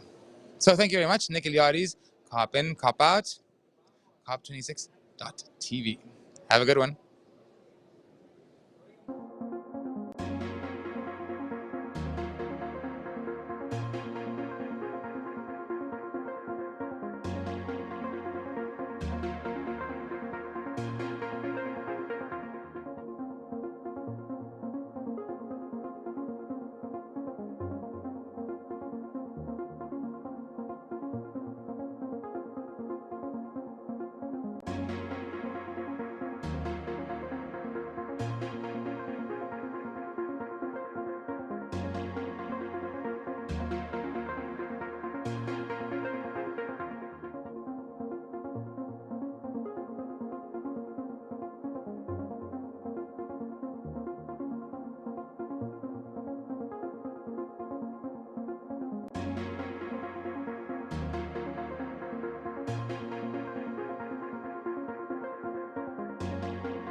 Hi there, beautiful people. My name is Chris Jones, and I'm going to be talking to you today for Meet the Scientists on COP26.tv. I'm going to be talking with Professor Patricia Harvey, Head of Aquatic Biotechnology and Biology with a focus on food, cosmetics, biofuels, and pharmaceuticals. So welcome, Patricia. How are you doing today?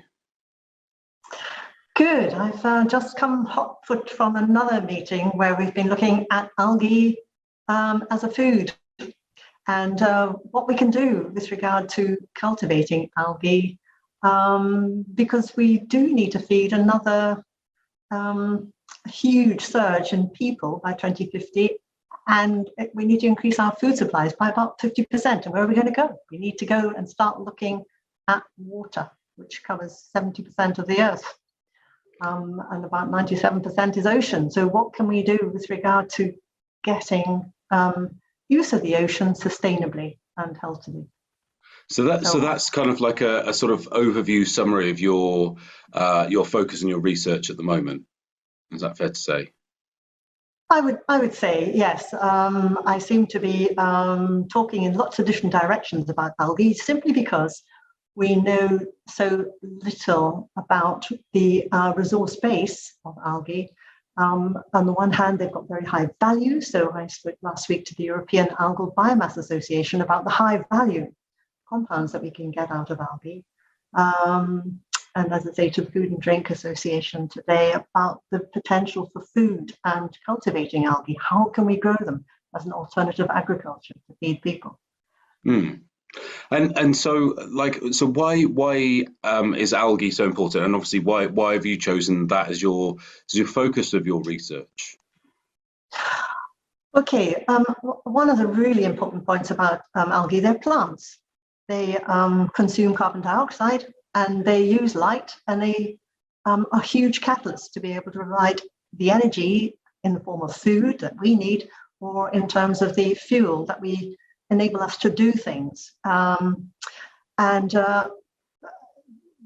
we could be looking at plants from land, but there's a real concern about being able to utilize our resources sustainably. If we keep on putting pressure on land resources, we'll mess up the biodiversity that we've got. We need to be able to utilize our land more efficiently in order to be able to feed more people.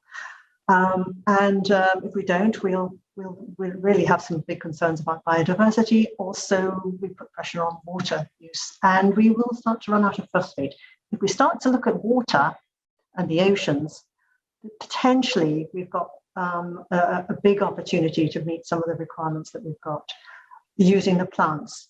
But at the moment, what we're still doing with the oceans is eating the carnivores, the lions and the tigers equivalent from the ocean. We need to start eating the plants. And so what I'm really interested in is the potential of being able to harness the vegetables from the salty water, not least because we can consume carbon dioxide, and number two, we can use non-potable salty water that we can't drink. And water is going to be another big hot topic going forward. Can I just ask? You use the term there, potable. So what does that mean in general? When you're saying about potable water?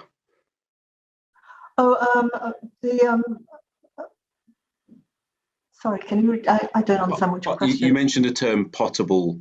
Potable, non-potable water, non-drinkable water. We were able to grow algae on water that we couldn't drink.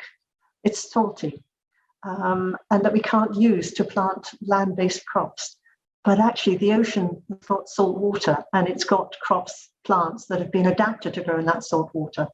So if we can work out how to get into that ocean treasure trove and utilize it in a sustainable way, then we have got a huge potential resource. But the trouble is that for centuries, people have been working on the land and not on the water. And we need to now go back to look at the vegetables of the ocean instead of just the fish.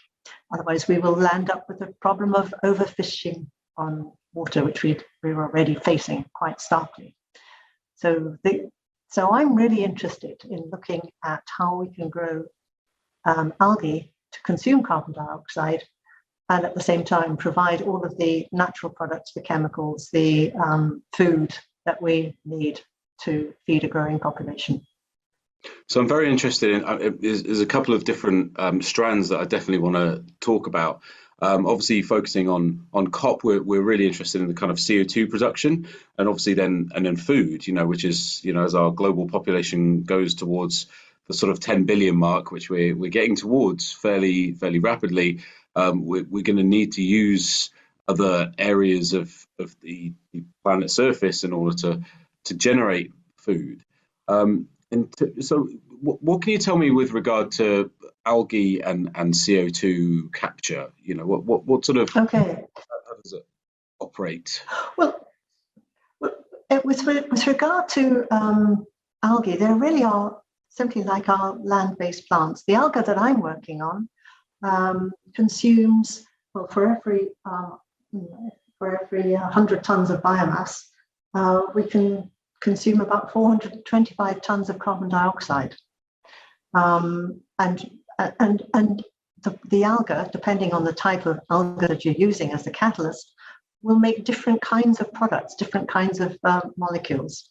The alga that I'm working on produces a very important portfolio of carotenoids. These are carotenes, a bit like carrot. But one of them is very, very unique.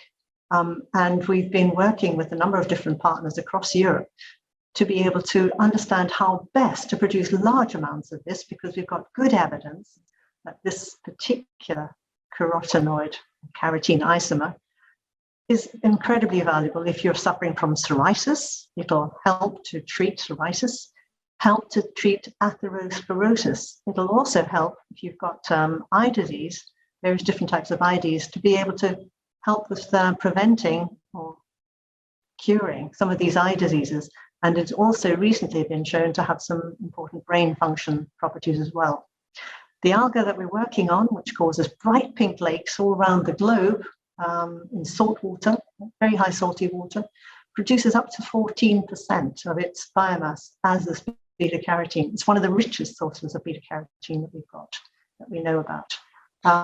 So I'm particularly interested in understanding how we can get high density, good quality biomass from these tiny little cells. And the cells are about 10 to 20 microns in size. We have to harvest them out of the water and then process them to get the chemicals out. It's a much more effective way than chemically making the compounds. So a micron, we're sort of talking about the sort of size of thinner than a human hair, you know, so a human hair is maybe... Can't see them. You cannot see them except with a microscope. Really small, tiny cells. And so you really cannot see them, but they do contribute a very nice pink color to all of the tubes and photobioreactors and lakes that we've got around us. So you probably, you're still recording me, but you probably can't see my video behind me, an image of a bright pink lake. Yeah, so yeah, I can see that. Is that something to do with flamingos and their colouring, or is that something different? It certainly is. The flamingos feed on the shrimps that grow in the pink waters, and they feed on the algae. So there's a chain. But we wouldn't dream of eating the pink flamingos. And by the same token, we increasingly need to start understanding how to eat the shrimps and to consume the algae that the shrimps feed on. Not least because that's going to be a much more energy sustainable route by which to be able to live in a stable, sustainable ecosystem. So we've mentioned about sort of like the CO2 production, and we've sort of touched on the food. You know, so the particular type of algae that you're looking at has a range. Is it a range of different colours? So it's the same kind of family, but you know, you've got different set of colours. I'll tell you a little bit about algae.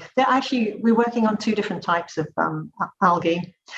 We've got these microalgae, which are very tiny little cells, Dunaliella salina, the salt-loving alga that I mentioned. But we're also working on seaweed, which also grow in salty water, and they can grow very, very long, 70 meters long.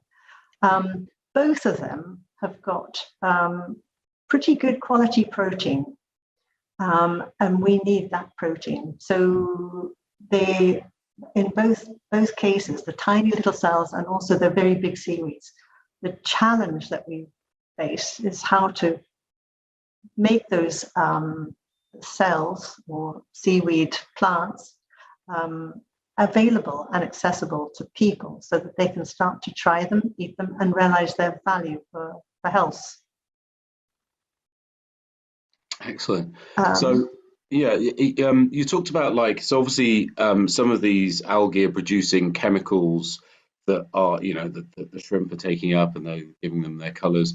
Are there any other sort of any other sort of chemicals or pharmaceuticals that this particular type of algae or your research has seen, or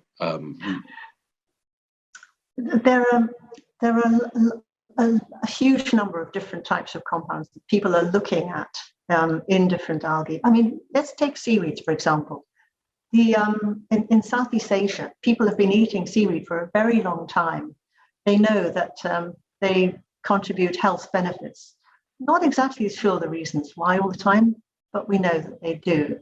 And so fast forward to now, there's a massive amount of work looking at the phytosterols, the phenolics, the prebiotic functions of these seaweeds, the different kinds of compounds, bioactive peptides that might be able to help us with various disease states that people suffer from.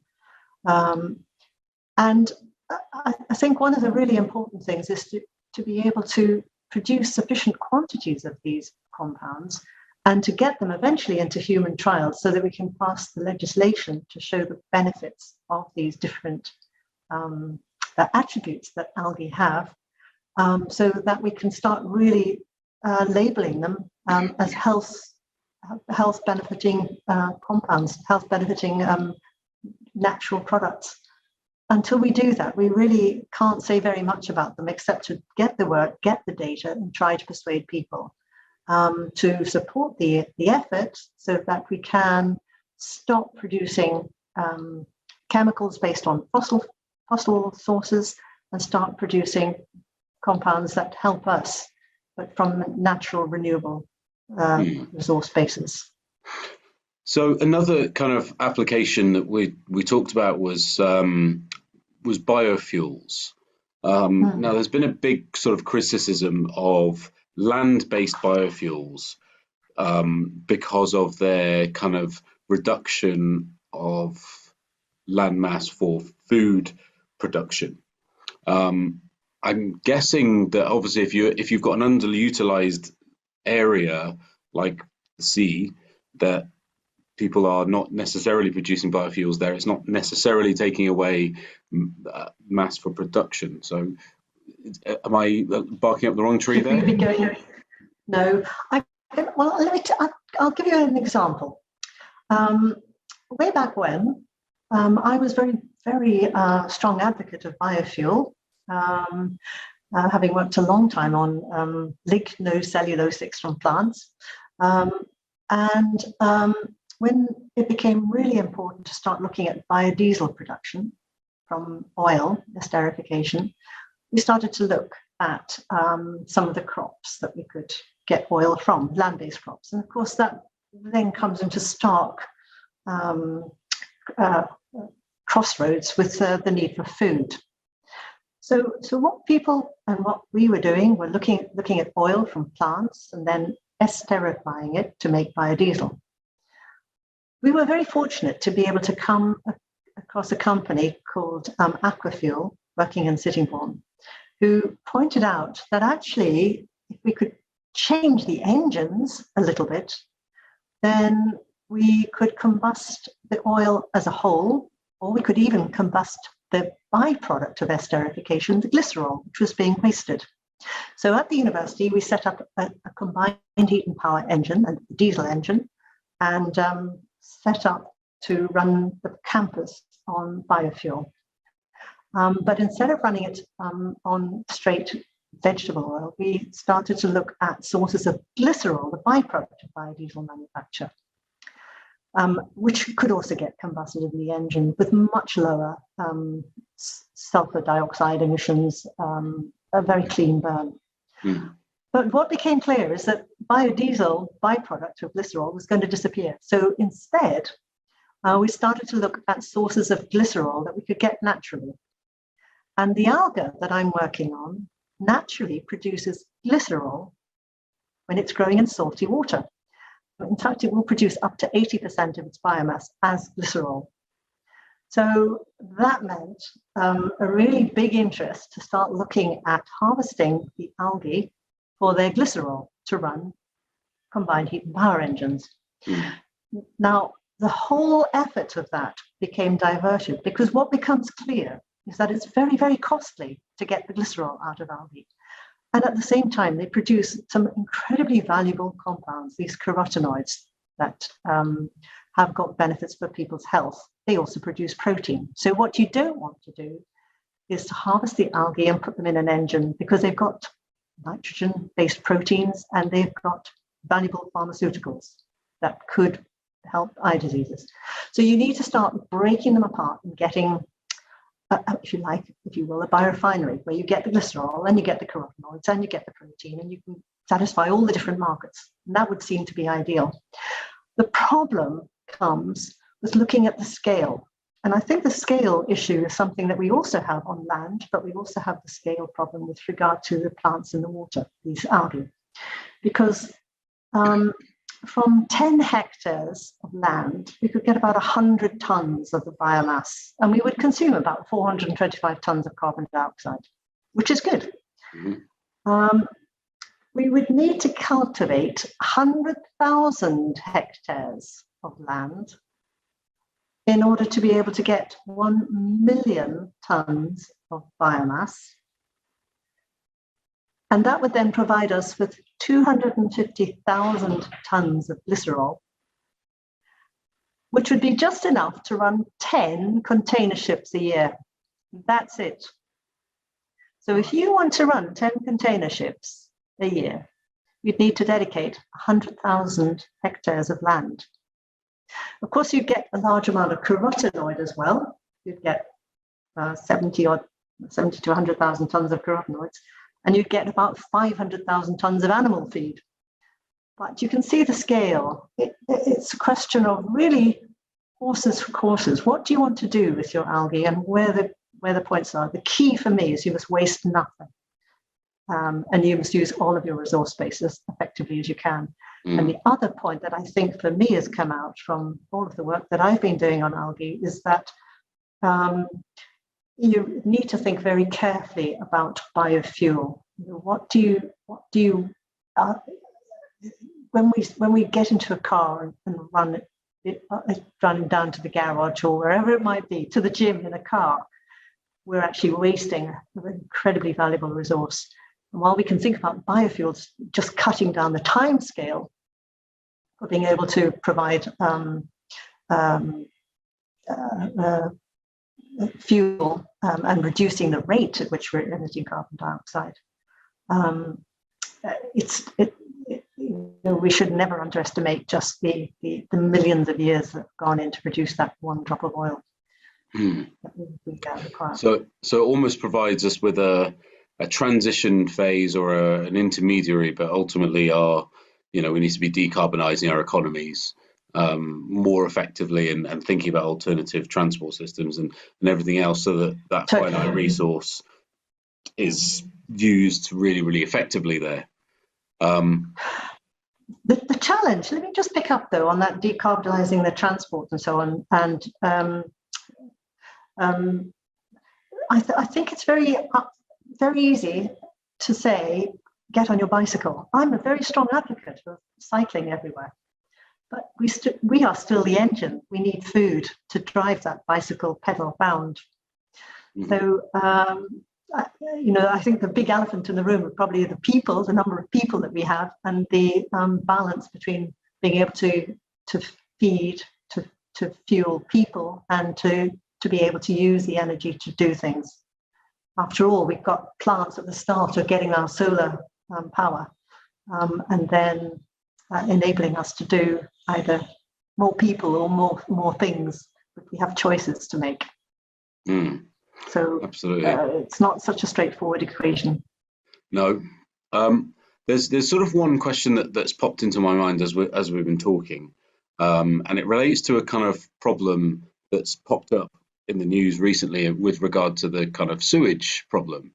Now, sewage, as I understand it, contains a lot of nutrients that plants can utilize for growth, and so I'm just wondering whether a problem can be a potential solution. We're putting lots of sewage into the system. You put lots of algae there, it will then deal with the problem and obviously take in the CO2, nitrogen and phosphate. So are there any potential There's a issues? very important circular economy story to be had in exactly what you've described. We've got quite a lot of work going on in the lab, in fact, even now as we speak, utilizing algae to be able to suck through all of the phosphate and nitrogen that comes out of waste, and then at the same time consume carbon dioxide. The question then becomes, what do you do with the algae that you've harvested, that you've harnessed? And they're actually then serving as a catalyst to capture solar energy. So actually you're putting more energy into your system through the algae, even though you're utilizing in the bigger circle, the wider frame, food to extract energy. You're also being able to minimize that by putting more algae in, by using them as catalysts to capture solar energy, carbon dioxide, and utilize the nitrogen and the phosphate. There are a number of different very interesting initiatives that have happened with regard to managing waste. Anaerobic digestion of food waste, for example, has got a lot of water. If you can pull off the methane and utilize that methane, then you're left with a watery soup. And if you can grow algae on that to capture the nitrogen and phosphate and consume carbon dioxide at the same time, you've got a very neat solution to some of the big problems that we've got. Kind of seems like someone's missing a trick there, where we're dumping thousands and thousands of tons of sewage into the sea. I'm like, but you know, there are bioreactors in the form of algae that could be utilizing that if thought about more effectively. And in fact, if I just jump in there as well, in China, because of a lot of nitrogen and phosphate runoff from all of the different sources that goes into the ocean and causes a problem of eutrophication, what they're doing is cultivating seaweed, large tracts of seaweed in the top 3 meters of the ocean. And these algae are consuming the nitrogen and phosphate, carbon dioxide, solar energy, and then the algae are being harvested depending on the quality of the algae, much of it will eventually land up as food. So it's a very good way of just trying to keep a check on all of our different resources by cultivating algae that grow very, very effectively in water and in salty water to boot. Yeah, which again is a really lovely source of food, as we sort of talked about right at the start. Are there any sort of final thoughts that you'd like to leave our audience with? Well, yes, I think it's very easy to come up with all of these wonderful schemes and scenarios, but we really ought to think a little bit about the challenges. What's holding us back? Why haven't we done this for a long time? What are the issues? And there are quite a number of different wide-ranging issues, but one of them is really getting a much better investment into the whole area, so we get a much better understanding of the resource that we've got, and a much better understanding of how to utilize it sustainably. And also we start to unblock some of the legislative problems. For example, the alga that I'm working on, Dunellia salina, this has got what's known as GRAS status, generally regarded as safe in America, GRAS status. It's been eaten as a traditional food in Japan for a very long time. But in Europe, it's classified as a novel food because it's not been eaten to any great extent before 1997, which means it cannot be consumed by people until someone invests in all of the legislative requirements to be able to get this alga accepted as a food. Now, we've got various algae producers around Europe that are producing the alga at scale, but they're really struggling because the value of the alga really comes in its food value and its nutraceutical value. And until we can get investors to invest, and investors won't do that if they don't think there's a market, then we continue to have a struggle. So there needs to be some legislative changes, some political support, and more investment to be able to demonstrate the value and persuade customers of the value and encourage a demand for these kind of products from salty water. Well, Professor Harvey, thank you very much for your time. It's been really, really enlightening and very, very interesting. And I think, it's a piece of a sort of wider puzzle that we're going to need to be looking at fairly seriously. And as you say, trying to get investment for these things over the next, if we're aiming for, some people are aiming for 2050, I think we need to be more robust and sort of looking and aiming a little higher and going 2025.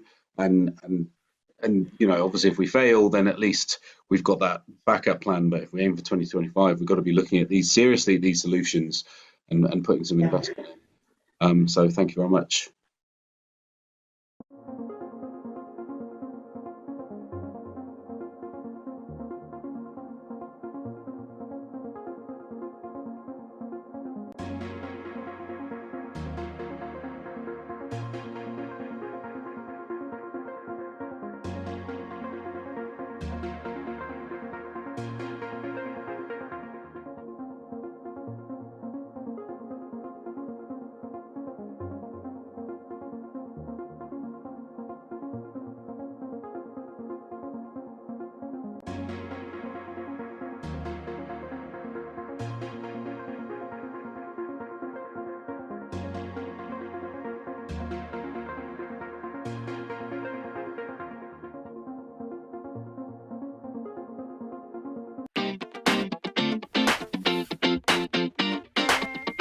Net zero by 2050, blah, blah, blah, 30 years of blah, blah, blah, and where has that led us?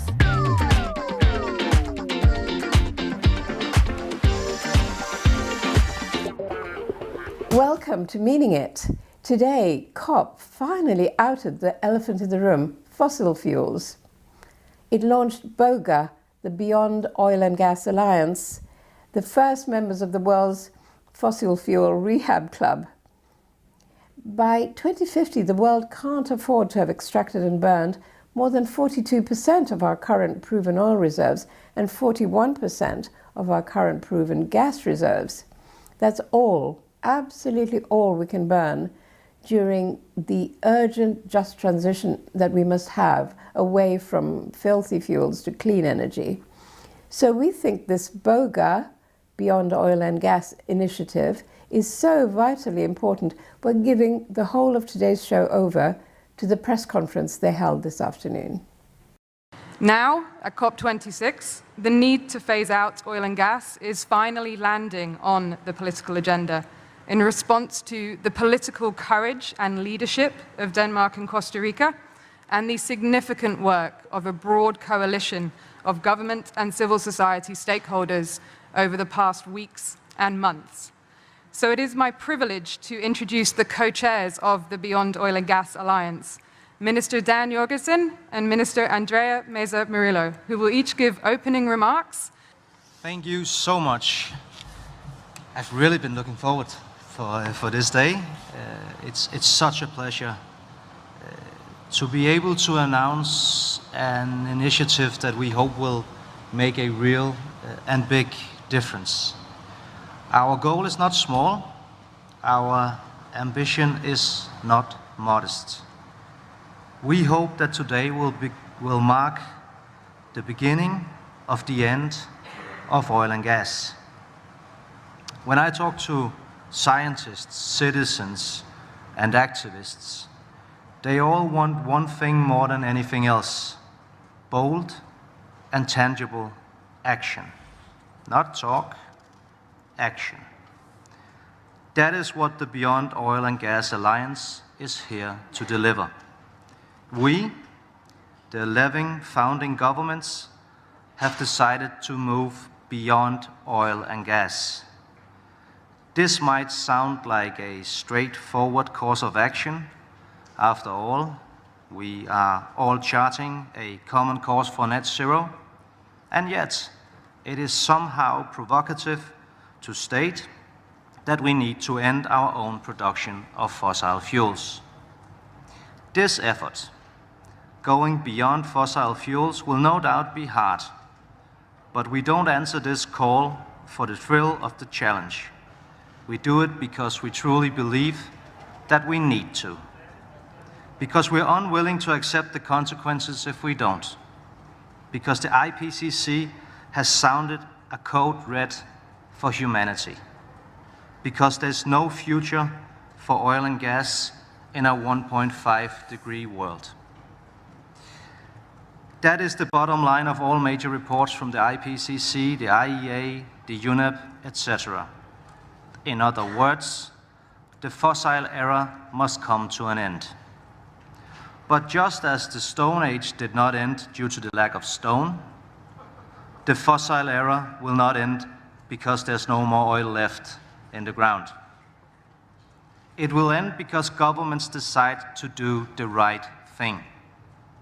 Because they decide to phase out the production of oil and gas. That is why we, together with our Costa Rican friends, decided to launch this alliance, BOGA, the Beyond Oil and Gas Alliance. As the first state-led initiative in this field, BOGA will bring the issue of production phase-out into the heart of the international climate discussion. It will set a clear direction for governments who are stepping up to lead on climate. The idea of production phase-out is not new. Others have produced the knowledge base and raised the awareness before us. BOGA is the natural extension of that work. Let me just very briefly zoom in on the Danish decision. Denmark is one of the largest oil producers in the EU, and we've decided to instate a 2050 deadline for phasing out production and to cancel all future licensing rounds. Now we extend the challenge to others. We invite you to lead in the fight against climate change with us, because the science has spoken, because the time for oil and gas is running out, because there's no planet B. Let us build a better world. Thank you very much.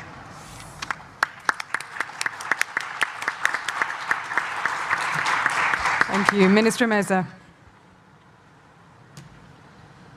Thank you, Shanna. Thank you, Dan, for this very inspiring introduction. And I think that this is what it's all about, is to have courage to really come with concrete actions. We are hearing the world outside these walls, and we know that science is clear. We really need to accelerate action. And when we're talking about how to accelerate action, we've been addressing the demand side. And yes, it is important. We are in this pathway towards decarbonization, and we need to continue addressing the demand side for sure. But we cannot also leave the supply side there. We need to start this conversation. We need to start seeing concrete measures around the supply side as well. And this is why BOGA is launched, is to start this conversation around the production of oil and gas, which we know is not an easy conversation in any of the countries, even in a country like mine. We are not producers, but we do have reserves. So there's always a push to try to use those reserves. So I think it's very important that we manage to have a platform that will continue to generate momentum, political momentum, that will be a platform to have an exchange of knowledge, of good practices, of good policies, because we recognize that this will not be an easy journey. And it is also about acknowledging that every dollar that we invest in fossil fuel projects, it is one less dollar for renewables or for the conservation of nature. And we need coherence. We need alignment of the different financial flows. This is something that we are saying in the rooms inside the negotiation aspects that we are here right now. So it's about how to really leverage momentum for this conversation, how to invite other countries and jurisdictions to join the alliance. And it's about continuing talking and continuing engaging other countries and jurisdictions. As you will see, BOGA has a tier membership structure with gradually raising levels of ambition. We have core members of BOGA that commit to end new concessions and licensing or leasing rounds for oil and gas production and exploration, and to set a Paris-aligned debt for ending oil and gas production and exploration in their jurisdictions. We also have associate members of BOGA that will have taken significant concrete steps that contribute to the reduction of oil and gas production. We have 5 specific criteria by which a member can join. And this is something that you can visit our website and see these specific criteria. And we also have friends of BOGA that are also governments and partners that can sign the declaration. And we know that we will be then doing this exchange of experiences, of learning, and we know then can be moving from one category to the other if we see that we are taking steps towards those ends.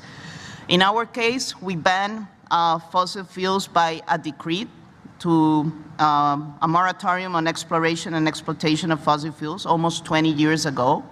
3 governments has passed and we have maintained that decree, but we are seeing a lot of pressure right now for the exploration and exploitation, and for this reason, we are trying to pass a bill. So this is also one of the other elements that we're working on right now, to have and to be coherent with this 1.5 goal. So we're raising the bar of what ambition is, and we hope that we will be seeing other countries and jurisdiction and friends and private sector joining for this. Thank you.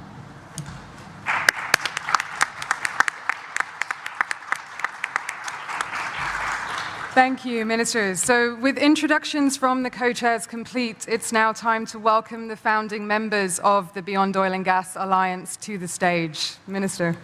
Yes, thank you. It is my honor to now present France as a core member, represented by the Minister of Ecological Transition, Barbara Pompili.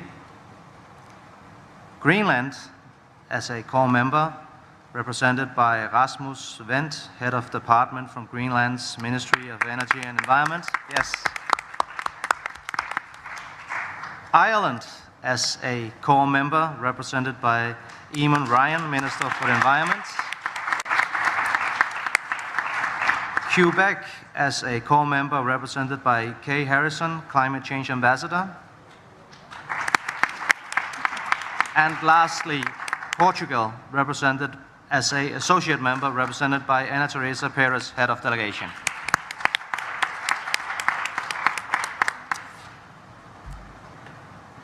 New Zealand, yes. It is my honor to present New Zealand. You already mentioned it? No, I didn't mention it. Okay. Sweden as core member, represented by Minister Per Bolund, and Minister of Environment and Climate.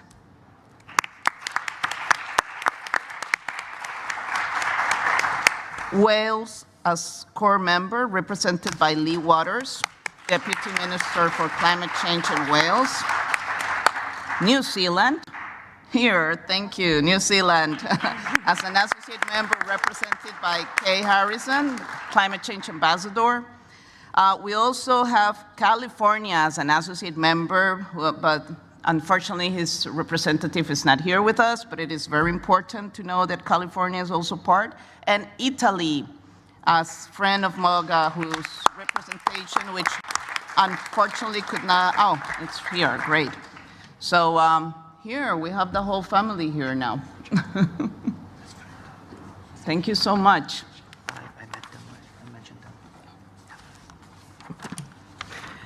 Okay, so welcome and congratulations to the 11 founding members of the Beyond Oil and Gas Alliance.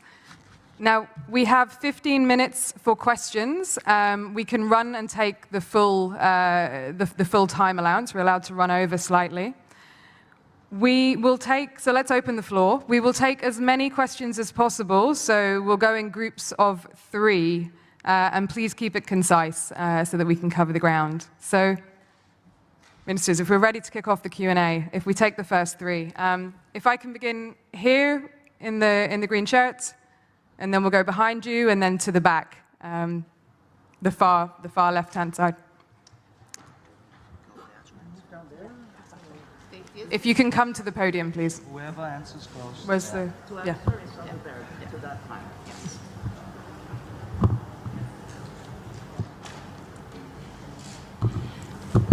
Thank you very much. Emily Beeman from the Press Association in the UK. First of all, could you just run through exactly who all the members are? Because I think I counted 12 there, and I think you said 11. So if you could just run through those again, that would be great. And then the second thing is, from our perspective, we're here in Glasgow in the UK, which is obviously a big oil and gas producing country, certainly has been in the past. Do you have a message to the UK? Do you want to encourage the UK to join? Thank you very much. Thank you, and if we can go immediately behind.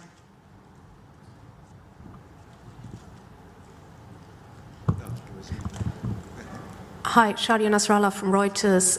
To follow up on the previous question, are you in talks with the Scottish government as well, given that we have another region present here? And can you explain how that works, given that Westminster hasn't signed up yet? Also, in a way, what's the point of very small, relatively small producers teaming up, given that you don't have Russia, Saudi Arabia, and all the big ones in the club? Thanks.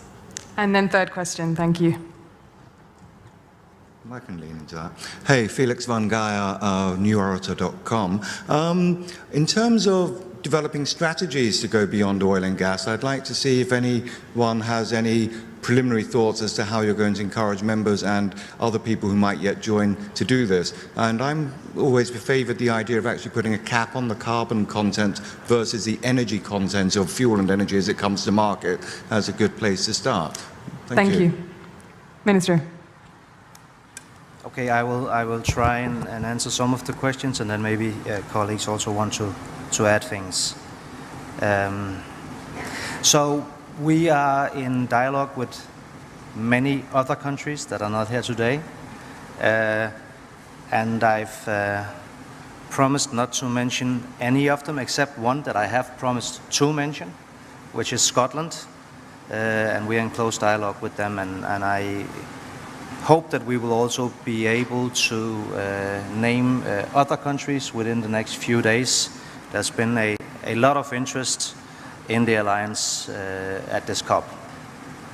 Now, it's important for us to say that we hope that this initiative will do exactly that, spark a conversation, hopefully inspire others, and that this alliance will grow.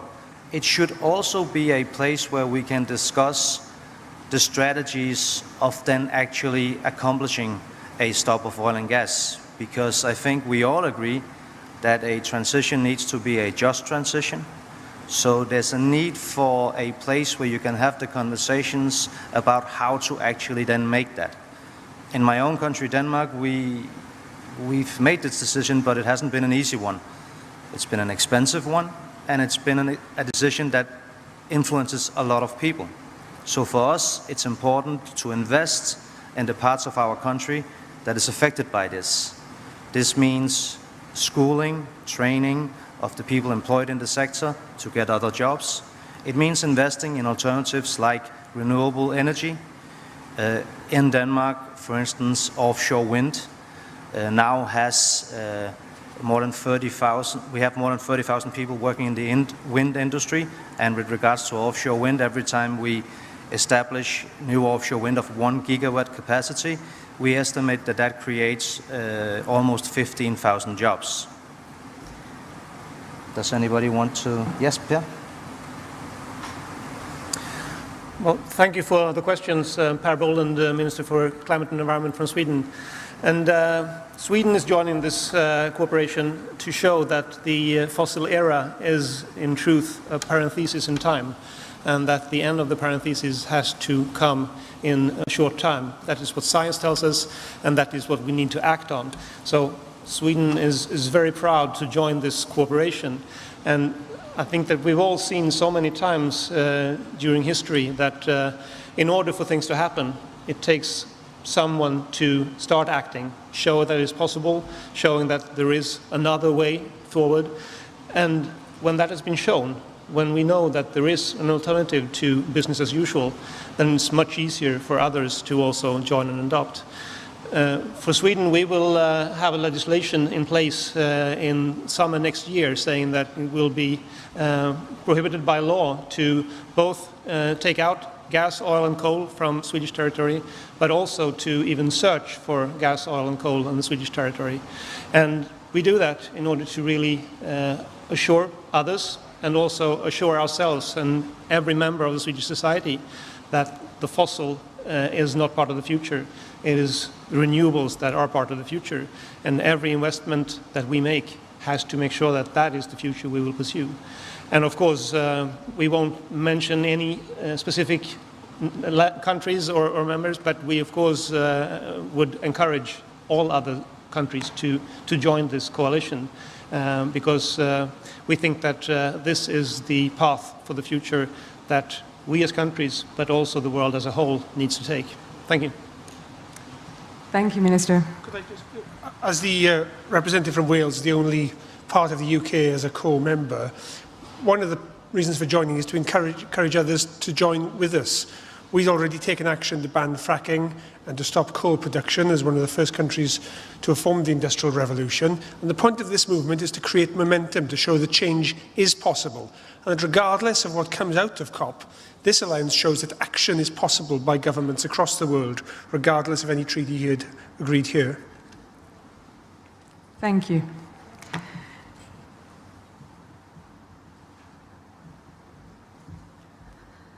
Thank you. And this is about early movers.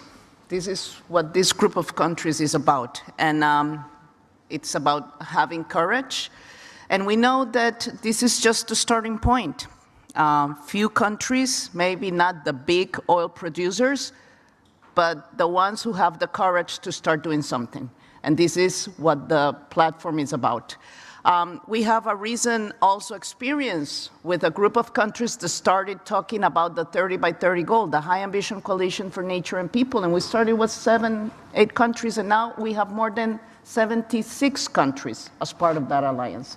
So this is what we see, the early movers giving this vision, sharing this vision for the new economy and for leaving the fossil fuel era behind. Thank you. Thank you, Minister Meza. Let's take another round of questions. And can I please remind you not to queue for the mic? Please wait for the mic to come to you. So let's go the one here with the blue mask, and then to the middle in the white shirt, and then we'll go to the back in the mustard-coloured dress. Adam Vaughan from New Scientist. I just wanted to ask Italy, what are you actually promising to do here? Because you've joined as a friend. You actually are a big oil producer. What are you going to do? And on Scotland, thank you for telling us about that. But respectfully, why would it matter if Scotland did join, given that Scotland doesn't have the power to issue oil and gas licenses that the UK government does? So just I assume it's about the direction of travel that you've all talked about, but I'd like to hear that. Thank you. And to the middle.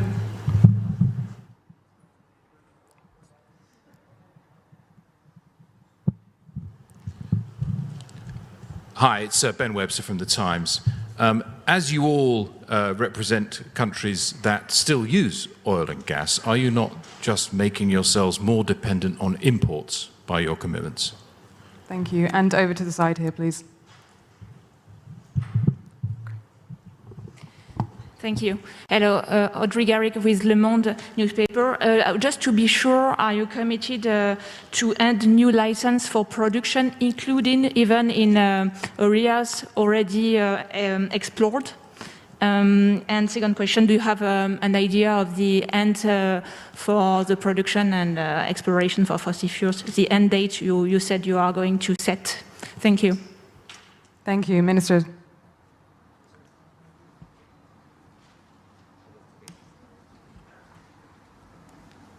So I actually also forgot to address the question on whether or not this group was a small group and only small producers. First of all, if you look at the countries combined, it is actually not fair to say that it's only small producers. I mean, my own country, Denmark, when we made the decision in 2019, that year we were the biggest oil producer in the EU. There are also other countries on the list that does have substantial production. And apart from that, we need to look at the reserves. Greenland, for instance, has huge reserves. I think I read somewhere that their reserves could cover the entire demand of oil on the planet for 9 months. So it's not without meaning. Having said all that, all in all, this is the first step. This is the first time a state-led initiative like this has been put on the agenda. Now, great question on whether or not that just makes us dependent on import. I think you should actually turn it around. We are all on a path of net zero. How can you defend wanting to be carbon neutral in 2050, as some countries want, but still wanting to produce oil and gas and selling it to others? That, in our view, does not add up.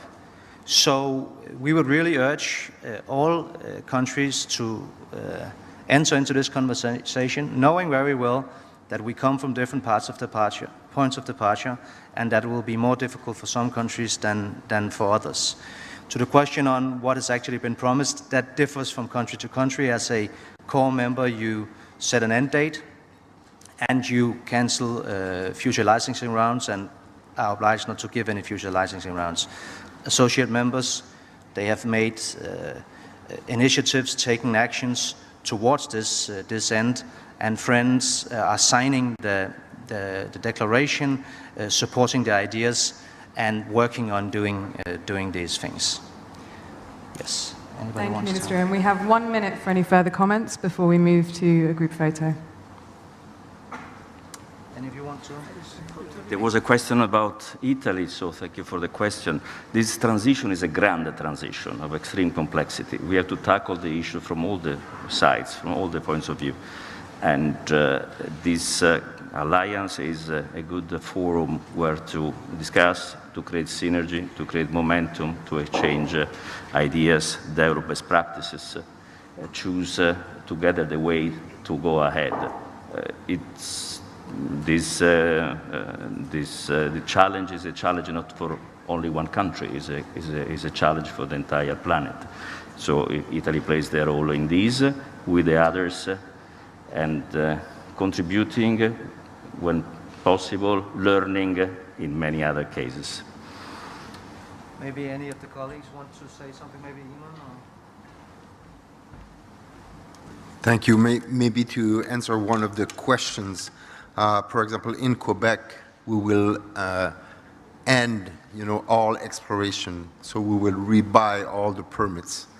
That's like Denmark, that's a very expensive decision, but it shows the courage that we need. It also follows what the science is saying, and the signal that we are all sending right now is, we think, very, very important. So. Thank you. Ireland is a small island, but our sea area is 10 times our land area, and we won't be exploring for oil and gas anymore. We're in this coalition. We've also said we won't be looking for frack gas. And more critically, I think maybe an example that others can follow, I hope, our Strategic Investment Fund won't invest in fossil fuels. And this is what's important today. This is the divestment movement. And at the centre of that is the understanding for too long we put all the pressure on the consumer. Are you doing the right thing? Is that the right light bulb or whatever? And instead we have to tackle the problem at source, at the mine head, at the wellhead, at the gas pipeline, so it's easier for our people to make this transition, and we switch to the better alternative. That sea area is very windy. We can turn that to electricity and turn that to hydrogen. That's the future where we're going. Thank you. Thank you.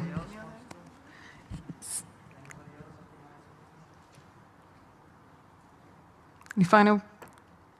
We'll close there. So we are out of time for questions. We will move quickly to a group photo, co-chairs and the new members. Congratulations. And please stay with us. We have meeting rooms reserved next door, rooms 8, 6 and 2.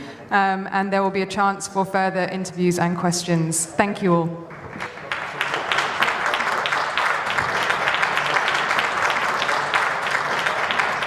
Of course, the giant oil and gas producers haven't signed up yet, nor has the COP's host, the UK. But if this initiative snowballs, gathering in many more countries, and their promises are implemented, it won't just save this COP, it might even save the world. We'll leave you with Dan Jorgensen, Denmark's Minister for Climate, Energy and Utilities, who was, unsurprisingly, feeling rather chipper today. I've really been looking forward for this day. It's such a pleasure to be able to announce an initiative that we hope will make a real and big difference. Our goal is not small. Our ambition is not modest. We hope that today will mark the beginning of the end of oil and gas.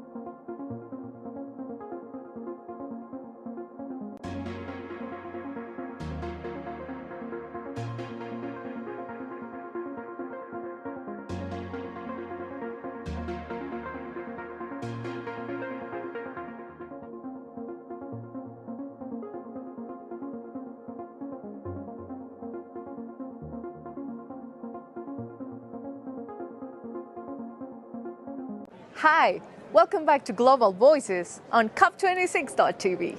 Today we are inside COP in Glasgow and the globe to speak about what happened on Saturday in the city center of Glasgow.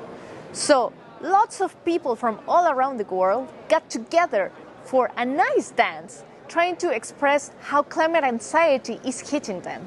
Let's check it out.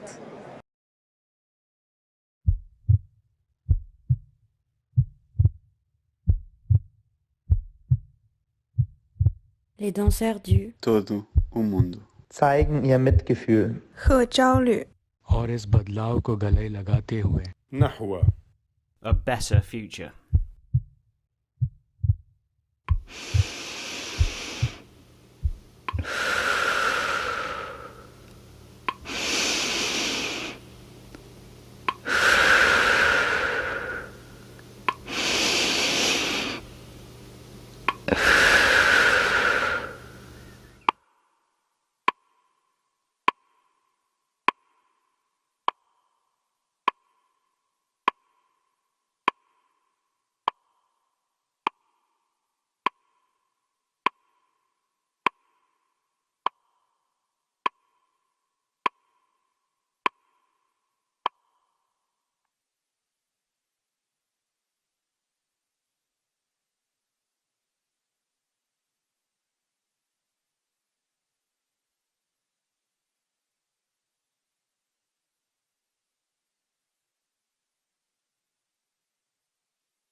Some indigenous communities in Australia are already suffering from the effects that fracking is having in their zones. Let's go see what they have to say to us. So does the company talk to you about drilling around your sacred sites or anything? One didn't come around and speak to us about fracking.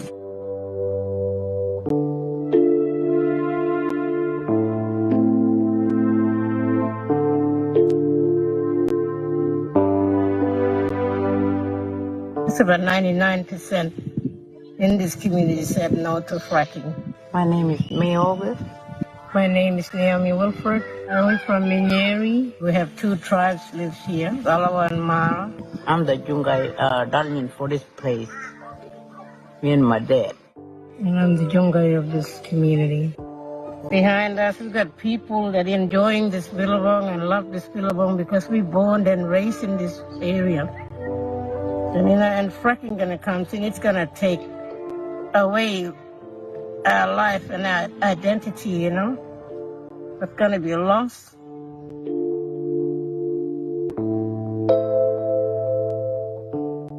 All the people in this community don't like one person doing it. They want to be part of it, include with their kids and themselves, represent their own homeland, their mother's land, uncle lands as a Jungai. People are here today like thinking about fracking, you know. They worried because no one came back and consult with them again. It's just like really sad what's going on. Well, fracking should be stopped.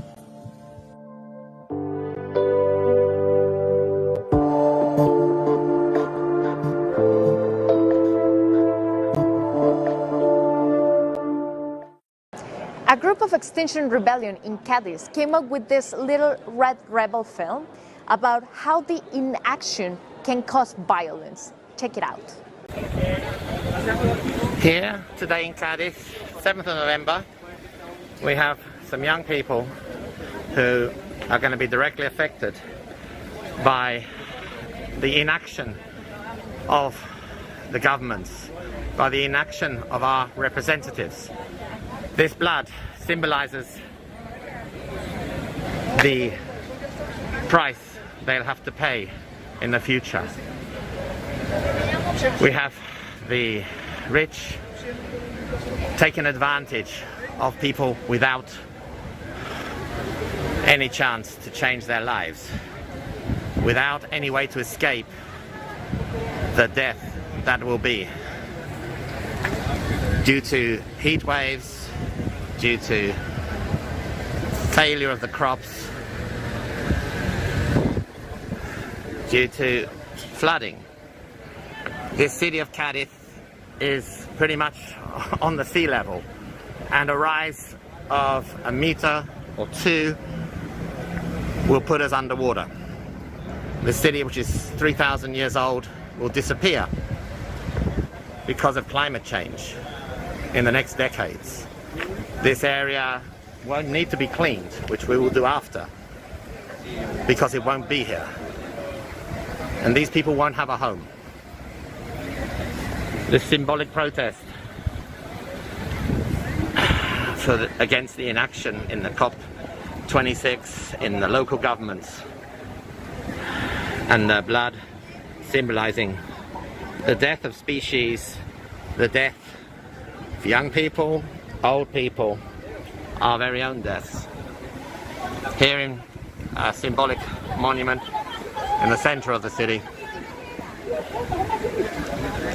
waiting to be arrested and taken away by the local police and fined. We need to make a statement, and that statement needs to be made now, not in 2050, not in 2030. Change needs to happen now. Here, direct from Cadiz, south of Spain, Andalusia.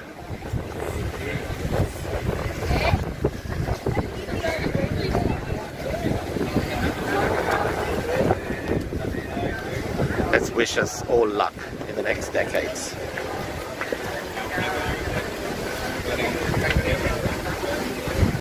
Right before the action on Saturday in the center of Glasgow, Titilayo Abedeyo from Nigeria spoke really powerfully about the end of oil extraction in Nigeria. Check it out. Pardon me if I do get emotional along the way. It's just that I've lived these experiences and I'm talking from a place where I've seen, not on camera, not in pictures, but literally with my 2 eyes. In 1936, Shell came into Nigeria under the name Shell Diake, and in 1956, the first successful drill oil was possible. It was a celebration that everybody celebrated, thinking it's going to be a dawn of greater things. But from 1936 to now, what do we see? We see oil spillage in the water that provide livelihood for all humans living in that environment. We see fire outbreaks. It's so unsafe that you go to the farm, you don't know if your family are going to return, because then there could be a fire outbreak and they will be caught in the fire and they die. When I came for COP26, I was expecting to see people who have lived this dream representing my country, but it was a shame that a lot of people do not even know what is happening back home. And so to them, it's just another climate change meeting, and let us discuss. Presently, more than 16 countries is being explored in Africa, especially in the northern part, in the western part, and northern part of Africa. Recoil wants to join the team for the southern part of Africa. Just some miles away from us here, COP26 is going on. And some of these big corporations are there to whitewash and to greenwash, just to tick the boxes and say, I was at COP26. Whereas, down in Africa, 1,445 kilometers of pipes are being laid to exploit oil. Do not be deceived. Do not think climate change is a thing for the developing countries. If COVID-19 has taught us anything, is that when the outbreak happens, we all, I repeat, are affected. For a country like UK, which most of the food are actually imported, what happens if there's an earthquake and then those buses cannot get in? You will run out of food one day. And then what would happen? And then humans start fighting for survival. It's pathetic that our parents, our leaders, which should have hopes and dreams for African children, are the ones selling us out. And there is little or nothing we can do. It's a privilege to stand right here, because back home I could not dare to do this. I get locked up, I get picked up, and my family is not safe. But then what happens? The International Energy Association states that no new oil and gas exploration is compatible with the 1.5 degrees Celsius. And yet, even with the Paris Agreement, none of these organizations and companies and businesses have been able to narrow CO2 emission to 1.5. Yet they want to keep on exploring in Africa. So to me, I think it is more than just talk.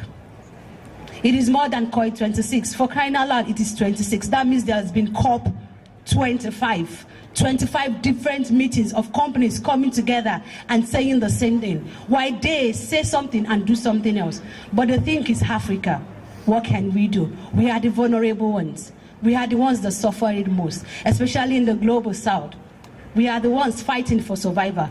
We do not have the luxury of fighting for climate change, because I cannot take the future you promised me when you cannot guarantee me of today. People are dying. I'm not talking about movies. I'm not talking about pictures. You sit down and you watch mothers crying over their kids because they died just because of hunger. It is excruciating. You live with that guilt for the rest of your life. A lot of you here may not really understand. To you, it might just be like, oh, is what is being said. But I come here to tell you today, with my fellow brother, that it is not just a story. It's not a made-up story. These are the lives of some people back in Africa. It's a privilege to stand here, because I never knew I would get the chance. I do the little I can do back home, but it's not enough, because you have the power. And you may ask me how. You have platforms. You can challenge your government. They listen to you. One way or the other, you know somebody who knows somebody who knows somebody that works in these corporations. You know that what they are saying on the newspaper is not what they are doing in Africa. You have the voices. We are down there, we are living at the mercy of what you can do about it. And do not be deceived and think, oh, it's just going to be an African thing. If COVID-19 has taught me anything, is that when the earth fights back, it fights dirty. And it asks no question of either whether you are black or white. Please do not be deceived.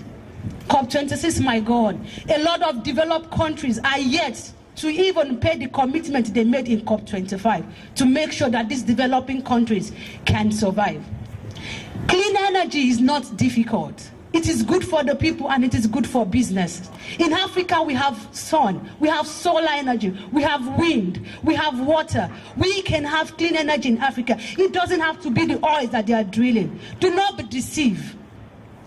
It is possible and it is good for business, but they do not care about us because they feel that within the confines of this country you are safe. But can I ask you a question? During COVID, the whole world was on lockdown, not just Africa. You were affected, even though you didn't contribute to COVID. You were touched, you were impacted. A lot of businesses are still being infected. Now imagine if hurricane should set in. Imagine if war should set in.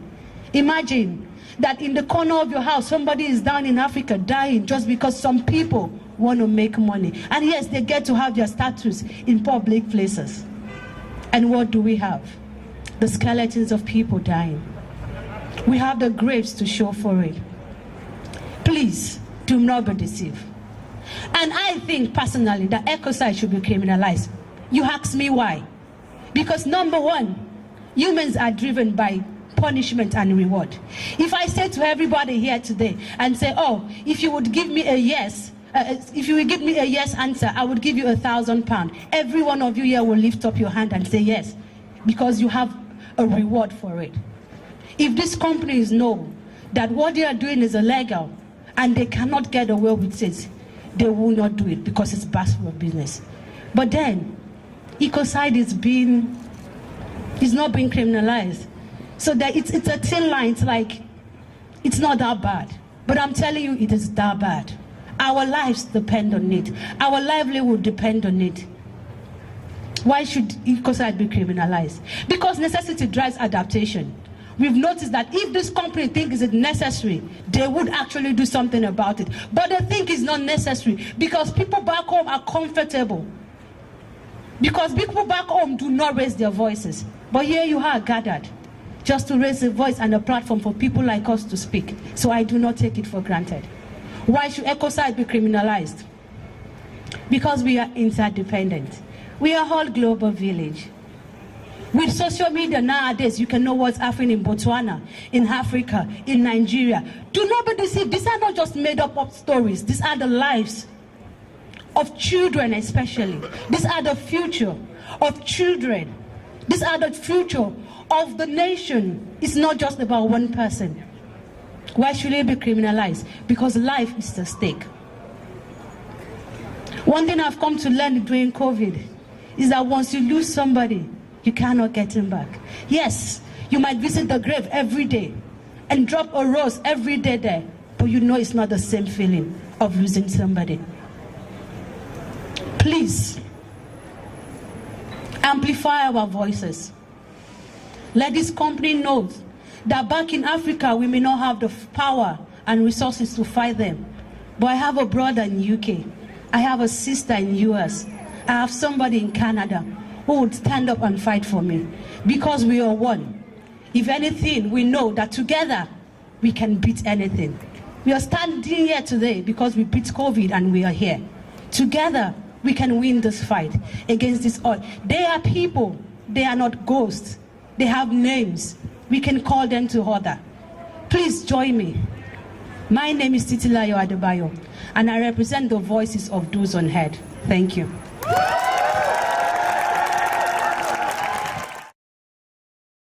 The climate crisis does not have a language, just a single one: humanity. We can see here in this film done by Extinction Rebellion Germany, Extinction Rebellion Hamburg, how the negotiations and the things are taking place at COP inside here. Check it out. Hohe Erwartungen hatte keiner mehr, als am Mittwoch in Rio die Umweltkonferenz begann. Wenn man konsequente Maßstäbe anlegt, dann war die Berliner Klimakonferenz alles, nur kein Erfolg. Nach zähem Verhandlungsmarathon haben sich die Teilnehmer des Weltklimagipfels in Kyoto doch noch auf einen Kompromiss verständigt. Es ist ein lausiges Protokoll geworden, das keinesfalls die Erwartungen des WWF erfüllt.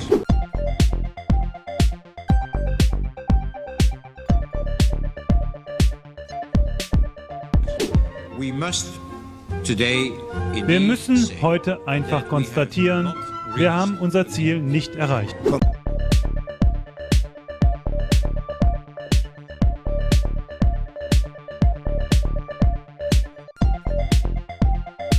Konkrete Zahlen für die Schadstoffminderungen wurden auf Bali aber noch nicht festgelegt.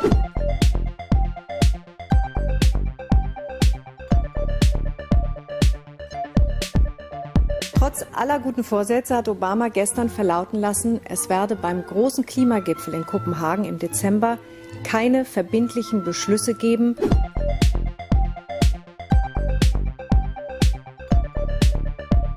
Den blauen Rock, war die auch dabei? Ja, natürlich. Den blauen Rock war die auch dabei? 2 Wochen lang haben Delegierte aus fast 200 Ländern beim UN-Klimagipfel in Madrid verhandelt. Herausgekommen ist jetzt gerade mal ein Minimalkompromiss.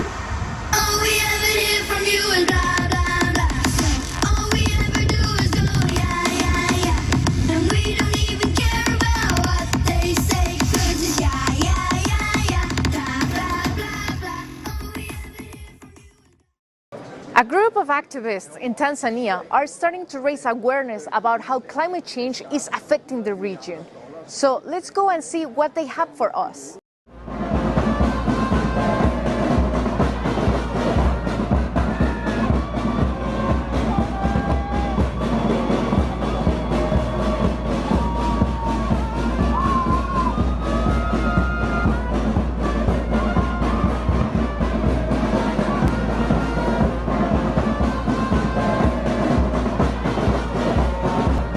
One of the biggest problems here in Tanzania is basically the people themselves. They have no idea what is going on. They have no idea or no clue about climate change. They are not informed.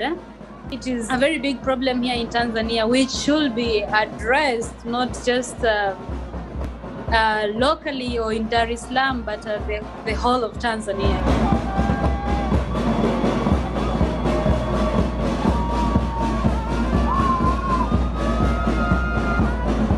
What I would like to tell the leaders of COP is that they should change the system, because the systems are not really working for Mother Nature. The systems are working for only certain individuals for their own benefit. For example, here in Tanzania, you have these big polluters like Coca-Cola, Pepsi, these big companies that have already polluted the environment. Something else when it comes to the oceans. Emission of these plastics, especially from these polluters, they just don't care. So it is something that also is really affecting us. So that is what I would like to tell the COP leaders, that they should try as much as they can, not even try. It is their responsibility to just make sure all the system change.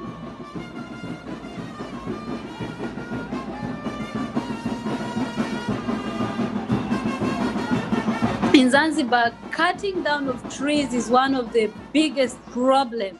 Cutting down of trees for charcoal. And then Mount Kilimanjaro, it has always been one of my greatest concerns in conservation, because when you look at Mount Kilimanjaro, it's the pride of Africa, not only in Tanzania, but it's the pride of Africa. And it had around 6 glaciers on it. But right now we have around 3 glaciers, meaning the others have been extinct. It is that mountain that makes me feel so passionate about the environment, tree planting and things like that. So the mountain has always driven me. Whenever I feel like giving up, I just remember like I need to protect Mount Kilimanjaro.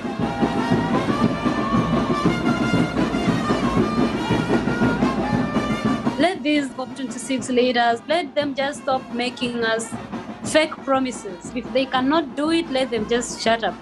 Because They tell you, we're gonna help you in conservation, you're gonna do this and this and this and this.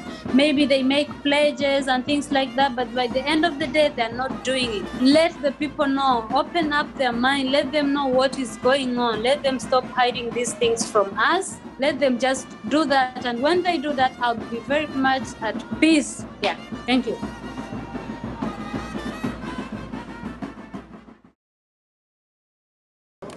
And finally, let's go and travel to Australia, where Extinction Rebellion activists were really creative and bold to show us how the climate crisis is affecting them.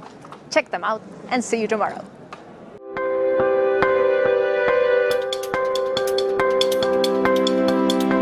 Australia is a nation that rewards short-sightedness, mendacity, greed, and moral degeneracy with leadership positions. Australia is a psychopath. We are ashamed and disgusted by these so-called leaders. 2060, when I'm a 70-year-old man, the world will have warmed by, on average, 3 degrees. Which means for Australia, in a heat wave, it'll be 10 degrees hotter, at least. Who likes a 40-degree day? Who likes a 50-degree day?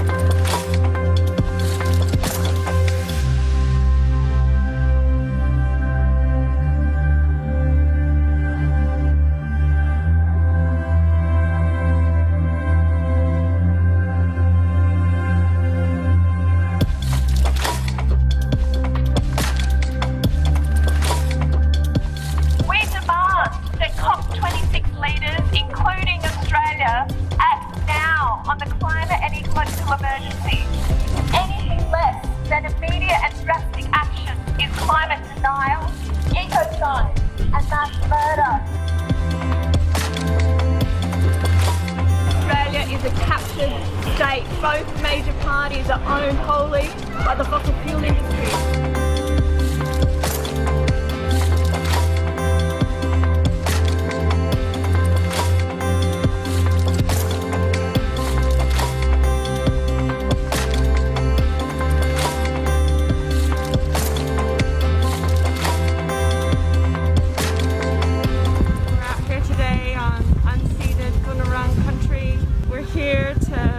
Reclaim our future and to protest the climate crisis.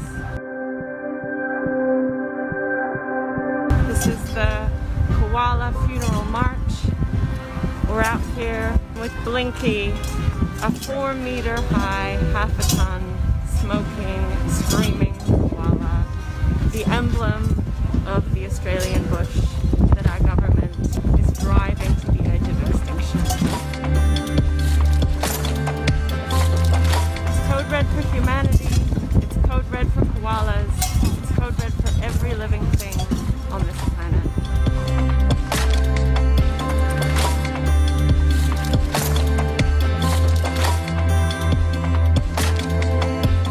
This morning, NAB is announcing their climate policy, which is falling short. We knew it would, but they are apparently going to be leading the financing of Australia's largest gas project.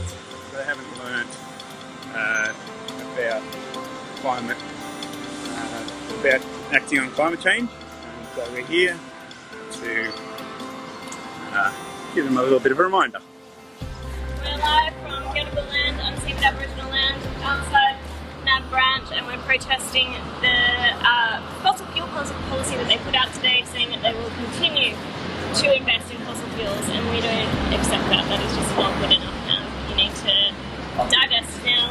We don't want it. We've given them fair warning, haven't we, Sage?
Hello, everyone, and welcome to Monbiosis on COP26.tv.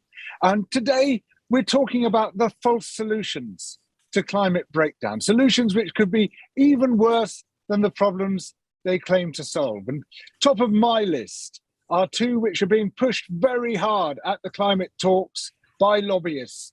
One of those is bioenergy, biofuels, biomass, which basically means living plant material as a substitute for fossil plant material.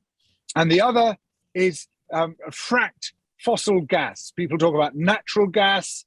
We should call it fossil gas. Methane coming out of geological formations, often being produced by means of fracking as the great alternative to coal. And we're very lucky to have three amazing speakers yet again on our program. Always, we seem to have the best contributors. I'm constantly honored by the people who are prepared to come on and talk to me here. We have Maya Menezes, we have Anne-Marie Botsky, and later on, we're bringing in Josh Fox. It's very early in the morning in the US, so he's going to join us a little later in the program. So if I could start with you, Maya, tell me about your work and how it's relevant to this topic. Definitely. Thank you so much for having me. So my name is Maya Menezes. I'm a senior forest campaigner at Stand.Earth.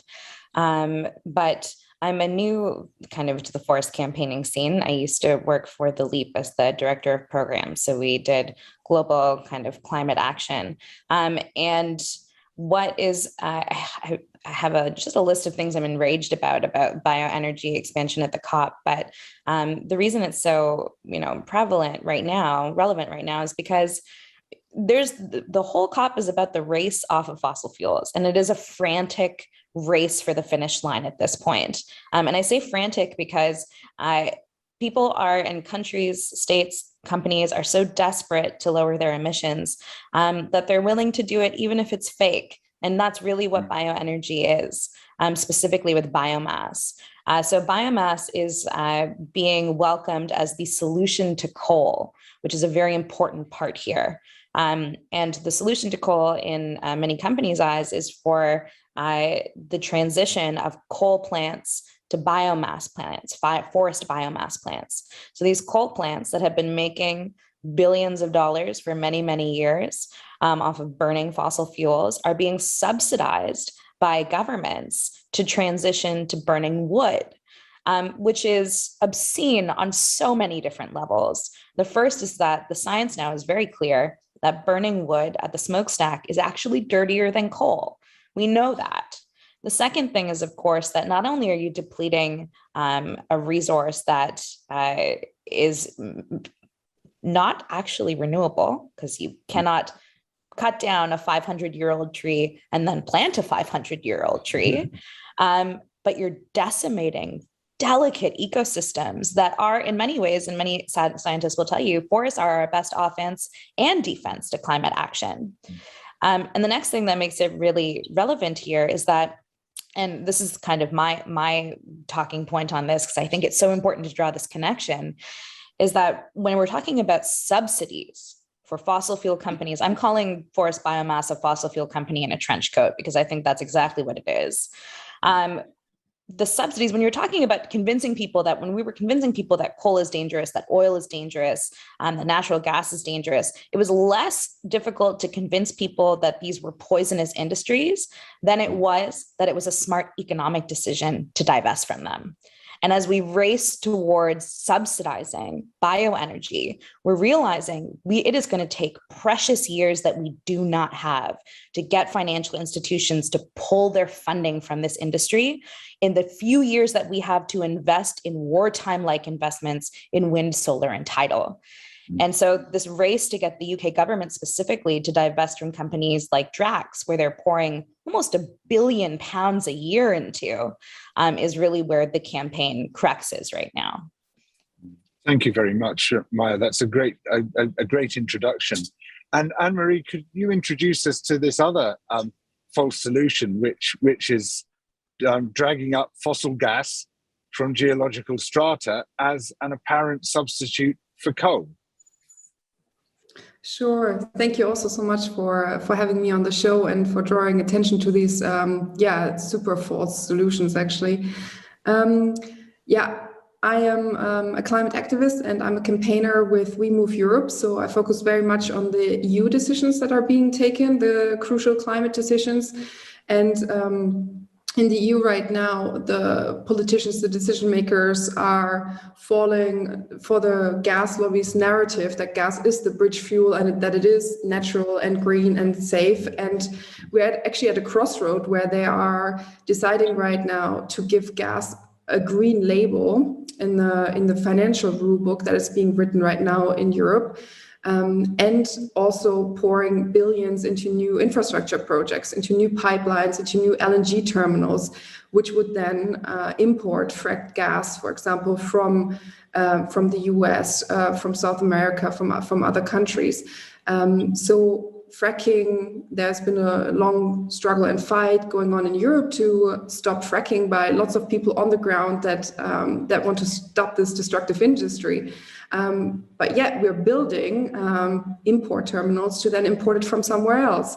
There's German companies and really a whole consortium of global companies, for example, fracking in Argentina, destroying the landscape, that is having devastating impacts on people on the ground, on the communities, the people living there.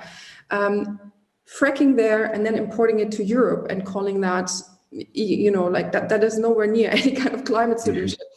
And this is the decisions right now are, especially on the financial framework. If the EU now, this is a really hot topic right now, if the EU now decides to call gas green, this will have devastating impacts on the financial industry around the world. They have basically a huge excuse to just say, yes, we will keep investing into gas, it's green, the EU said so, and then we will have more and more pipelines, terminals, gas power plants. And we need to really, as activists and society, be loud and stop this. But I think there's still a long way to go for people to really understand how dangerous gas really is, and how in the recent years, because the industry grew, what that has meant for methane emissions across the world. Also here, it has always been labeled as greener than coal or cleaner than coal.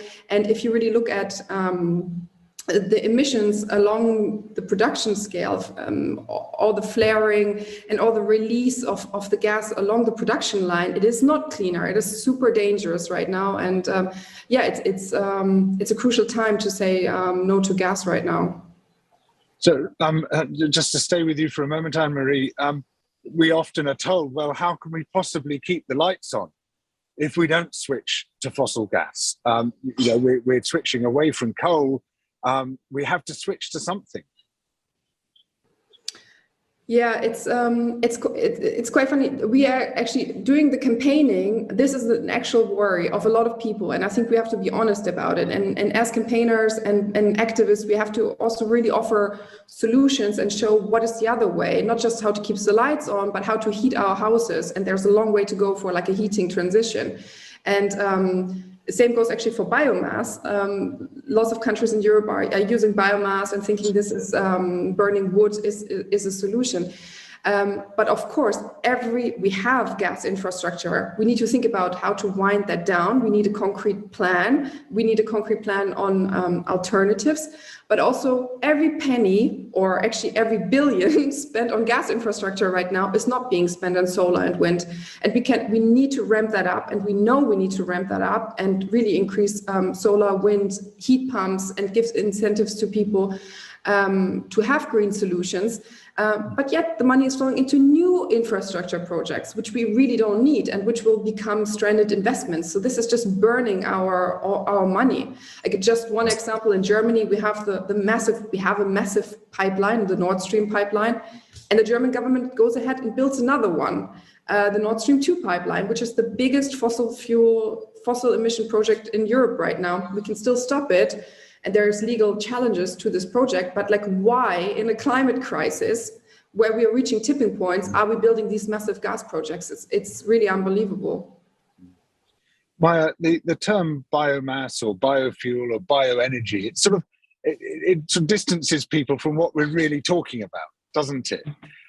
So tell me about exactly what these terms mean. and exactly what the ecosystems we're talking about, which are being risked by or being threatened by the development of this new industry. Definitely. Well, bioenergy is such a, as you named, such an interesting word to use when you're talking about energy solutions. It does denote a certain greenness to it, which I'm sure is no accident. This is some expert level greenwashing. I mean, I think one of the infuriating things about also these subsidy programs is that they fund the PR campaigns. Huge amount of money is going towards these PR campaigns to discredit scientists, advocates, and communities. And that is very difficult when we have to use this language. So I think bioenergy just refers to the fact that these energies are found in the natural world. That doesn't always mean that they can regrow. That doesn't always mean that they can come back the way they were before. It just means that they're found in nature, which is such a expertly executed PR campaign and choice of words.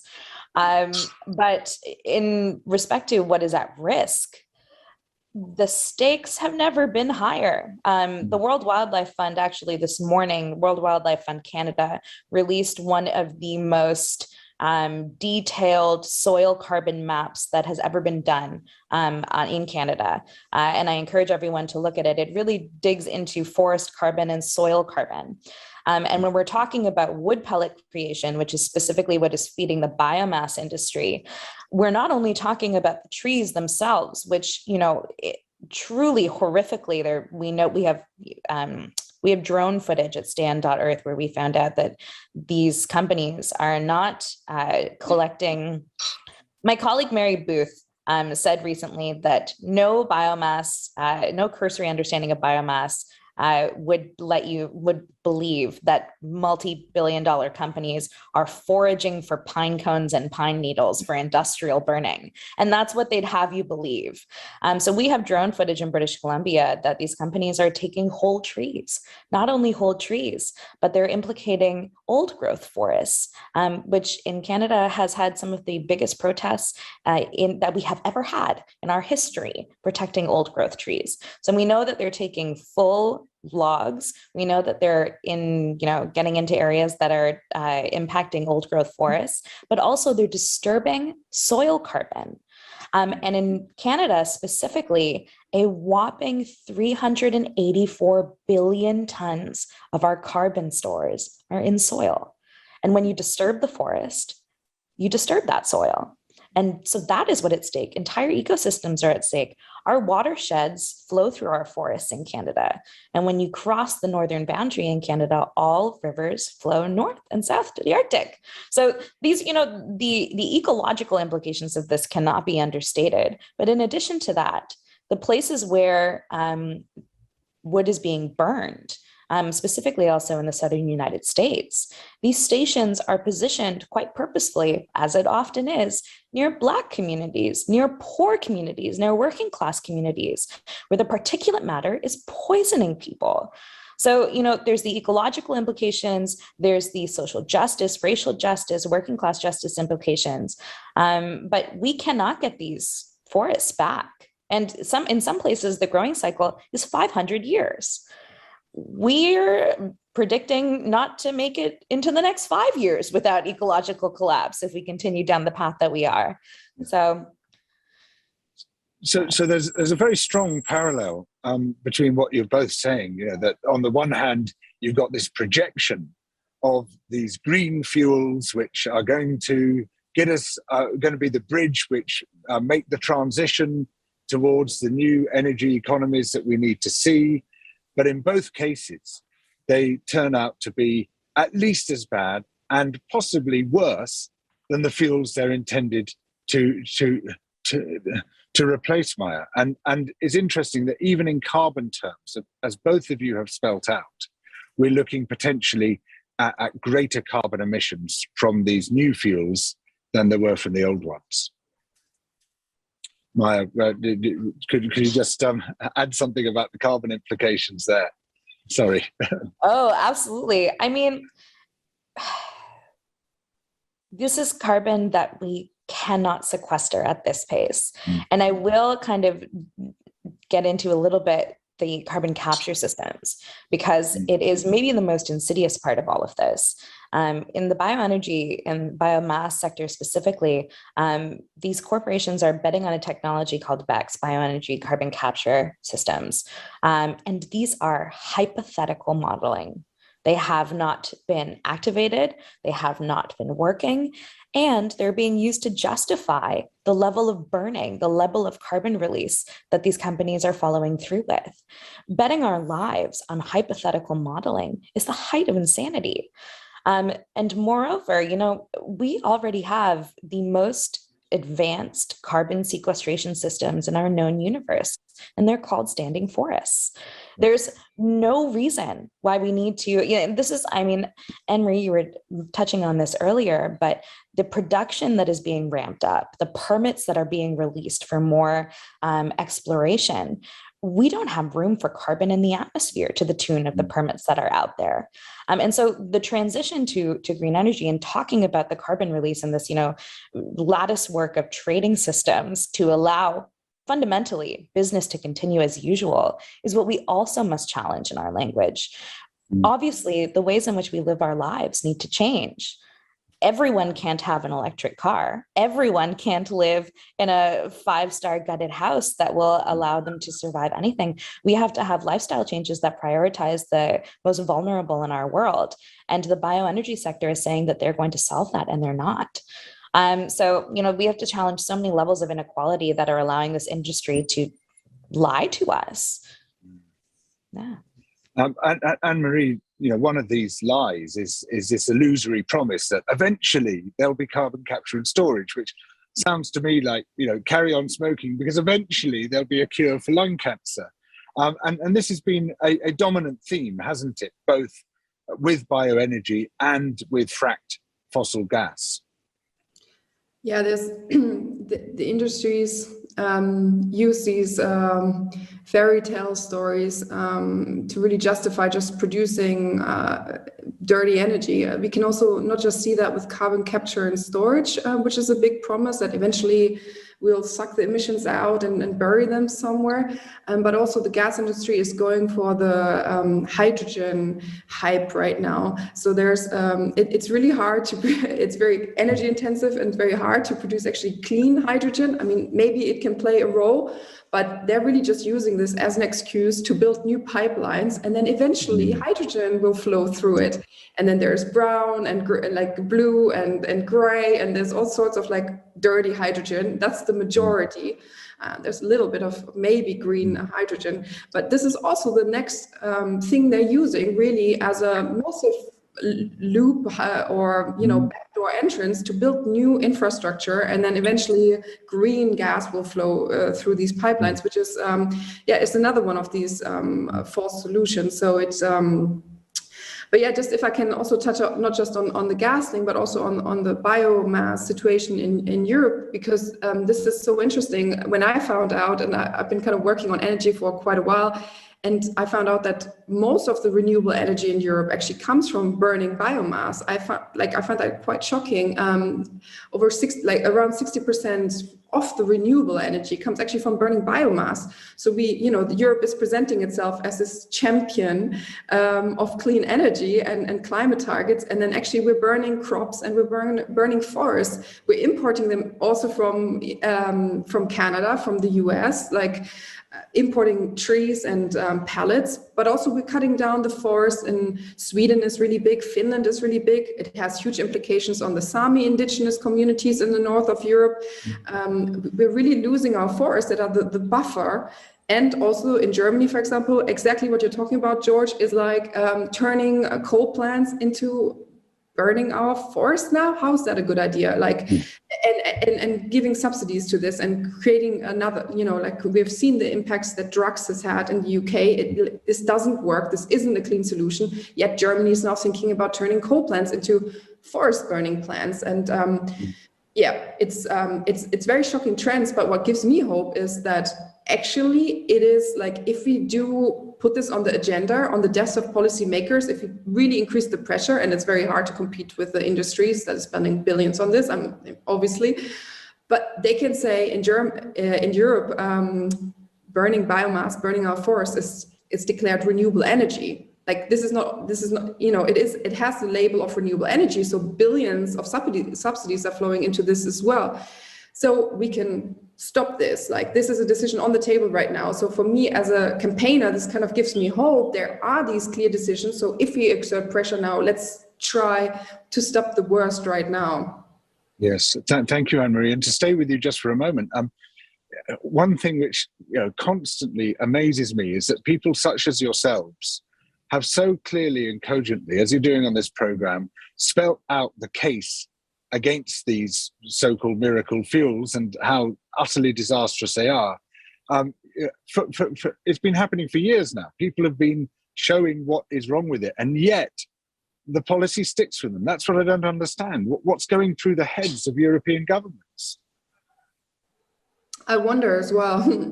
I wonder as well. And also, if you're in a position where you're supposed to take long-term decisions for society that has implications for our future, people need to really look at the science more than going to industry events and being on this lobby level and listening to an industry that has a profit interest. So on labeling this decision for the EU to label biomass as renewable energy, that was a disastrous decision. We've then, burning crops, burning food, actually, and calling that energy. And then you need to, let's say you didn't know, but then you see the implications, reverse that as quickly as you can. Same as with the gas industry. I mean, we do see that this massive PR campaign, gas is green, gas is natural, it's needed, that is not only in the head of the policymakers, it is in the heads of many, many people that don't know. And I think it's still going to be, I'm glad NGOs are working on this right now. Environmental movements have focused very long on coal, rightly so, but gas was kind of neglected. And I think it has really benefited the gas industry to build up this empire. And obviously it's a lot of times the same companies and use this space. It's really a narrative war, let's say. One side is very well funded and we have to do a lot of work to convince people, show the alternatives, and really put this on the desks of decision makers. Sometimes they don't know. They should be better informed. Sometimes they don't know. Sometimes they're just really clearly working with the lobby. Like some rapporteurs, some decision makers have clear ties to the industry and they have a clear interest in pushing these solutions. Sorry.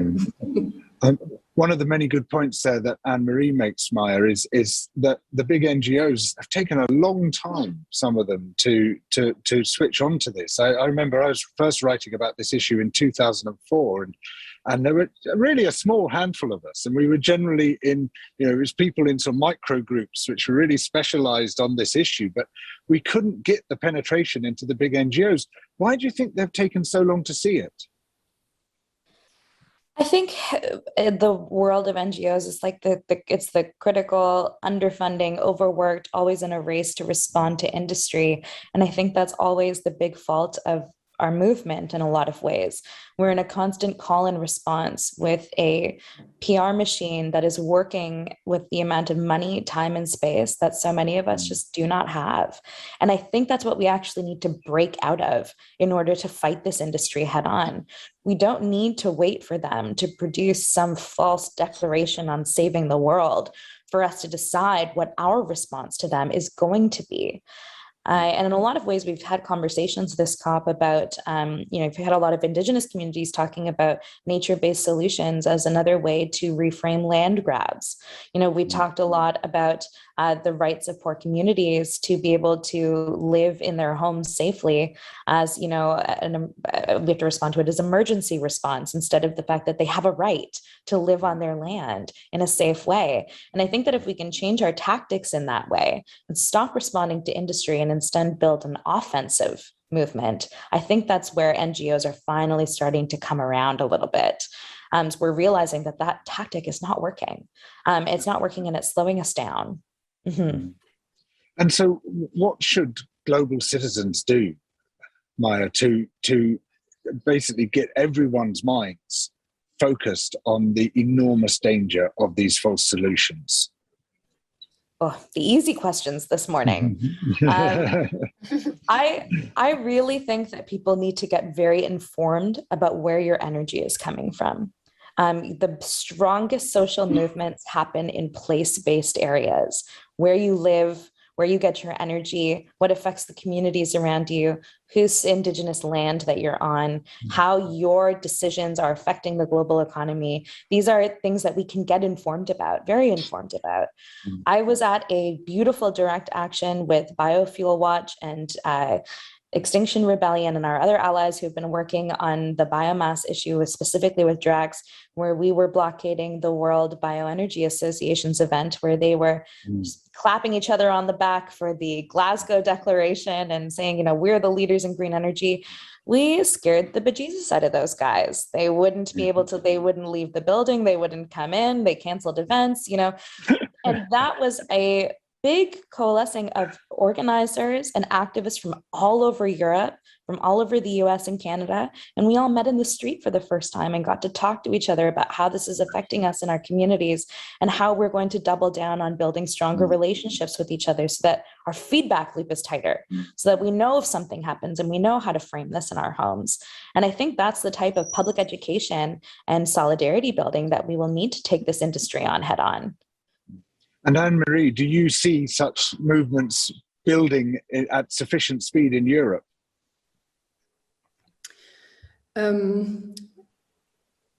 Yes, no, because in the last few years we should have done a lot more. And the movements really play a crucial role here, because also to your question about the role of NGOs, a lot of them will do campaigns that fly with people, that people like. And some topics are hard, they're technical, and people are not convinced yet. They're really the hard ones where we really have to change the story and we have to convince people. And we have to be honest about NGOs are doing campaigns that are going well and they're depending on funding and donations from people. So this is a problem, whereas Extinction Rebellion and other movements are free, they're independent, and they can really point the finger to the things that are that need to be said, no matter the consequences for them. And I think this plays a really crucial role, especially on breaking the gas narrative. In Germany, we've seen big direct actions, for example, from Ende Gelände. They blocked a project that is supposed to be built in the north, another LNG terminal to import fracked gas. We see some action against Wintershall, which is, nobody knows them, but they're like the biggest oil and gas producer here in Germany. And across Europe, obviously, it was activists that stopped like new LNG terminals. It wasn't the governments, it was activists in Ireland, in Spain, that have stopped these projects. So yes, like the movements definitely play a crucial role. And where I see NGOs as well, and where I want to see more is like showing people an alternative. How do we then heat our home? What does community energy look like? What do I have to do to switch? What are the benefits for me as well? How can I get engaged in my city? We need district heating plans. Like, what is a heat pump? Like, how do we actually do this? And I think most of us are like not even educated enough, me included, in how this transition should actually work in different regions. Like, how does the heat transition actually work? So I really see like we need more activists on the street pushing for these topics, like no matter like who they piss off, like that's really important. And the NGOs need to really show clear solutions and educate people and bring them behind these topics, no matter if they're popular or not. Maya Menezes, Anne-Marie Botsky, thank you for two fantastic contributions. Now, I'm very pleased indeed to be able to talk to Josh Fox, who is very well known for his famous film Gasland, Oscar-nominated, Emmy-winning film, which made a massive impact on people around the world, showing the reality of gas fracking, what it really means for the communities it affects. So Josh, start us off by telling me what you've been doing since Gasland and how you've pursued this theme. Well, thank you so much, George. First of all, it's great to be on with you. I'm a huge fan of your work. So Gasland was an international success. It was on HBO in the United States, but then also in 32 countries worldwide. And I think since the success and the impact of that film and my touring worldwide to over 500 cities, basically to meet with people in the movement to try to gather support in local communities against fracking, I made Gasland Part 2, and I made a film called How to Let Go of the World and Love All the Things Climate Can't Change, also both premiered here in the United States and premiered at Sundance Film Festival and nominated for Emmys. But the international community, or rather the conglomerates that control media, didn't bring those films to the rest of the world. I also made a film called Awake, A Dream from Standing Rock, which is one of the major films to come out about the uprising at Standing Rock, and that was on Netflix worldwide. So, I think that in spite of the success of Gasland, the rest of the world didn't get to see the next couple of films that I put out that have been equally successful. But the idea of working with communities on the ground to stop fracking or to stop fossil fuel infrastructure is one that I think is working worldwide, but we need to see that penetrate things like COP. We need to see that there is a structure of power that is like listening to the structures of power that are emerging from the grassroots movements around the world. And that's what I think that's what I'm most worried about right now that I'm not seeing happen. So you've probably met more anti-fracking communities than anyone else on earth on those great travels and the work, the filming that you've been making. What have you picked up from them in terms of the prospect of stopping this blight on the planet? Well, I think that it's that old slogan, think globally, act locally. The anti-fracking movement, and I'm not taking credit for this, but it's the credit of the organizers on the ground that are assembling to stop fracking in their own communities, are probably responsible for keeping more carbon and methane in the ground than most of the sectors of our climate movement, because we're focused on the places where we live. And that's an amazing thing because, for example, here in New York State, we have a ban on fracking. In the Upper Delaware River Basin in Pennsylvania, where the films are located that start where I live, where it starts, we have a ban on fracking. We have bans on fracking in many countries in Europe and many states in the United States. And we're seeing local movements. I know you had Ina Maria Chikango on your program trying to stop fracking in Namibia. So what we have to see are these structures like COP, where people are within governments. They're actually trying to do things to stop climate change, work in solidarity with the movements on the ground, rather than this continual feeling of opposition, which we're seeing all over and over and over again, right? So we know where the people are. The people want to stop fossil fuels. The people want to transition to renewable energy. The people want a stable climate future, but somehow there is this disconnect between our so-called democracies or our so-called systems of representative of government and the actual power that's happening in the streets. Why this happens over and over again in every single sector of our political life, I don't understand. And we are at a logjam in this way. So when I see COP happening and there's something going on inside of those hallowed halls and people in there doing something, and then outside is everybody that I know, and they're in the streets protesting, it's disheartening that there is a structure in the world that has emerged to take on fossil fuels and actually change the world, which is a global structure. And at the same time, that structure has not been invited inside the hallowed halls of places like COP or the United States government, or it always seems to be existing in opposition to the forces that are stating the same objectives, which of course we know is what we call greenwashing. So how do we turn this global movement into a global ban on fracking, which I think everyone in this program will agree is what we urgently need? Well, let's make it clear. Fracking represents about 90% of all oil and gas production on the planet right now. If we're talking about gas, we're talking about it's fracked gas. So when we say a ban on fracking, that means no new drilling, no new wells, no new production, which would make a lot of sense considering we have to try to scale back emissions. One thing that is hopeful is that during the beginnings of the coronavirus crisis, for example, in the United States, we saw a way forward. We reduced emissions in the United States by 20% during the beginning of the COVID crisis, and over the year, probably about 7%. That's what we need to do every single year to have a stable climate in the future. So we saw a path forward. We see that people should not be commuting to work. They should be doing it on Zoom, or they should be working from home. We saw that that cities can reinvent themselves with bike lanes and without cars. We saw that this so-called downturn in the global economy meant that we could stabilize the climate. And lo and behold, the skies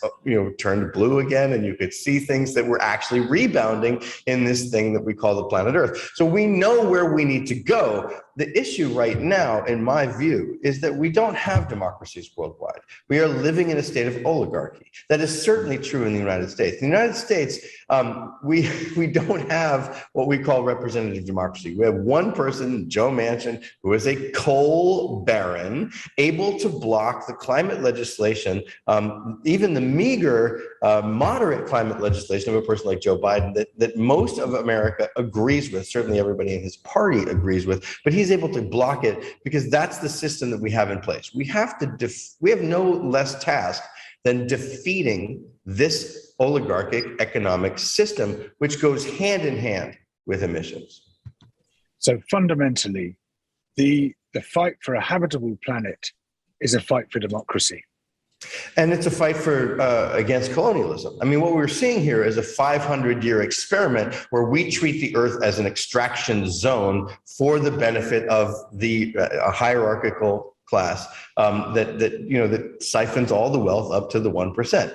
Every single billionaire is a policy failure, and it's also a climate failure. So what we're talking about is a world where we can't divorce climate from the rest of the model. We can't say, this is how we reduce emissions. We have to start talking about systemic change, and that's what's happening in the streets. The big question is, are our forms of protest right now, and are our forms of working with a system that is increasingly ignoring us up to the task of influencing that system, which is increasingly further and further away from us? So I think that's the challenge of movements right now, because we saw 10 years ago, right, that we could actually at local levels ban fracking, and we did so. But now we're seeing how that system has moved and changed and become something a little bit more wily and tenacious to move away from the systems of power that we created. But we know, listen, in 2011, I co-founded a group called The Solutions Project with Mark Jacobson from Stanford, Mark Ruffalo, the actor, Marco Krapels, a banker, and we laid out, or rather Jacobson from his science from Stanford University, laid out how the world could transition to 100% renewable energy, to wind, sun, and water. That is a transition that took place without batteries, without fossil fuels, without nuclear. So the plans exist. The science exists. It existed 10 years ago. Now, this is during the Obama administration. You would think that Barack Obama just spoke at COP. But the problem is that people like Barack Obama, Kamala Harris, Joe Biden are all pro-fracking. We did see in the United States something incredibly hopeful, which was the movement to elect Bernie Sanders, who actually had a very realistic viewpoint about how we could defeat climate change. It was called the Green New Deal, a climate core of our citizenry. So we're seeing, but what we need is that crucial breakthrough, either through democracy or through protest that says we are not going to take this anymore. We need to have power in government representing us, representing the movement. Why am I not at COP right now? Why are you not at COP right now? Why isn't the leadership from Standing Rock at COP right now? Why aren't the Pacific Climate Warriors who impacted Paris 6 years ago? Why are they not on the dais at COP? I don't understand this. So we have to call these structures out as fake, as greenwashing. You have Jeff Bezos speaking at COP. It's ridiculous. It makes the entire thing into a sham. Josh, thank you so much for a very articulate and persuasive contribution to our program. Much appreciated, and a great way to end this episode of Monbiosis. Please stick with us on cop26.tv. If you want to see other episodes of Monbiosis, they're all now online at cop26.tv/Monbiosis. Not difficult to find. The average salary of people who fly out of here is over £100,000 a year, and the people who live locally only benefit through the pollution. I'm streaming from London City Airport, and there's a gentleman who's climbed on top of the plane. In 1984, I did both Summer and Winter Paralympics. Didn't need lots of athletic prowess or strength. I couldn't believe that I actually pulled it off. And then I got my phone out and I started live streaming. Okay, here I am, on top of a fucking airplane. What James was doing was so extraordinary. Everyone could see his extreme bravery. So you're under arrest, endangering an aircraft and public nuisance. I'm charged with a pretty serious offence, which could see me in prison for a long time. You know, I said this is for my kids, this is for all the kids. Seeing something like this be brought to court, it feels like the person who's well in this process is my dad. The sentence is 12 months imprisonment. I took a risk with the legal system. I don't know whether I want to say that it went wrong. I don't know. We face a much bigger risk for the future of the planet and species. We are the song upon the wind. We are the courage to stand for. We are the change that now begins.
Hey, I'm Reverend Billy, and you're watching No Music on a Dead Planet on COP26 TV.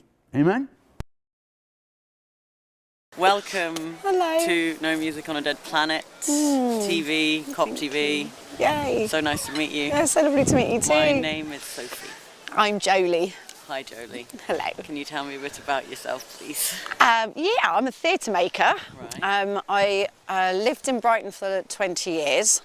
And then last year I went on a pilgrimage walking the Michael and Mary line, which is from the Land's End to the Norfolk coast. Right. And I set off, and I'd been married for 13 years, and I'd been living in Brighton for 20, and been working in theatre for 20 years. And I finished it, and I no longer was married, and I now live in Sark in the Channel Islands, which has no cars or street lights. And I don't really do theatre, I do pilgrimage, by the looks of things. What a transformation! Yeah, it was amazing. And it feels like that line is about inner work, and it's about giving you what you need. And on that line, my friend Anna Lehman from No Planet B initiative came and met me, and she's you know, one of the delegates in COP.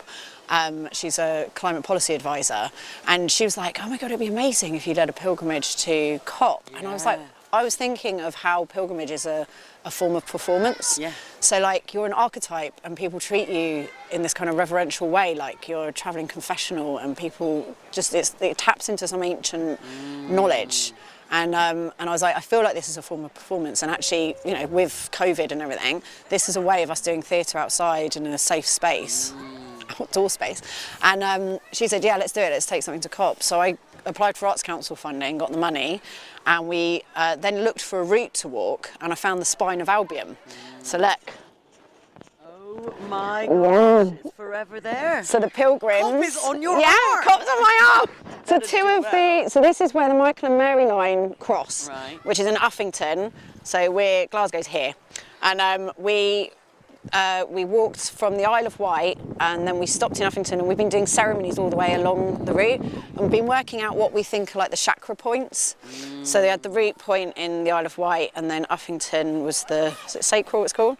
And then the solar plexus was Oldley Edge, and Mocop was the heart, Edinburgh is the throat. And that just makes loads of sense of all the storytelling and Edinburgh Fringe and all the festival and like the theatre that's made there. And then we've got the next to Clever Ken, and then the coast, where we'll be doing the Third Eye and the Crown. And that's ended up feeling kind of like as important as walking to COP, because it's like we're giving this massage to the earth, which just felt really important. And it's felt so different to the Michael and Mary, because that's so about supporting you. This is about what you're going to do in the world, like what are you going to manifest in the world. And it's felt like riding a dragon, and it's been like every day's been like a crystal maze game. Like, oh right, there's a fuel crisis, okay, oh there's no gas, oh the trains are going on strike. Like just literally it's been like oh, there's like yellow weather warnings. Like, yeah, it's been incredible. I don't know anybody that has come to COP without having a nightmare journey to Yeah, get here. it's like you've really got to want this. Yeah, you've got to fight for Yeah. it. We're fighting for it right now. We are. I just want to know, just for listeners' sake and our own sake, what a pilgrimage is, and yeah, what it means to you. So I think a pilgrimage is different to like trekking because it's with an intention, and you're in ceremony solidly. Wow. So we opened with because there's kind of been two pilgrimages. So I set off from the Isle of Wight, went to Winchester, had a few days off, then went and met the people from London who I led, and come to Glasgow because I put the word out saying, do you want to do this from London to Glasgow? Then found the Spine of Albion, so they're kind of like, they're sort of together. But the intention for this was to listen. So it's listening to the land, pilgrimage for nature. Right. And so it was different, than having a political stance, which has meant that we've been able to get indoors and we haven't had any negative experience whatsoever. Like no one's had any arguments with us or any anger because we're not coming with a perspective. Right. We've just been listening to what people say, and that's meant that we've had like some really interesting conversations and things have opened up in ways they wouldn't have normally. And also we've all got on so well. Like we've 20 people and we haven't argued. We've gone through stuff and it's not all been plain sailing. But I think the fact that we were all coming to listen just put us in a certain place. So yeah, we opened with a ceremony in the Isle of Wight for the Line pilgrimage, but we also opened with a ceremony in London, and then we've been in ceremony the whole time, and it is a performance, it's a non-stop performance, and it's intense, but literally the second we closed the performance, when we closed the ceremony, like everything changed. You know, suddenly it was like people were arguing and getting stressed, and like we just went back to being normal people. Yeah. But yeah, while you're holding, I feel like pilgrimage is when you're holding a kind of inner work element to it. It's not just the outer. Do you feel like there's a resurgence of pilgrimages happening, and like, do you think that what with our kind of slowly growing love to reconnect, like will to reconnect with nature, the pilgrimages are like kind of the answer to understanding your own lands better, let alone other lands that we need to learn better? One of the words that's been coming up loads is re-indigenising. Right. And we really do need to re-indigenise. And we don't really have that much actual wisdom and knowledge passed down. Like there's the odds folk singer or folk storyteller that has been passed down, but actually on the whole, we've lost it. So therefore there's an invitation to do it ourselves, to create it ourselves, and that is valid, and we've got to start from somewhere. And it's things like remembering crafts, remembering, how to make cheese and butter, like all of these things that are like, we just got to relearn how to do them, and people and foraging and things like, they are popular in pilgrimage, but it's to like not feel embarrassed about like making it up, owning it, being creative with it, taking it and doing something with it, and just being like, we've got to start somewhere. And like that's been one of the kind of metaphors of the pilgrimage, is that it felt like it was impossible to walk to Glasgow, but you just put one foot in front of the other, and everything feels impossible right now. How the hell are we going to get through this? But you just got to put one foot in front of the other, and suddenly you'll find you're here.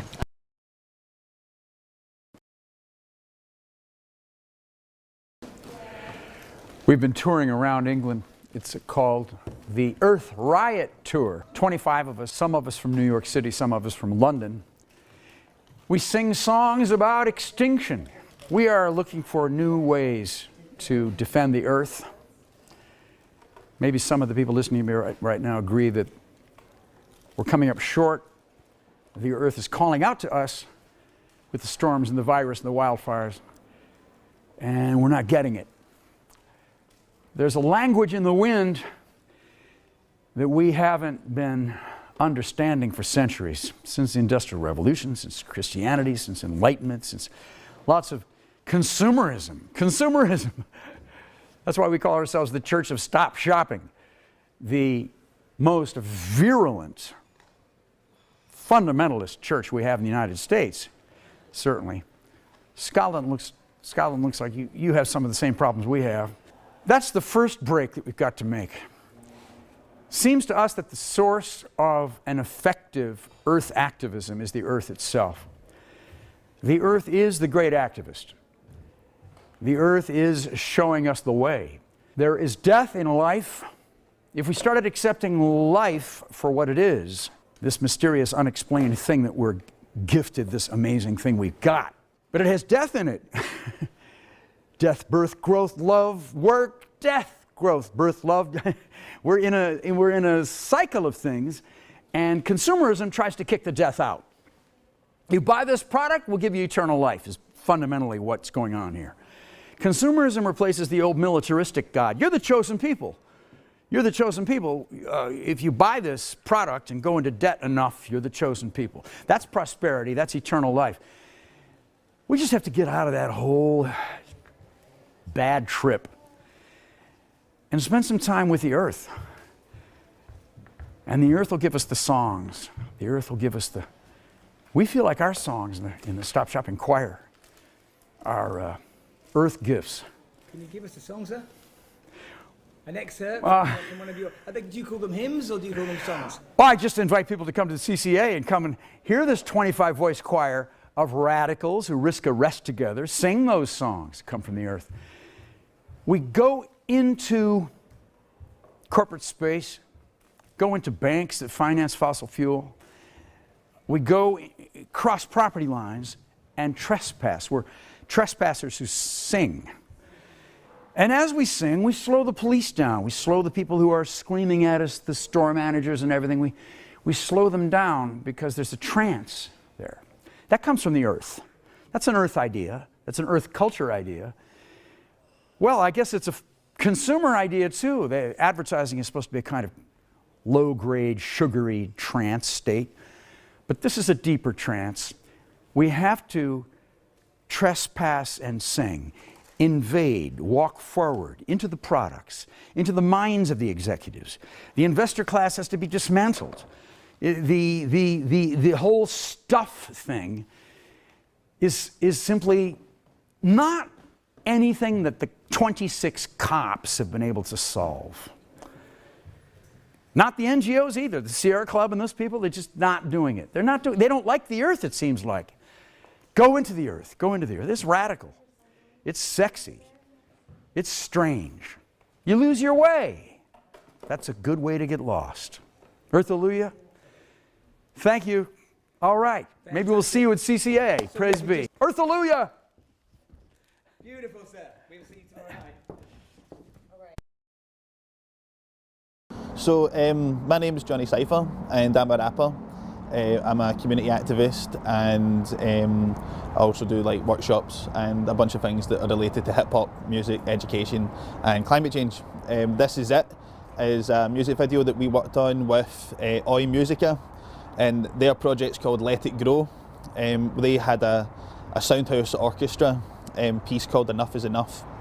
And from that they hoped that they would inspire a bunch of different other groups of people to create a version of that song, and they've done really well. I think there's been about 42 reiterations of it, and we were the first one to go through. This Is It was a hip hop collaboration. We worked with Thomas the Search Engine, his name's Tam Curry, and he did a rework of the song, sampled it the way you would do in a hip hop track, and then we got 5 of what we consider the best lyricists in the city together, and we talked about climate change from our own angles and perspectives.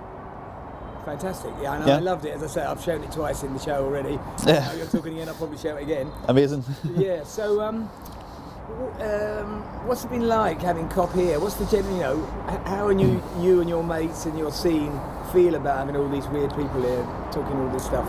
Yeah, man, I mean, like, I've been looking forward to COP for a different reason, I think. Like, I knew that it was going to have an explosion of community organisations all working together, that a whole bunch of international people were going to show up that were like-minded, and so that those community organisations, when they put on events or demonstrations or protests or gigs, they were going to have a different audience, you know, to what we're used to.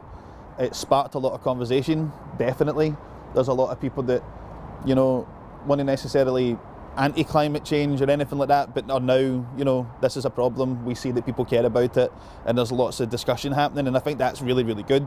As for the actual conference itself, I mean, I don't really know. It's the 26th conference. The actual world leaders. I personally believe that the real action's happening outside of the building, and it's all the connections that are being made. Because I think eventually, I think Noam Chomsky said this. I've been telling everybody this, mate, right? But Noam Chomsky was saying that parliaments and congresses and governments are a reflection, a pale reflection, but still a reflection of how the population feels. And so the real movement and the real action is to try and get hearts and minds, win as many people over as possible, get conversations happening so that when it comes time to vote, whether we decide to vote for somebody that's going to do meaningful climate action or somebody that's going to ignore it, that's going to come down to us, and that's going to be one of the biggest things we can do to hold big businesses to account for the problems that are happening. What I've been doing for the last 3 or 4 years has been trying to talk to working class communities in Glasgow about how climate change doesn't just exist inside the student sphere, that it's not just a kind of middle class issue that's wishy-washy that we can focus on, you know, that it's actually a very real issue. If anything, it's one of the biggest working class issues of our time. It's just not that working class in this country. In developing countries where they're already feeling the effects of climate change, it's very much the working people's movement, you know. And so when I talk about that, I sometimes forget to leave out, like I don't use the word racial justice, I don't use the words migrant justice, but when we were at the rallies and we were listening to those indigenous tribes and those voices from all around the world, their basic message is the industries that are causing this problem, the growth for the sake of growth ideological paradigm is hurting the developing countries a lot more than it's hurting us right now.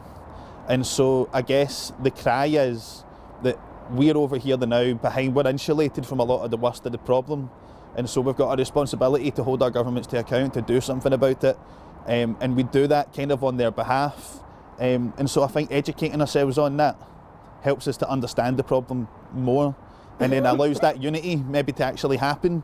You know what I mean? Because right now we're arguing about things that are really, really weird and easily disproved. And that's why it's so important to have all these world voices coming along, because I mean, I've learned loads over the last week. I didn't expect to learn about all that kind of stuff. You know, I can now no longer talk about climate justice without talking about racial justice. I just can't.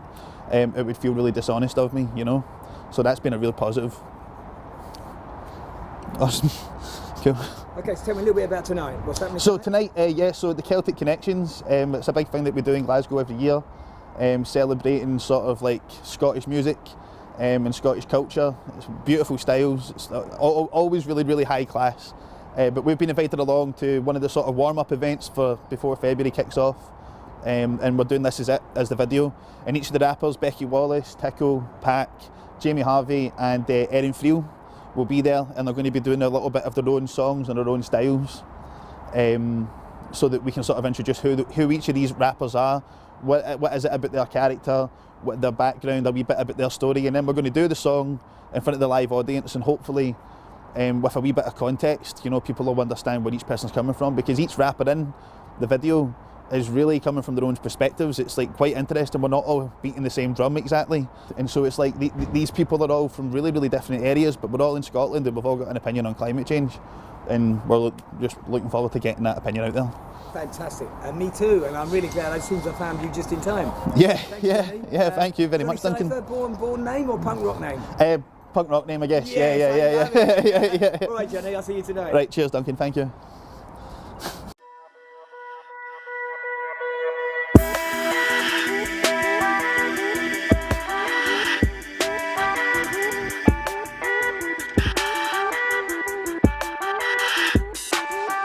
This is it, nice and moment as the knife edge breaks the skin. The waters will get in, you will be taken in your backup plan.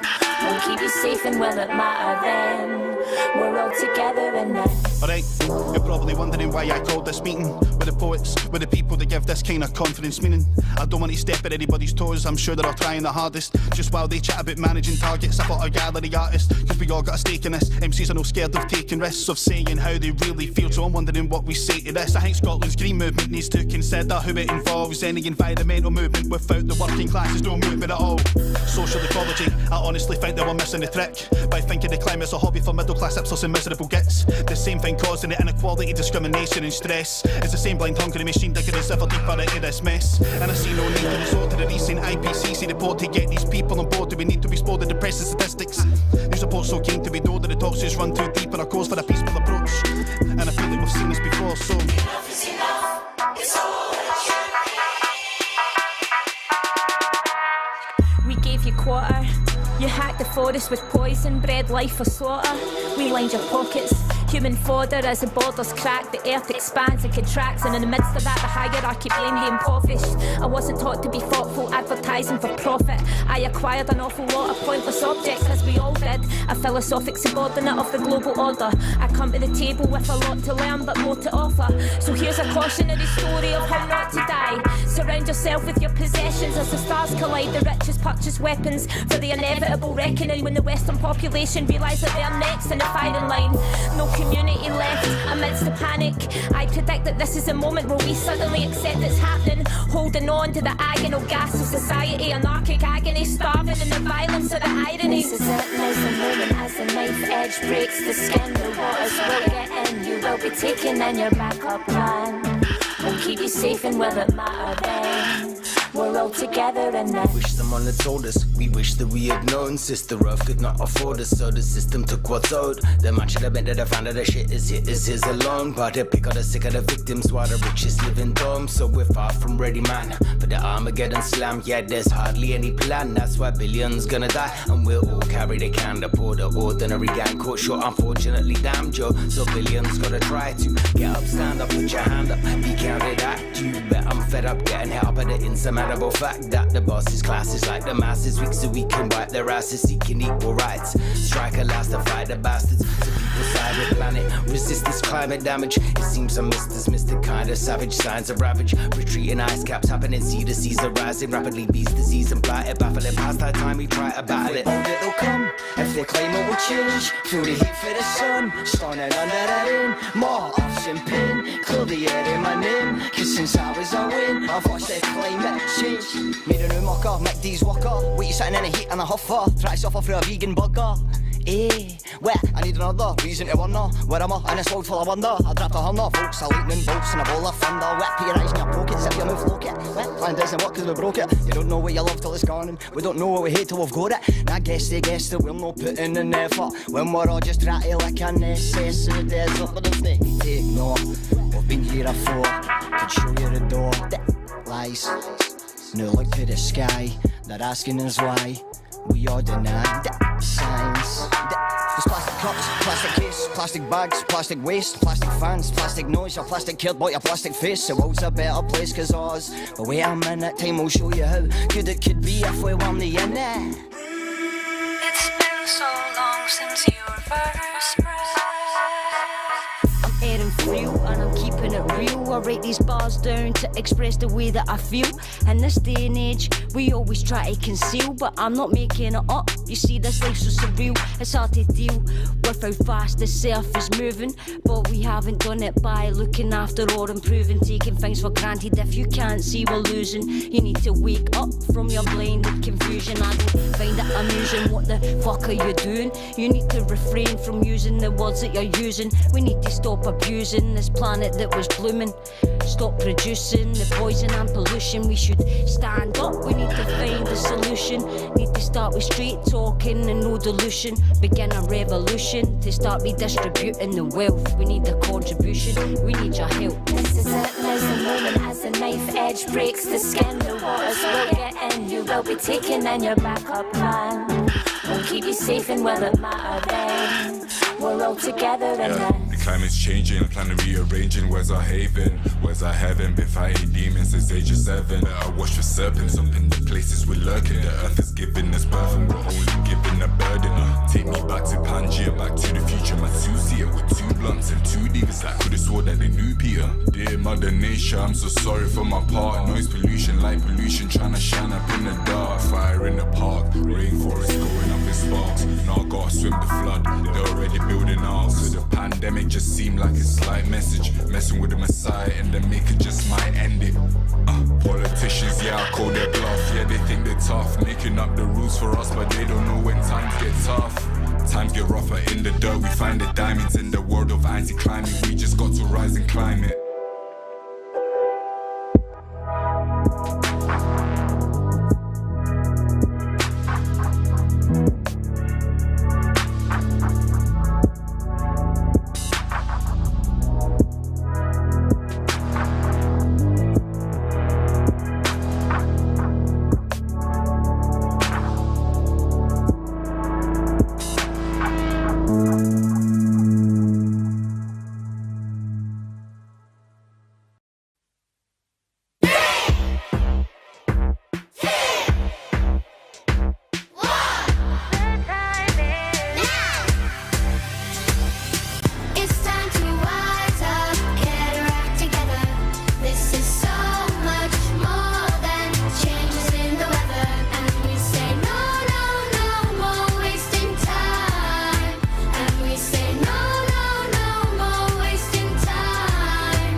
The average salary of people who fly out of here is over £100,000 a year, and the people who live locally only benefit through the pollution.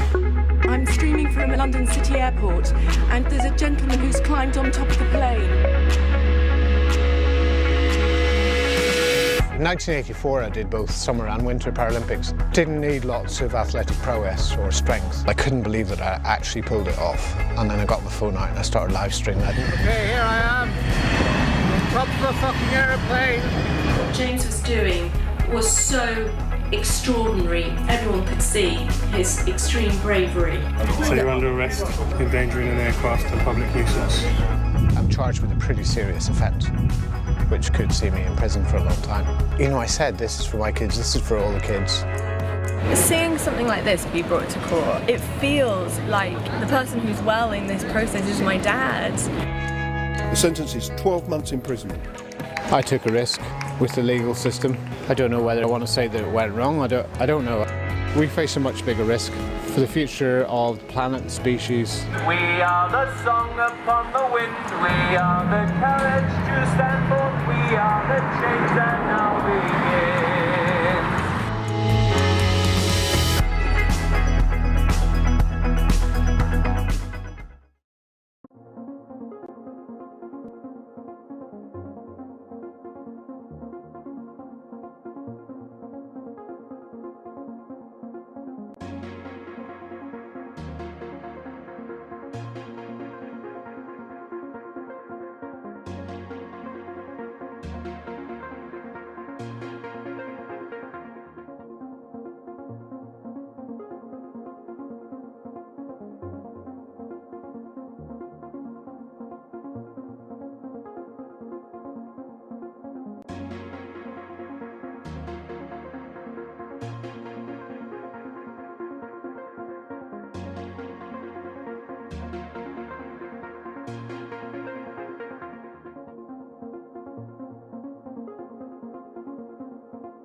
The average salary of people who fly out of here is over £100,000 a year, and the people who live locally only benefit through the pollution.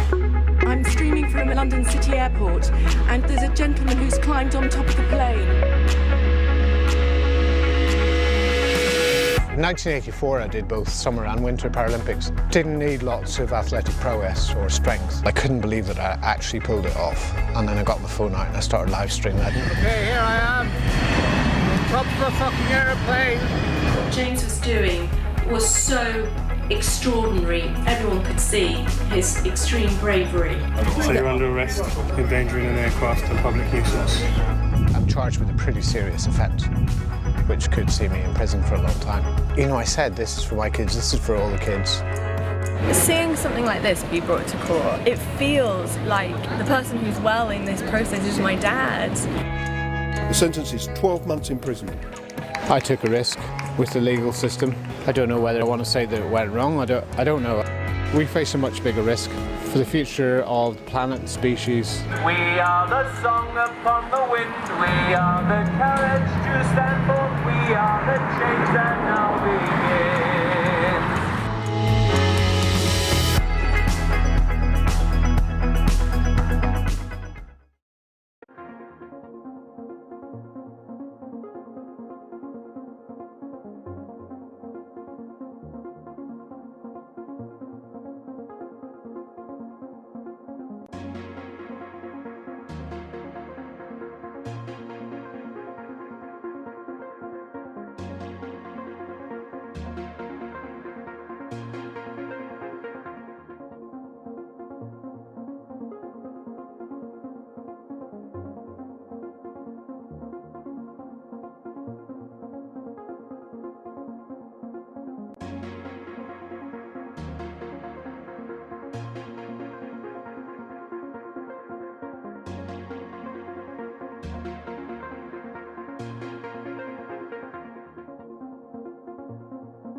Welcome everyone who's watching this special live stream where we'll be launching the film Man on a Plane.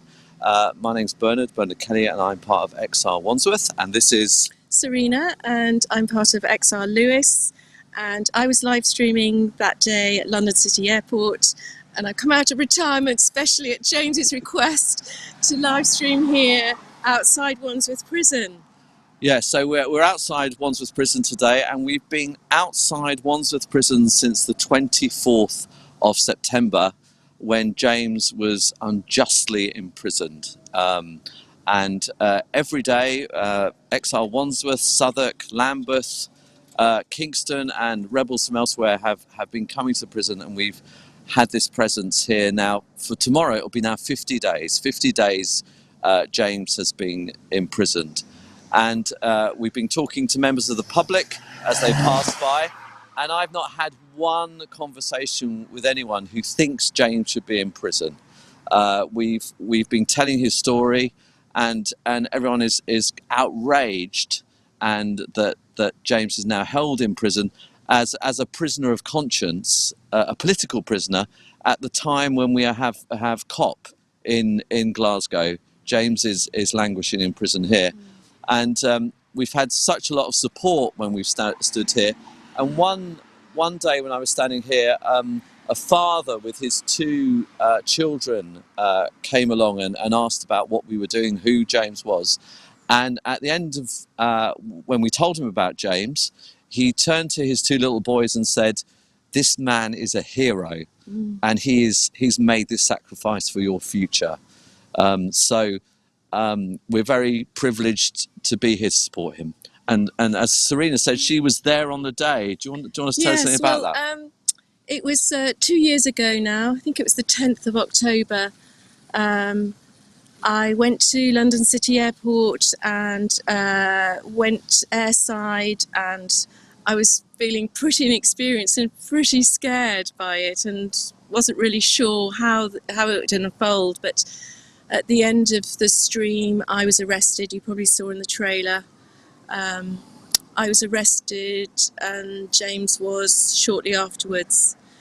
And he tragically was sentenced to a year in prison. I think it's commuted to 6 months, but we're very much hoping he'll be out on Christmas Eve. So yes, we're very excited that this documentary shot by Fergal McEntee is going to be released after we've spoken, and you'll really hear all the motivations that James had for stepping up that day, stepping up very, very bravely to highlight our climate catastrophe in quite the most spectacular way. And we also know that James is the first person to have been have a custodial sentence, but we know that coming down the line, others are going to be following him. Yeah, I think there's a real move by the government to crush the climate movement and to do their greenwashing in Glasgow. And I saw the film today, and it's a very touching film. And one of the things which you'll see is part of James's big motivation was for his daughter Alice, who brought the climate emergency to his attention. We thought we would read some words from James himself. So this is part of a statement that James dictated from prison a couple of days ago. Right. So these are James's words. James says, "The great announcements at COP sound like positive actions, but the scientists are telling us that even if world leaders stick to their promises, which they rarely do, these actions will be too little, too late. It's time for ordinary people to step up and take action now. Remember that we, the people on the streets, don't have to answer to the fossil fuel corporations like those at COP do. So we have an advantage. Many activists have already been to prison on remand or sentenced under banners other than Extinction Rebellion. But technically, I'm the first XR person to be handed an immediate sentence and the first peaceful protester to be put in prison since 1932. So our government is sending out clear signs that it seeks to severely curtail our democratic right to protest at this critical time. It looks like most major roads in England will soon be covered by High Court injunctions, meaning that peaceful protests on these roads could lead to unlimited fines or imprisonment. On the 20th of November, concerned citizens will gather at the Royal Courts of Justice to march in protest against the erosion of our democratic rights. In English law, one purpose of the highway is a space where citizens can express their discontent with actions or inactions on the part of the government. So this is a time when all of those who value British democracy should be very, very concerned. By that time, 9 of the Insulate Britain 32 could be behind bars. So, come to the Royal Courts of Justice in the Strand at noon on Saturday, 20th of November. And please, James says, please accept my apologies for my non-attendance. Oh, that was amazing. Thank you, Bernard. I just want to send lots of love to Jane, James's wife, and his family. You know, they're sacrificing a lot by having James away from them all this time. And I also just want a little call out to everybody gathered behind. Thank you for being here. So without further ado, let's watch the documentary.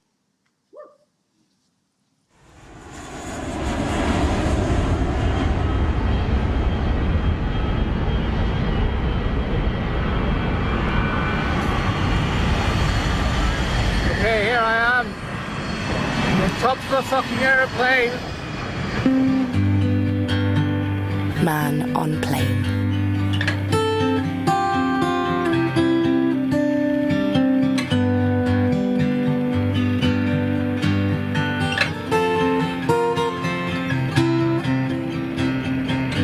These are live pictures from the airport. The protester is James Brown. The view is better than a window seat, but don't expect meal service atop this British Airways flight at London City Airport. James Brown, a partially blind former Paralympic cyclist, clambered atop a British Airways plane after buying a ticket for the flight, halting its departure. Okay, I'm streaming from London City Airport, and as you can see, there's a gentleman who's climbed on top of the plane. The average salary of people who fly out of here is over £100,000 a year. And the people who live locally only benefit through the pollution. This is a remarkable sight. Here we are at London City Airport. He was bound on a flight to Amsterdam. You can see firefighters there on top of the plane trying to help him down from the British Airways aircraft at London City Airport. The former Paralympian and Extinction Rebellion protester had climbed on top of the aeroplane. He said he hates heights, but I managed to get on the roof. This is all about the climate and ecological crisis. We're protesting against government inaction on climate and ecological breakdown. Making the impossible possible. It's all about what's possible, you know? And that actually ties in with my action at City Airport. It's all about possibilities. It's all about whatever you think might not be doable, do you know what? It possibly is.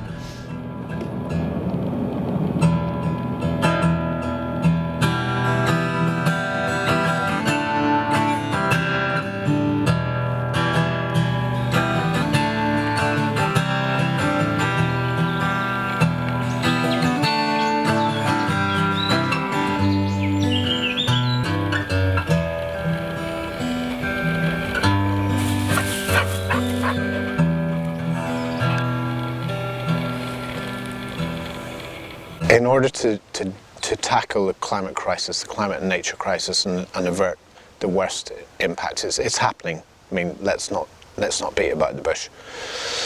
We are in a desperate situation, and what we have to do is pull together, and we have to imagine something different, and we have to make massive change. That action was a demonstration of, I don't know, thinking differently, thinking independently, sort of pushing the boundaries. You know, I've always pushed boundaries. There must be something genetic in my kind of disposition, but there was definitely something in the way that my parents brought me up, especially my mum. Like, she took me out cycling on my first bike when I was 7 on the roads. My mum was amazing, you know. I terrified her by learning to windsurf when I was 13 on one of the strongest waterways in the world. In Strangford Lough, you know, the tidal flow there is like 9 or 10 knots. Being a disabled person, I'm solving problems every day. When I go into the shop, I need to try and find something. I need to find the checkout. I need to deal with all of this new COVID stuff like bollards on the floor and lines and perspex screens, which mean you can't see if there's anybody at a tail, and you know, so you're constantly troubleshooting every day, all the time. Like, there's a bus coming, okay, what number is it? Well, I can't see it. I'm going to have to find out another way of finding out what bus it is, you know. And when I'm riding my mountain bike around here, okay, I know the tracks really well, but I have to be really careful, and I just go through and I learn slowly. And then, you know, it's just a matter of just constantly solving problems if you've got a significant disability, I guess. So I've got that mindset already, and I tend to be quite sort of curious about, you know, how to find solutions to things.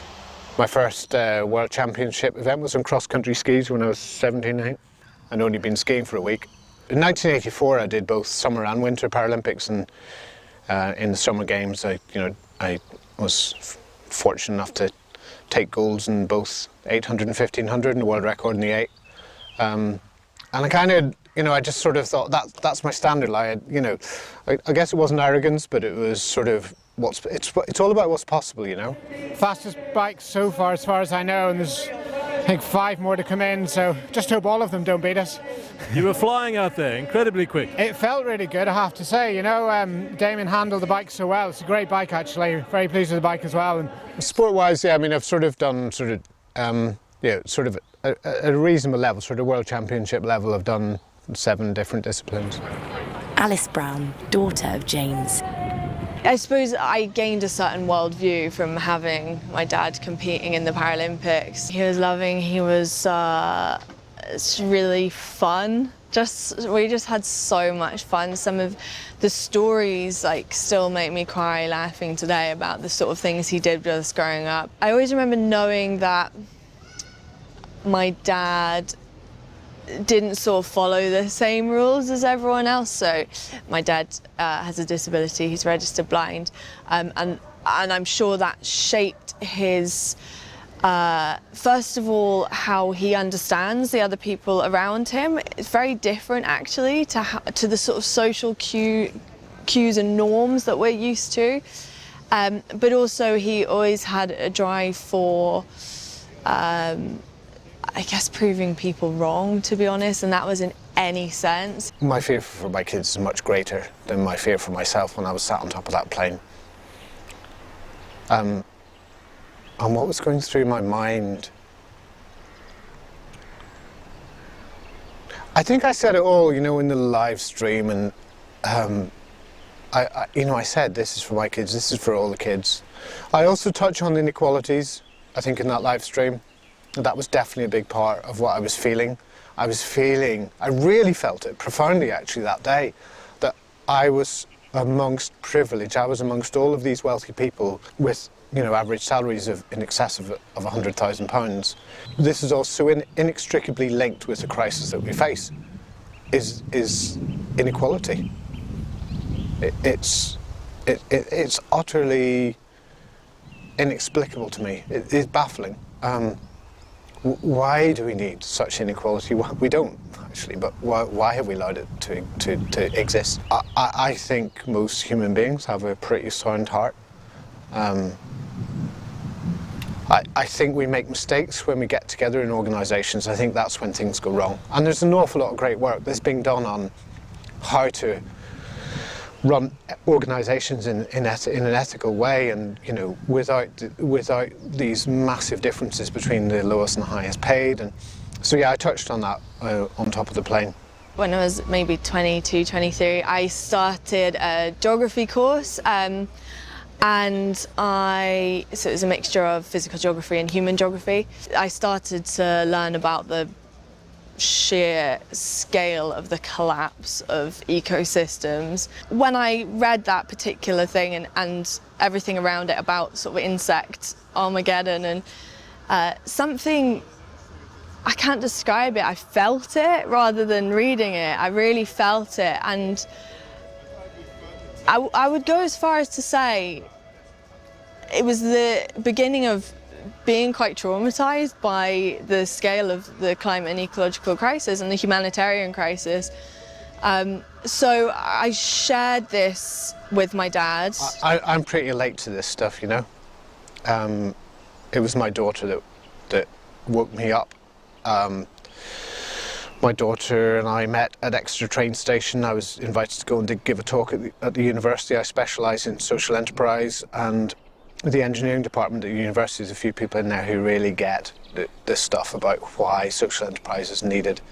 And in fact, the title of the talk that day was Social Enterprise, Innovating to Save the Planet. And I was thinking, what's that about? I met my daughter that morning, she was coming to help me, and we had half an hour to kill in the station, and we sat down and I got some coffees, and she just broke down crying. And I said, what's up with you, Alice? And she said, Dad, you know, I've been going on about this kind of nature thing that's going on that I've been studying for so long. She said, you really can't believe how bad it is. And she gave me some facts that she'd been reading that morning, and I thought, holy fuck. It was one of the South American countries, and there was a study out just that day, you know, about something like 97 or 98% of ground-dwelling insects had gone extinct within the past 10 years. And like, I wasn't a nature lover, but I'm a statistician. And that was enough for me to go, oh my God, this stuff that I've been kind of vaguely aware of for the past years, it's something I need to pay attention to. But I think it wasn't the information that was the initial hit, it was seeing the effect that it had on someone that he loved. That it's not usual to see someone react so emotionally to the news, really sadly, but it's true. And I don't know what it was about this that got me, but it did. So we went and we carried on with the talk, and I told him that day as well that there were some people that were planning to go and lie in the road in London. They'd put their first press release out, and that day was the beginning of the whole thing. It was the declaration day, and I hadn't gone to it. So I was really distressed because I thought there's nothing more important in the world right now than to go and be there with those people. And through explaining all of this to him, by the end of the weekend, he'd given me a call on the Sunday night and said, I get it, I'm coming with you, you know. And by, what was it, a few weeks later, we were on the bridges in Lambeth together, and it was emotional, and it was life-changing, and it was direction-changing. It was complete personality and mind and soul-changing, to be honest, for both of us and for everyone that was there. 6 a.m, 10th of October 2019. I woke up at 6 o'clock in the morning. I said, okay, I'm going to go to the airport. I'm going to do this. I'm going to make my contribution. So I got on the train. I got the assistance that I always ask for from the underground staff. I was handed over to a member of the overground train that went into the airport, and then met at the end of the track, and again taken straight through security because I was carrying a white stick holding onto the arm of somebody in a high vis. Taken straight to the check-in desk. I had to wait quite a long time downstairs actually by the doorway, and luckily the door was looking straight out to the plane, and it was only about sort of 25 metres away. 12 noon, City Airport, London. She said it's going to be a bit longer because the cabin crew had been delayed by the protesters. I said, oh, bloody protesters, they're such a nuisance, aren't they? She offered assistance and said, can I take your rucksack, Mr. Brown? And I said, yes, please, because I need to climb on the roof of the plane for a moment. And she just looked at me, and within a couple of seconds, you know, I had performed the manoeuvre, and I was on top of the plane, and I could just hear her, as I was going up, I could hear her hand go over her mouth, you know, the way somebody's voice changes when the hand goes over there. Oh my God, he actually did it! 1 p.m. on top of a BA flight, London to Amsterdam. 1 foot on the hinge, 1 hand on top of the door, and it was straight up. I'd say most people could do it. So yeah, that was the start of it. That was the start of it. And then there I was for whatever period of time I was there. It didn't need lots of athletic prowess or strength. It was simply, you put your foot on one thing, you put your hand on something else, and you pull you up. I sat, first of all, because first of all I couldn't believe that I actually pulled it off. And then I got my phone out and I started live streaming. I'd never done that before either. I hadn't even practiced. I didn't know how to. I can't see my screen. It was bright sunlight. I didn't have my glasses. Somehow I managed to get the live stream to work. I can't work out to this day how I did that. I hate heights, I'm shitting myself. I managed to get on the roof. Oh man, I'm so shaky. I hope this is going out live. So this is all about the climate and ecological crisis. We're protesting against government inaction on climate and ecological breakdown. They declare climate emergency and then do nothing about it. In fact, they go the opposite direction. They sanction the expansion of airports, Heathrow, Bristol, and others. I believe there's expansion of the City Airport in London too. I believe that at one point early in the live stream, I say to my phone, and thinking there was probably nobody listening to this, you know, I'm holding it in front of me and I'm talking at it and I'm thinking, what an idiot. And apparently at one point in the live stream I say, well, I've never done a live stream before, no idea if anybody's watching. And apparently, you know, the way the comments come up, which again I can't read, apparently somebody goes, oh yeah, mate, there's about 8,000 people watching it already and you've only been going a minute and a half. But I only discovered that afterwards. Yeah. But then I got scared, you know, I did the live stream for I don't know how many minutes it was, I haven't even looked back. I'm really shitting myself. I don't know if anybody's even watching this, I've never done a live stream before.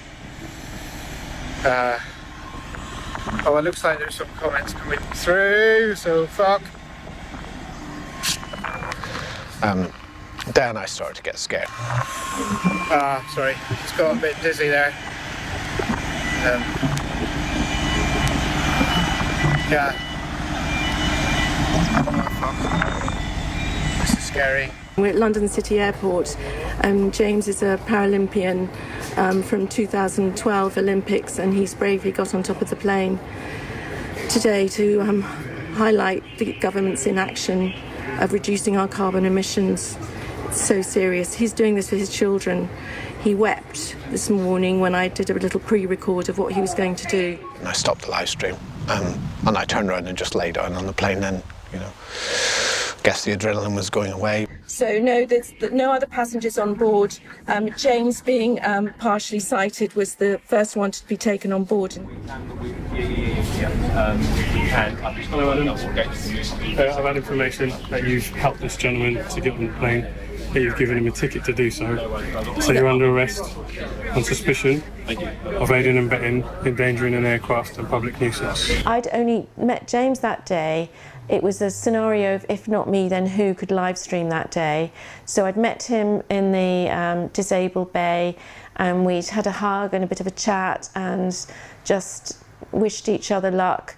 I went off to airside to start streaming him, and he got on the plane. I had people I didn't know contact me on Facebook and say, I'm never going to fly again because of what you've done. There were two sisters from Germany who were in the plane beside the one that I was sat upon, and they found me on Facebook and contacted me, and they said, we come to London fortnightly or monthly to visit our dad who's poorly. We're never going to fly again. We're going to come on the train.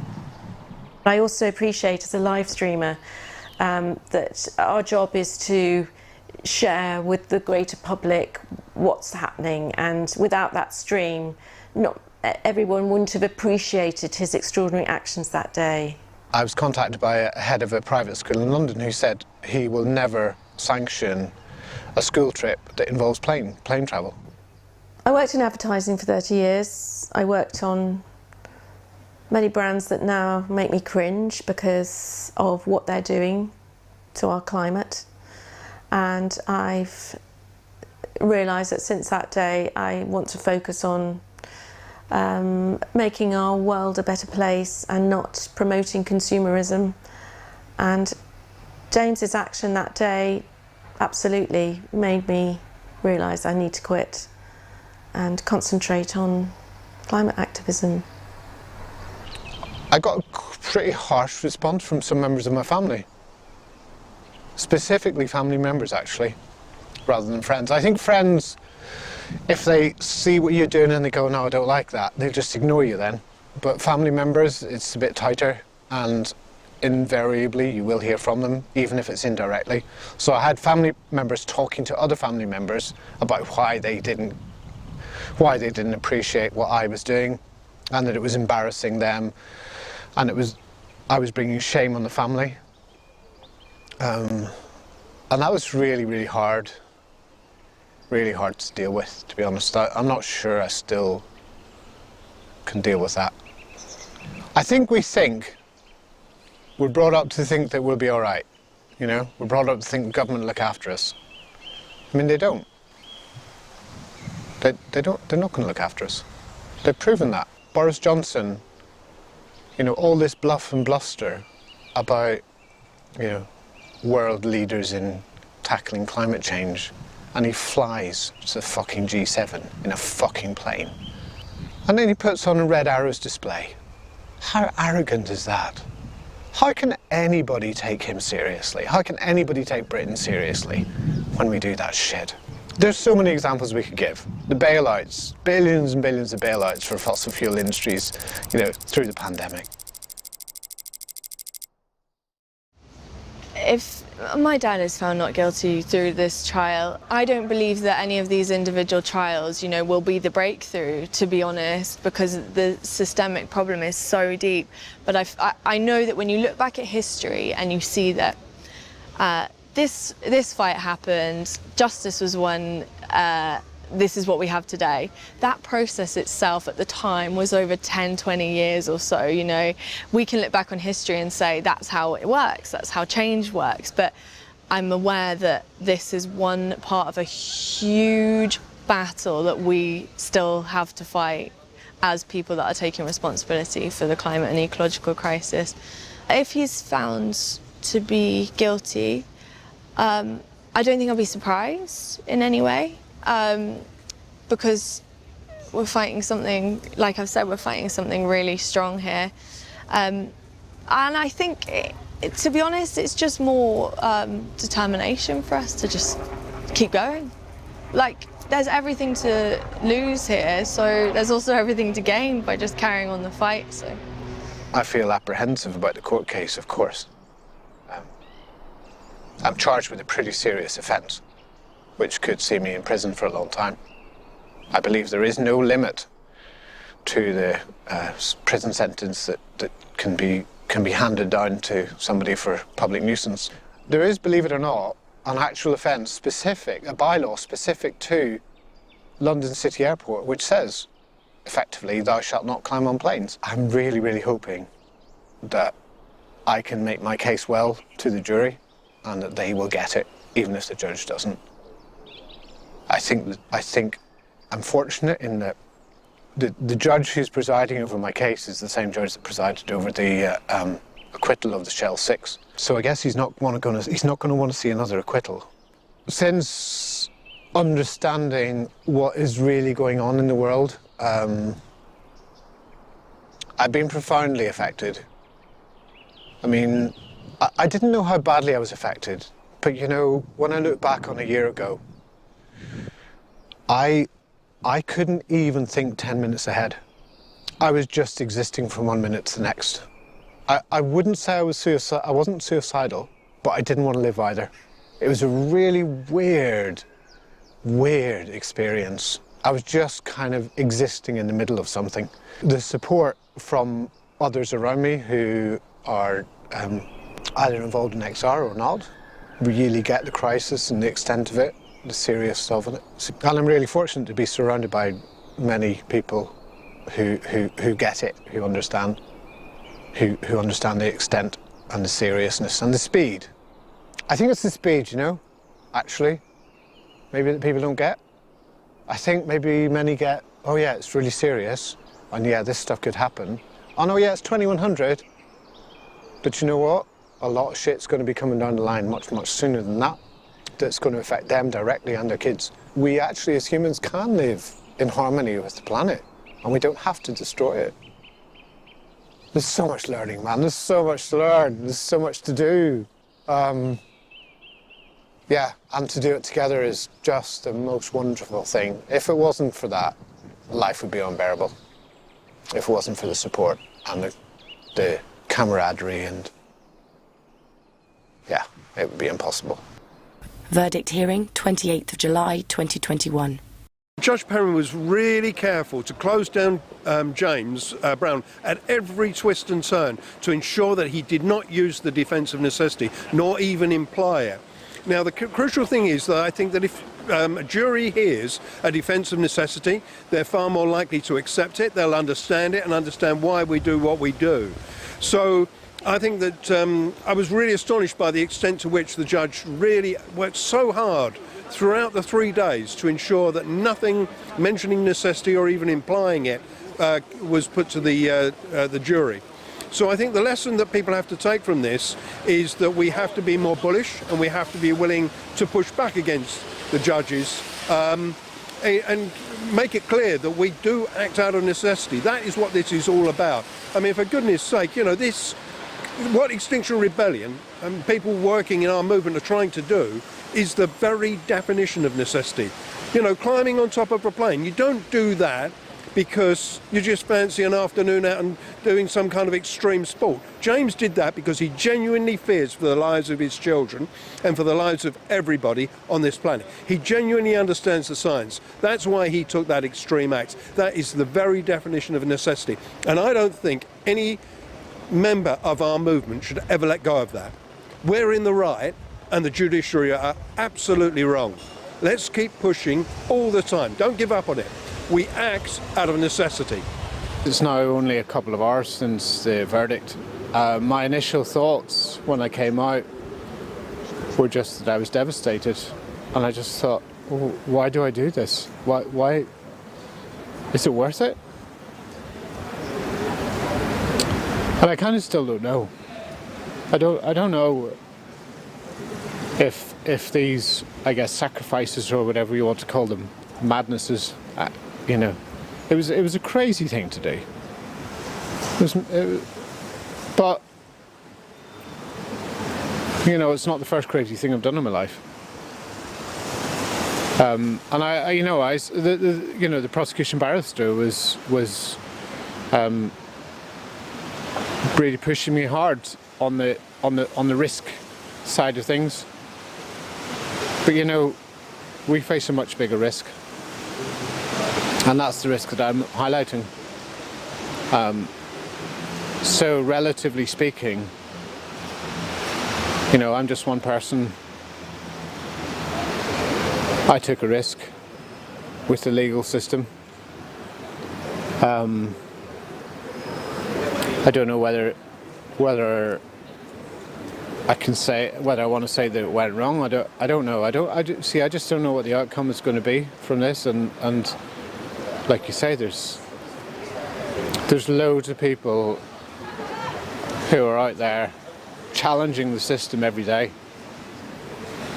And I just have so much respect for anybody who's prepared to put their liberty on the line for the future of the planet and species, young people.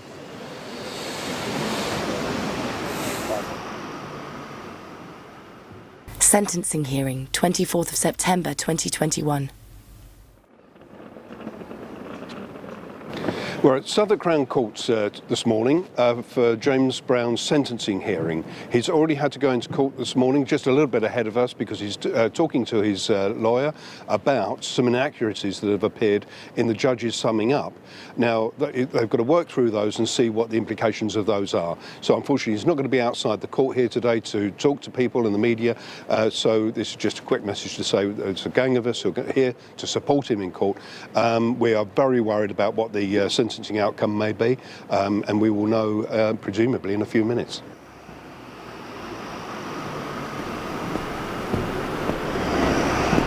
The sentence is 12 months imprisonment, and so that means James must serve 6 months imprisonment and a fine added of, I didn't quite catch everything that the judge said, but it could have been a fine or a costs order of £3,500. Now, everybody in the public gallery was profoundly shocked by this. There were tears in the gallery, the public gallery was full, and there were tears there, and people expressed their outrage. The judge just got up and walked out. And I think what is several elements to this are shocking. That is that James acted to protect life. He is a noble man. Fundamentally, he did what he did to try and save millions, potentially billions of people's lives. And so now he's going to spend 6 months in prison, a man who is partially sighted since birth, and subject to being exploited in prison. How is he supposed to defend himself in terms of what prison life is like? He is a vulnerable man, and the judge pretends that he is otherwise. I think, all of us are absolutely outraged. There's one other act of cruelty involved in this, which is that James is partially sighted, and he was struggling to hear what was said in court. And he was behind glass panels, and he had to press his ear up against a tiny gap between two glass panels to hear what was being said. It was so cruel and inhuman. So I was outraged and upset by the actual process in court, but particularly upset by the sentence. I don't know what else to say. I'm just profoundly shocked by what's happened in court. We all are here today. We're all desperately upset by this. It's so unfair that a man like James should be committed to prison for 6 months. And his crime ultimately is to try and save people's lives. It's an outrage. Judge Gregory Perrins claimed James cynically used his disability and put his own life at risk. James Brown is the first Extinction Rebellion protester to receive a custodial jail sentence. We are the song upon the wind. We are the courage to stand forth. We are the change that now begins. On this good green earth, we will take a stand with an open heart and a healing hand. We are the tongue that speaks the truth. We are the song upon the wind. We are the courage to stand forth. We are the change that now begins. On this good green earth, we will take a stand with an open heart and a healing hand. We are the tongue that speaks the truth. We are the song upon the wind. We are the courage to stand forth. We are the change that now begins. On this good green earth, we will take a stand with an open heart and a healing hand. With an open heart and a healing hand.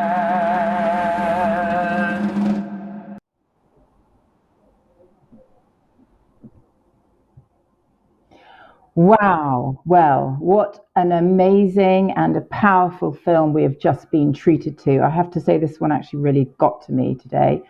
We're very lucky to have actually with us in our studios the filmmaker himself, Fergal McKinty. Welcome, Fergal. Thank you for coming. There you go. Thank you for having me on and for watching and actually for calling me to have a chat about this.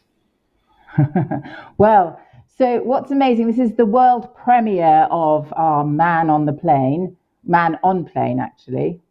Take us back to how you first got involved with this whole project. Where did it start? So I've met James a couple of times on the streets. I do a lot of live streaming for Extinction Rebellion, and at that period in time I was covering events for the autumn uprising for Extinction Rebellion, and I was pretty much blown away by his bravery and his action, and so just following the process. And recently I was down at the G7 in Cornwall, and I thought it'd be good to catch up with James because the court case was coming up, and he very nicely invited me to come and stay in his farm in Devon. And I stayed in a yurt, and I spent time with his family and his wife Jane, and I shot a series of interviews with him, and collectively we put it together with footage from the existing live streams at the time, and we did a couple of more interviews and compiled it all, and we put in photography from Extinction Rebellion photographers. So big shout out to you guys for excellent images there. But I think the most important thing is we need to get the story told, get the actual story out there of what's actually happening.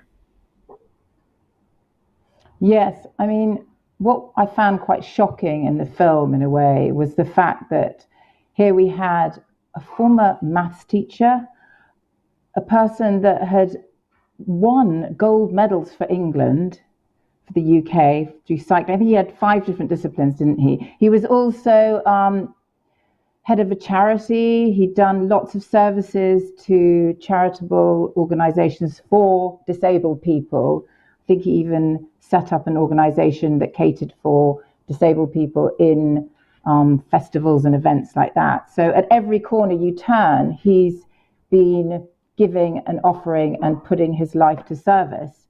And then it's just, on top of that, he's a vulnerable man, partially blind. And then he's treated so basically abominably, really, in the court like that from the judge. Yeah, well, he summed it up himself with the fact that the Shell 6 had just recently been acquitted, and it was a jury trial, and the judge then, same judge who presided over the case, actually volunteered to take James's case on, and he was quite determined for the same thing not to happen again. And the jury found the Shell 6 innocent, and because of like the information in the case given to them, and it was presented on the need of necessity. And very cleverly, the Judge Perrin closed down the defense that James had prepared. He was representing himself, and he said to the jury, like, you're not to take on board like the case of necessity. So they did him on a public nuisance.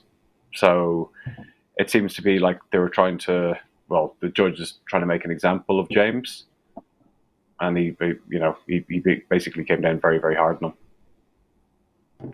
Yes, interesting, because we have just been joined right now. I just had our man in the microphone telling me that we've got with us right now Raj Chadha, the lawyer for James Brown. Welcome, Raj. Can you hear us okay? I can hear you. Good evening. Sorry I'm late. Wonderful. Don't worry. Better to have you here. Great that you can join us. I don't know if you heard that last bit, but we were just discussing about how in the actual judgment, there was no understanding of this idea of defense of acting out of necessity for James. So I wondered if you could come in here and tell us about how this sort of came about. Why wasn't it listened to? The courts have consistently refused to allow the defence of necessity to be run in environmental cases. And that's now stretching back to thousands of cases that have arisen during the Extinction Rebellion protests. And I think it's a sort of fundamental failure to understand the nature of the threat, and a fundamental failure to allow the legal system to be flexible enough to consider that the threat is not when somebody is next to you pointing a gun at you, but the threat can be a wider and more serious threat than that. And I think the court system has failed James and failed many people in not allowing those defences to be run and allowing a jury or a tribunal of fact to determine that. Yes, exactly. Fergus, would you tell us how you feel about the fact this is the first custodial sentence, and what does that reflect for other activists coming down the line in terms of if they're getting arrested, what is the future? Well, it's a precedent that's been set. Yeah, we heard from James's own words at the start tonight, and the fact that we've got like now 9 more protesters, rebels from Insulate Britain, who are now facing a very serious prison sentence. It's up to 2 years. So Highway 9. So out of 32 of the protesters, 9 of them now, they've got the court case coming up, and they could have their home seized, they could have their goods seized, and a very, very long time in jail. So what we're seeing now is it's almost like the battle lines are getting drawn. And there's also new laws coming in. We've got the Police Crime Sentencing and Courts Bill. That's going to come in, and it's going to make it even more draconian for protesters. But what we're seeing, though, is the likes of, example for, Insulate Britain, is they've got one very simple ask. It's to insulate the homes in the United Kingdom. And it's supposed to be done according to the Committee on Climate Change. They've recommended that all the homes have to be insulated and upgraded to heat pumps and renewable heating. And we need to actually start that like now if we have a chance to meet our 2035 targets. So the government should actually be doing this, and they're, in all sense, they're the actual real criminals here, because the science is crystal clear. And today I'm up here in Glasgow from COP, and we know that of all the country's contributions, we're going to be smashing above 2.4 degrees of warming. So what's coming down the line, as James said in the video, in the documentary, is going to be absolutely terrifying, you know. And this is really serious. And now people who deeply understand what's happening are putting themselves up and doing the ultimate sacrifice for the greater good of humanity. And it seems like the court system is now, you know, building more jails. And I don't know what are they going to do. Are they just going to lock up all the protesters? Yeah, Raj, do you have anything to say about that? Well, I think how is it going to? It's a really difficult climate at the minute in relation to protest generally. And it's been mentioned about the Insulate Britain case that's coming up next week. And there are a number of cases that are going to be coming up next year. And there's a real feeling that a lot of people are at risk of serious prison time. And I think, as you mentioned, James is the first person, we think, since the 1930s who's had a conviction so far upheld and gone to prison for peaceful protest. And that's an astonishing indictment. And what I think the courts and the Parliament has to realise is that, you know, you have these hundreds and hundreds of people taking this type of direct action. And I said in court, you know, this is the largest campaign of civil disobedience since the suffragettes. And at some point, those in power have to understand what is motivating these individuals, many of which have never protested in their life before, to take this action. And that this issue is touching people and hopefully forcing action from governments in the near future. Fergal, I just wanted to touch a little bit on your background, actually, because I found it interesting that you did a master's in, was it renewable energy or science, somewhere there? Yeah, renewable energy. Background, yeah. Tell us about your background. There we go. I used to be I was a surveyor working in Islington Council and several other London boroughs and with the environmental health departments. And I used to volunteer doing lots of like green stuff. And with Friends of the Earth came along, they had the Big Ask campaign in, I think, 2005. And then I realized actually how bad the situation was with the climate. And I was doing voluntary, getting people to switch off their lights and everything, and realized actually we need to go 100% renewable. So I went and did a master's in the Centre for Alternative Technology in Wales. And then I was installing heat pumps and solar thermal, solar PV, and got to about 2015, had a small little company, and the government comes in and got rid of the feed-in tariffs, got rid of onshore wind, they got rid of R&D grants for wind and wave technology, they sold off the Green Development Bank, they got rid of Warmfront and passed 2030, which is the home insulation program. Yeah, I couldn't believe it. Yeah, it actually motivated me to join Greenpeace, their non-violent direct action. And I was just so outraged. And then I got political as well and joined the Green Party. And I was just pretty much trying to do everything possible. And then Extinction Rebellion came along. And the first protest I took part in just after the bridges was against the BBC. And media has actually been my biggest hate in pretty much all of this. Yeah, I mean, this is the real crunch issue, because what you have is activists being demonized by the media without realizing actually, you know, why they're there, the reasons that they have to. There's no other choice to highlight things because the government isn't doing anything about it. So how do you feel the role of media and the press have had generally in the past now? What's your thoughts on that? I think they're the huge part of the problem. I think the media, the government, and big business, the top 1%. It's a very closed club, and you look at what's going on.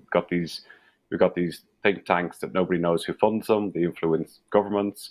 Then on top of that, we get the likes of the BBC quoting information coming from 55 Tufton Street, which is a think tank that we don't know who actually sponsors them.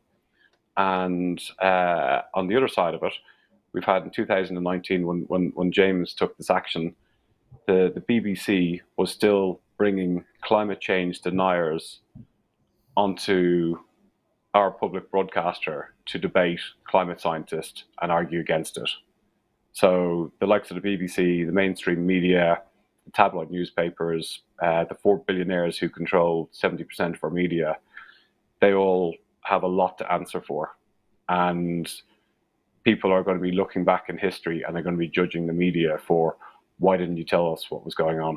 And a perfect example is, we're up here in COP26, and most of the activists coming up here know it's already a failure. But what's really shocking is the amount of people who don't actually have an understanding of what's going on. And even in the media still, they're not reporting about what's actually happening. So it's, I think, I'll talk to you later, Raj. Maybe we can put a case in against the government. Let's keep trying. Yeah. So Raj, so if you have a peaceful, so let's say with the government, you want them to move. So then all you're left to do is do an action, a non-violent action, a peaceful protest. That, a few years back, there was no problem in doing that. But now, if you wanted, any old person, ordinary person, wanted to go out and just do a very peaceful demonstration, stand on a bridge or whatever it might be, they are effectively now risking being arrested and thrown into prison. Would you say what's the climate, what's the atmosphere for people now, and what's changed in this last year with this last bill coming in, sneakily coming in this last year? Well, actually, probably start with that in the last year there's been the most positive case in the Supreme Court that there's been for many, many years, in which they held that those that conduct obstructive protests, who sit or lie in the middle of the road, even when they're locked on, they are exercising their right to free speech. And so they could, in individual circumstances, be acquitted of criminal offences such as obstruction of the highway. And it's been the first time, really, that the Supreme Court in the UK have set out that type of judgment in such clear language, giving real prominence and importance to the right to free speech as set out in Article 10 of the European Convention on Human Rights. So you have this landmark judgment that took place in June, but since then there's really been a backlash. And there's been a backlash by the government in the introduction of the bill, and that bill was introduced, let's make no bones about it, in response to Extinction Rebellion and to Black Lives Matter. And what the government did not like were campaign groups challenging its authority. And there's something insidious about a government that seeks to silence opposition groups in that way. And it's protest groups, it's by trying to restrict judicial review, it's been trying to restrict parliamentary scrutiny. It's a government that does not like challenge. And that bill is part of a wider agenda by this government to try and avoid that scrutiny. And I think the courts recently have taken their lead on that. But we should sort of hold to that Supreme Court judgment. It's called Ziegler. And think that there is still fight there, and the courts have recognised that, and we're able to use that to protect people's rights now. Yeah, and Fergal, let's go back to our gold medalist. And can you just update us on what has been going on since he's been put in prison? How has he been handling the fact, he's a vulnerable man? What's it been like for him in prison so far, and how's the future looking for him? Yeah, so obviously prisons are not really set up for partially sighted or people who have disabilities. And just hearing James's words coming out, he's in contact with his family, and some of the words are getting written and dictated, and we're getting updates. And one of the most shocking things really is he only gets 2 hours outside to exercise a week, which is absolutely shocking. So yeah, it must be, obviously it's pretty tough for him. But he's come out with some really positive statements. His mind is clear. He's very well focused. Yeah, maybe Raj could jump in on this one as well. Yeah. Raj? It's it astounds me. It's just again pretty disgraceful that somebody with this type of vulnerability was sentenced to prison without even any thought as to what might happen, and it's just the day-to-day things that are difficult enough in prison in a way. And so I saw James last week, and he was saying that prison life is governed by a sort of computer kiosk that you order your meals on, you sort of order who you want to be able to speak to. Everything in life is governed by that. And there's no provision for somebody who's partially sighted. And he relies on the goodwill of others to help use that kiosk. And I just find that troubling that firstly, the sentencing judge didn't give any thought to that whatsoever. And then secondly, the prison really haven't put any adjustments in to assist James. And certainly we've written to the governor, we've pointed it out to the Court of Appeal, and we want his appeal to be heard as a matter of urgency and for him to be released on bail. Yes, it's quite it's quite shocking, really. I mean, for him now, you've got an appeal going on at the moment, I believe, don't you? Yeah, we've got an appeal. So there's an appeal against his conviction and an appeal against his sentence. And we envisage that will be heard within the next 2 or 3 weeks, we hope. It will be potentially a high-profile appeal that will go before one of the most senior judges in the country. And we will argue, firstly, that his conviction was unfair and that he shouldn't have been charged with this offence of public nuisance. That is an offence that is under the common law, is judge-made, if you like, and there is a general rule that if there is an offence that Parliament has already designated, the prosecution authorities should use that rather than backfill with any judge-made law, because Parliament has specifically considered that issue and said this is what the penalty should be. And somewhat strangely, there is a bylaw in City Airport authorised by the Secretary of State, which makes it a criminal offence to stand on a plane. And the penalty for that is a fine. So one has to question why the prosecution authorities themselves usurped the role of Parliament and decided that wasn't enough. They have to turn to this alternative offence called public nuisance. And so we're appealing the conviction on that basis, and that James was exercising his right to free speech. And then secondly, that the sentence was inappropriate and excessive, bearing in mind that he was in a protest case. Yeah. Fergal, bringing Fergal back in here again, just on a very basic level of, you have people that are motivated to do non-violent acts of, I guess it's demonstration, for whatever reasons have got them off their seat and onto the streets. How would you answer people who just, normal people that are reading the mainstream media and they think, God, what a pain, these people on the streets gluing themselves up, we're trying to get to work, what do they think they're doing? We're just ordinary people working and they're causing trouble. It's an absolute annoyance and inconvenience and stupid people.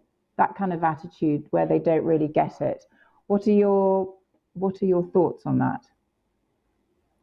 Well, the whole protests are never set out to actually annoy or like to stop ordinary people. It's to get the government to actually act. And what we've seen the likes of like protests in Parliament, and it's amounted to like very little, and they have done a little bit, but in the wider context, the fact that we've got over 4,200 people have been arrested in the last couple of years just with the Extinction Rebellion,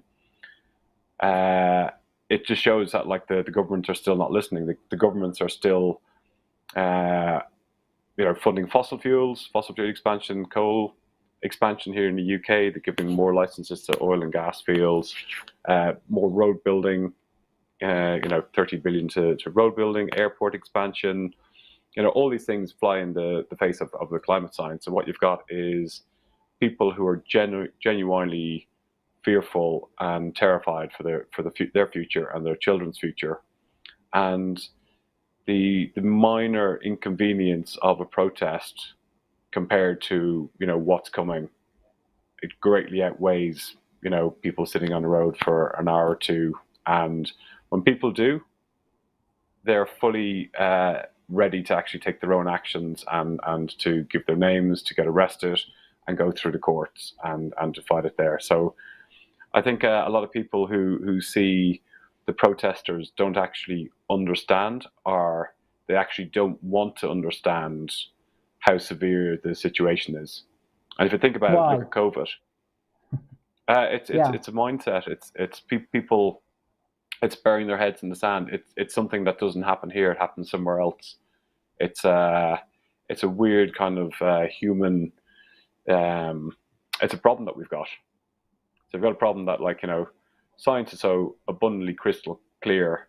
We're juggernauting towards the end of towards a cliff here, and everybody's on board. And unless we do some drastic action, we're all going to go down together. And the vast majority of people still haven't come to actually really deeply and morally accept that we're in such a grave situation, and they can't connect with that. And it's a lot easier to go and attack the messenger. And we've seen that recently. We've seen some of the absolutely outrageous attacks on some of the insulate people sitting peacefully in the road, getting sprayed with ink, getting physically attacked. They're the ones who are actually at most danger of getting run over. And the roadblocks that they've done compared to, flooding in the UK, snow, anything else is actually a tiny fraction. So the reaction from people is actually disproportionate. And the worst is, I have to say, is the right-wing media, and they're trying to whip everybody up into a frenzy and making an enemy of the messenger. So I'd say to anybody who doesn't still quite get it, go and read the latest Cheltenham House.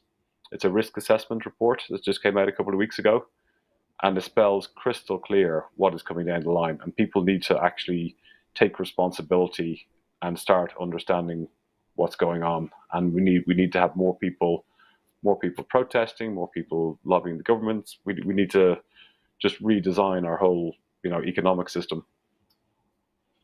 How has the media managed to get away with just giving one point of view, would you say? Yeah, editorial decisions. We've had another protest outside the BBC, and I called up a journalist I knew, and I was just speaking to him about the action we're going to do, and they spoke for nearly well over an hour, and saying that there's editorial decisions, and every time that the climate change was mentioned, they had to use a common phrase that we can't contribute one weather event or one disaster to climate change, and that's the BBC. So all the other papers and news outlets, they all have very similar things. And also the other problem, in a way, is climate change is very slow. It's almost like kind of like a type 2 diabetes as a disease, as opposed to a car crash. And people can deal with a car crash, but they can't deal with the slowness of it. I think also you have the agenda that billions of pounds has been spent lobbying the coal, gas and oil companies, giving them subsidies and so forth. So there's an agenda with BBC and the like. They have adverts to put out. I think that's quite a thing, isn't it? Look at COP. COP is all COP is a negotiation between the oil lobbyists and governments. The real people who should be there, they don't get a foot in the door. The people who are going to be most affected, they're on all the fringe events here, and they're on the outside. And not to go on about it, but the Heartland Institute in the States has been funded by Chevron, Exxon, tobacco companies, private wealthy individuals to spread disinformation about climate. And we've had this battle that's been going on for like 30 years. Yeah. Okay, so Raj, just quickly, because I see you there. What do you think, Fergal's film, what kind of impact do you hope this film will have? I think first and foremost, it will show the type of person that James is and bring that to a wider audience. He's a remarkable man, overcome sort of adversity himself. But I think when I joined, you were saying, done his charity, done his Paralympian, and now sought to bring this issue to wider attention. And I think foremost, it's so that people can get to know the type of character that James is. But I think James himself would say that it's not about him; it's about that issue, and all the stuff that Fergal was just talking about is, James and others are raising the alarm and saying to the wider public, these are the issues that we really should be concerned about. And James is very generous with his time, his effort, and ultimately with his liberty to try and raise that alarm, bring this issue to more people's attention. And I hope that's what it does. And thank you very much to Fergal as well for making sure that is what happens. Mm-hmm. Fergal, have you got any last few words on your film and the impact we're hoping? Yeah, I just really hope that people watching this, it's not entertainment. These are real people. These are real people going to jail. There's more people going to jail, and if you're just passively watching this, then you're not actually helping the problem. You should, you need to actually go and take responsibility yourself. You can start off by sharing this. We need to get the stories out of the actual individuals collectively of why they're doing this.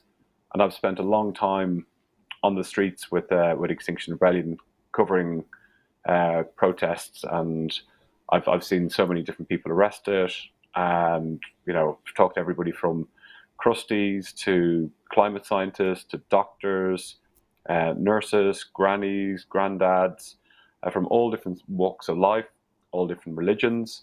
It's the most colourfully eclectic mix of people you could ever meet is going out to the streets, and there's a lot of genuinely warmth and goodwill there for people to actually do something, collectively.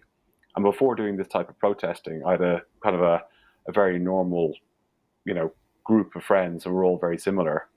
And now my collective, my activist friends are spending time with James on his farm for a couple of days and really getting to know him and his family. And, it was absolutely wonderful, and, what's going to bring us through this crisis, because it is a crisis and it's going to get worse, is we have to build communities, and we have to reach out and all work together. So, and I'd actually just like to add collectively, and I'd just like to actually do a couple of quick shout outs there. This shooting this documentary was it's the first time I've done it, and had a very patient editor who did an absolutely fantastic job of dealing with me, of trying to put things in order.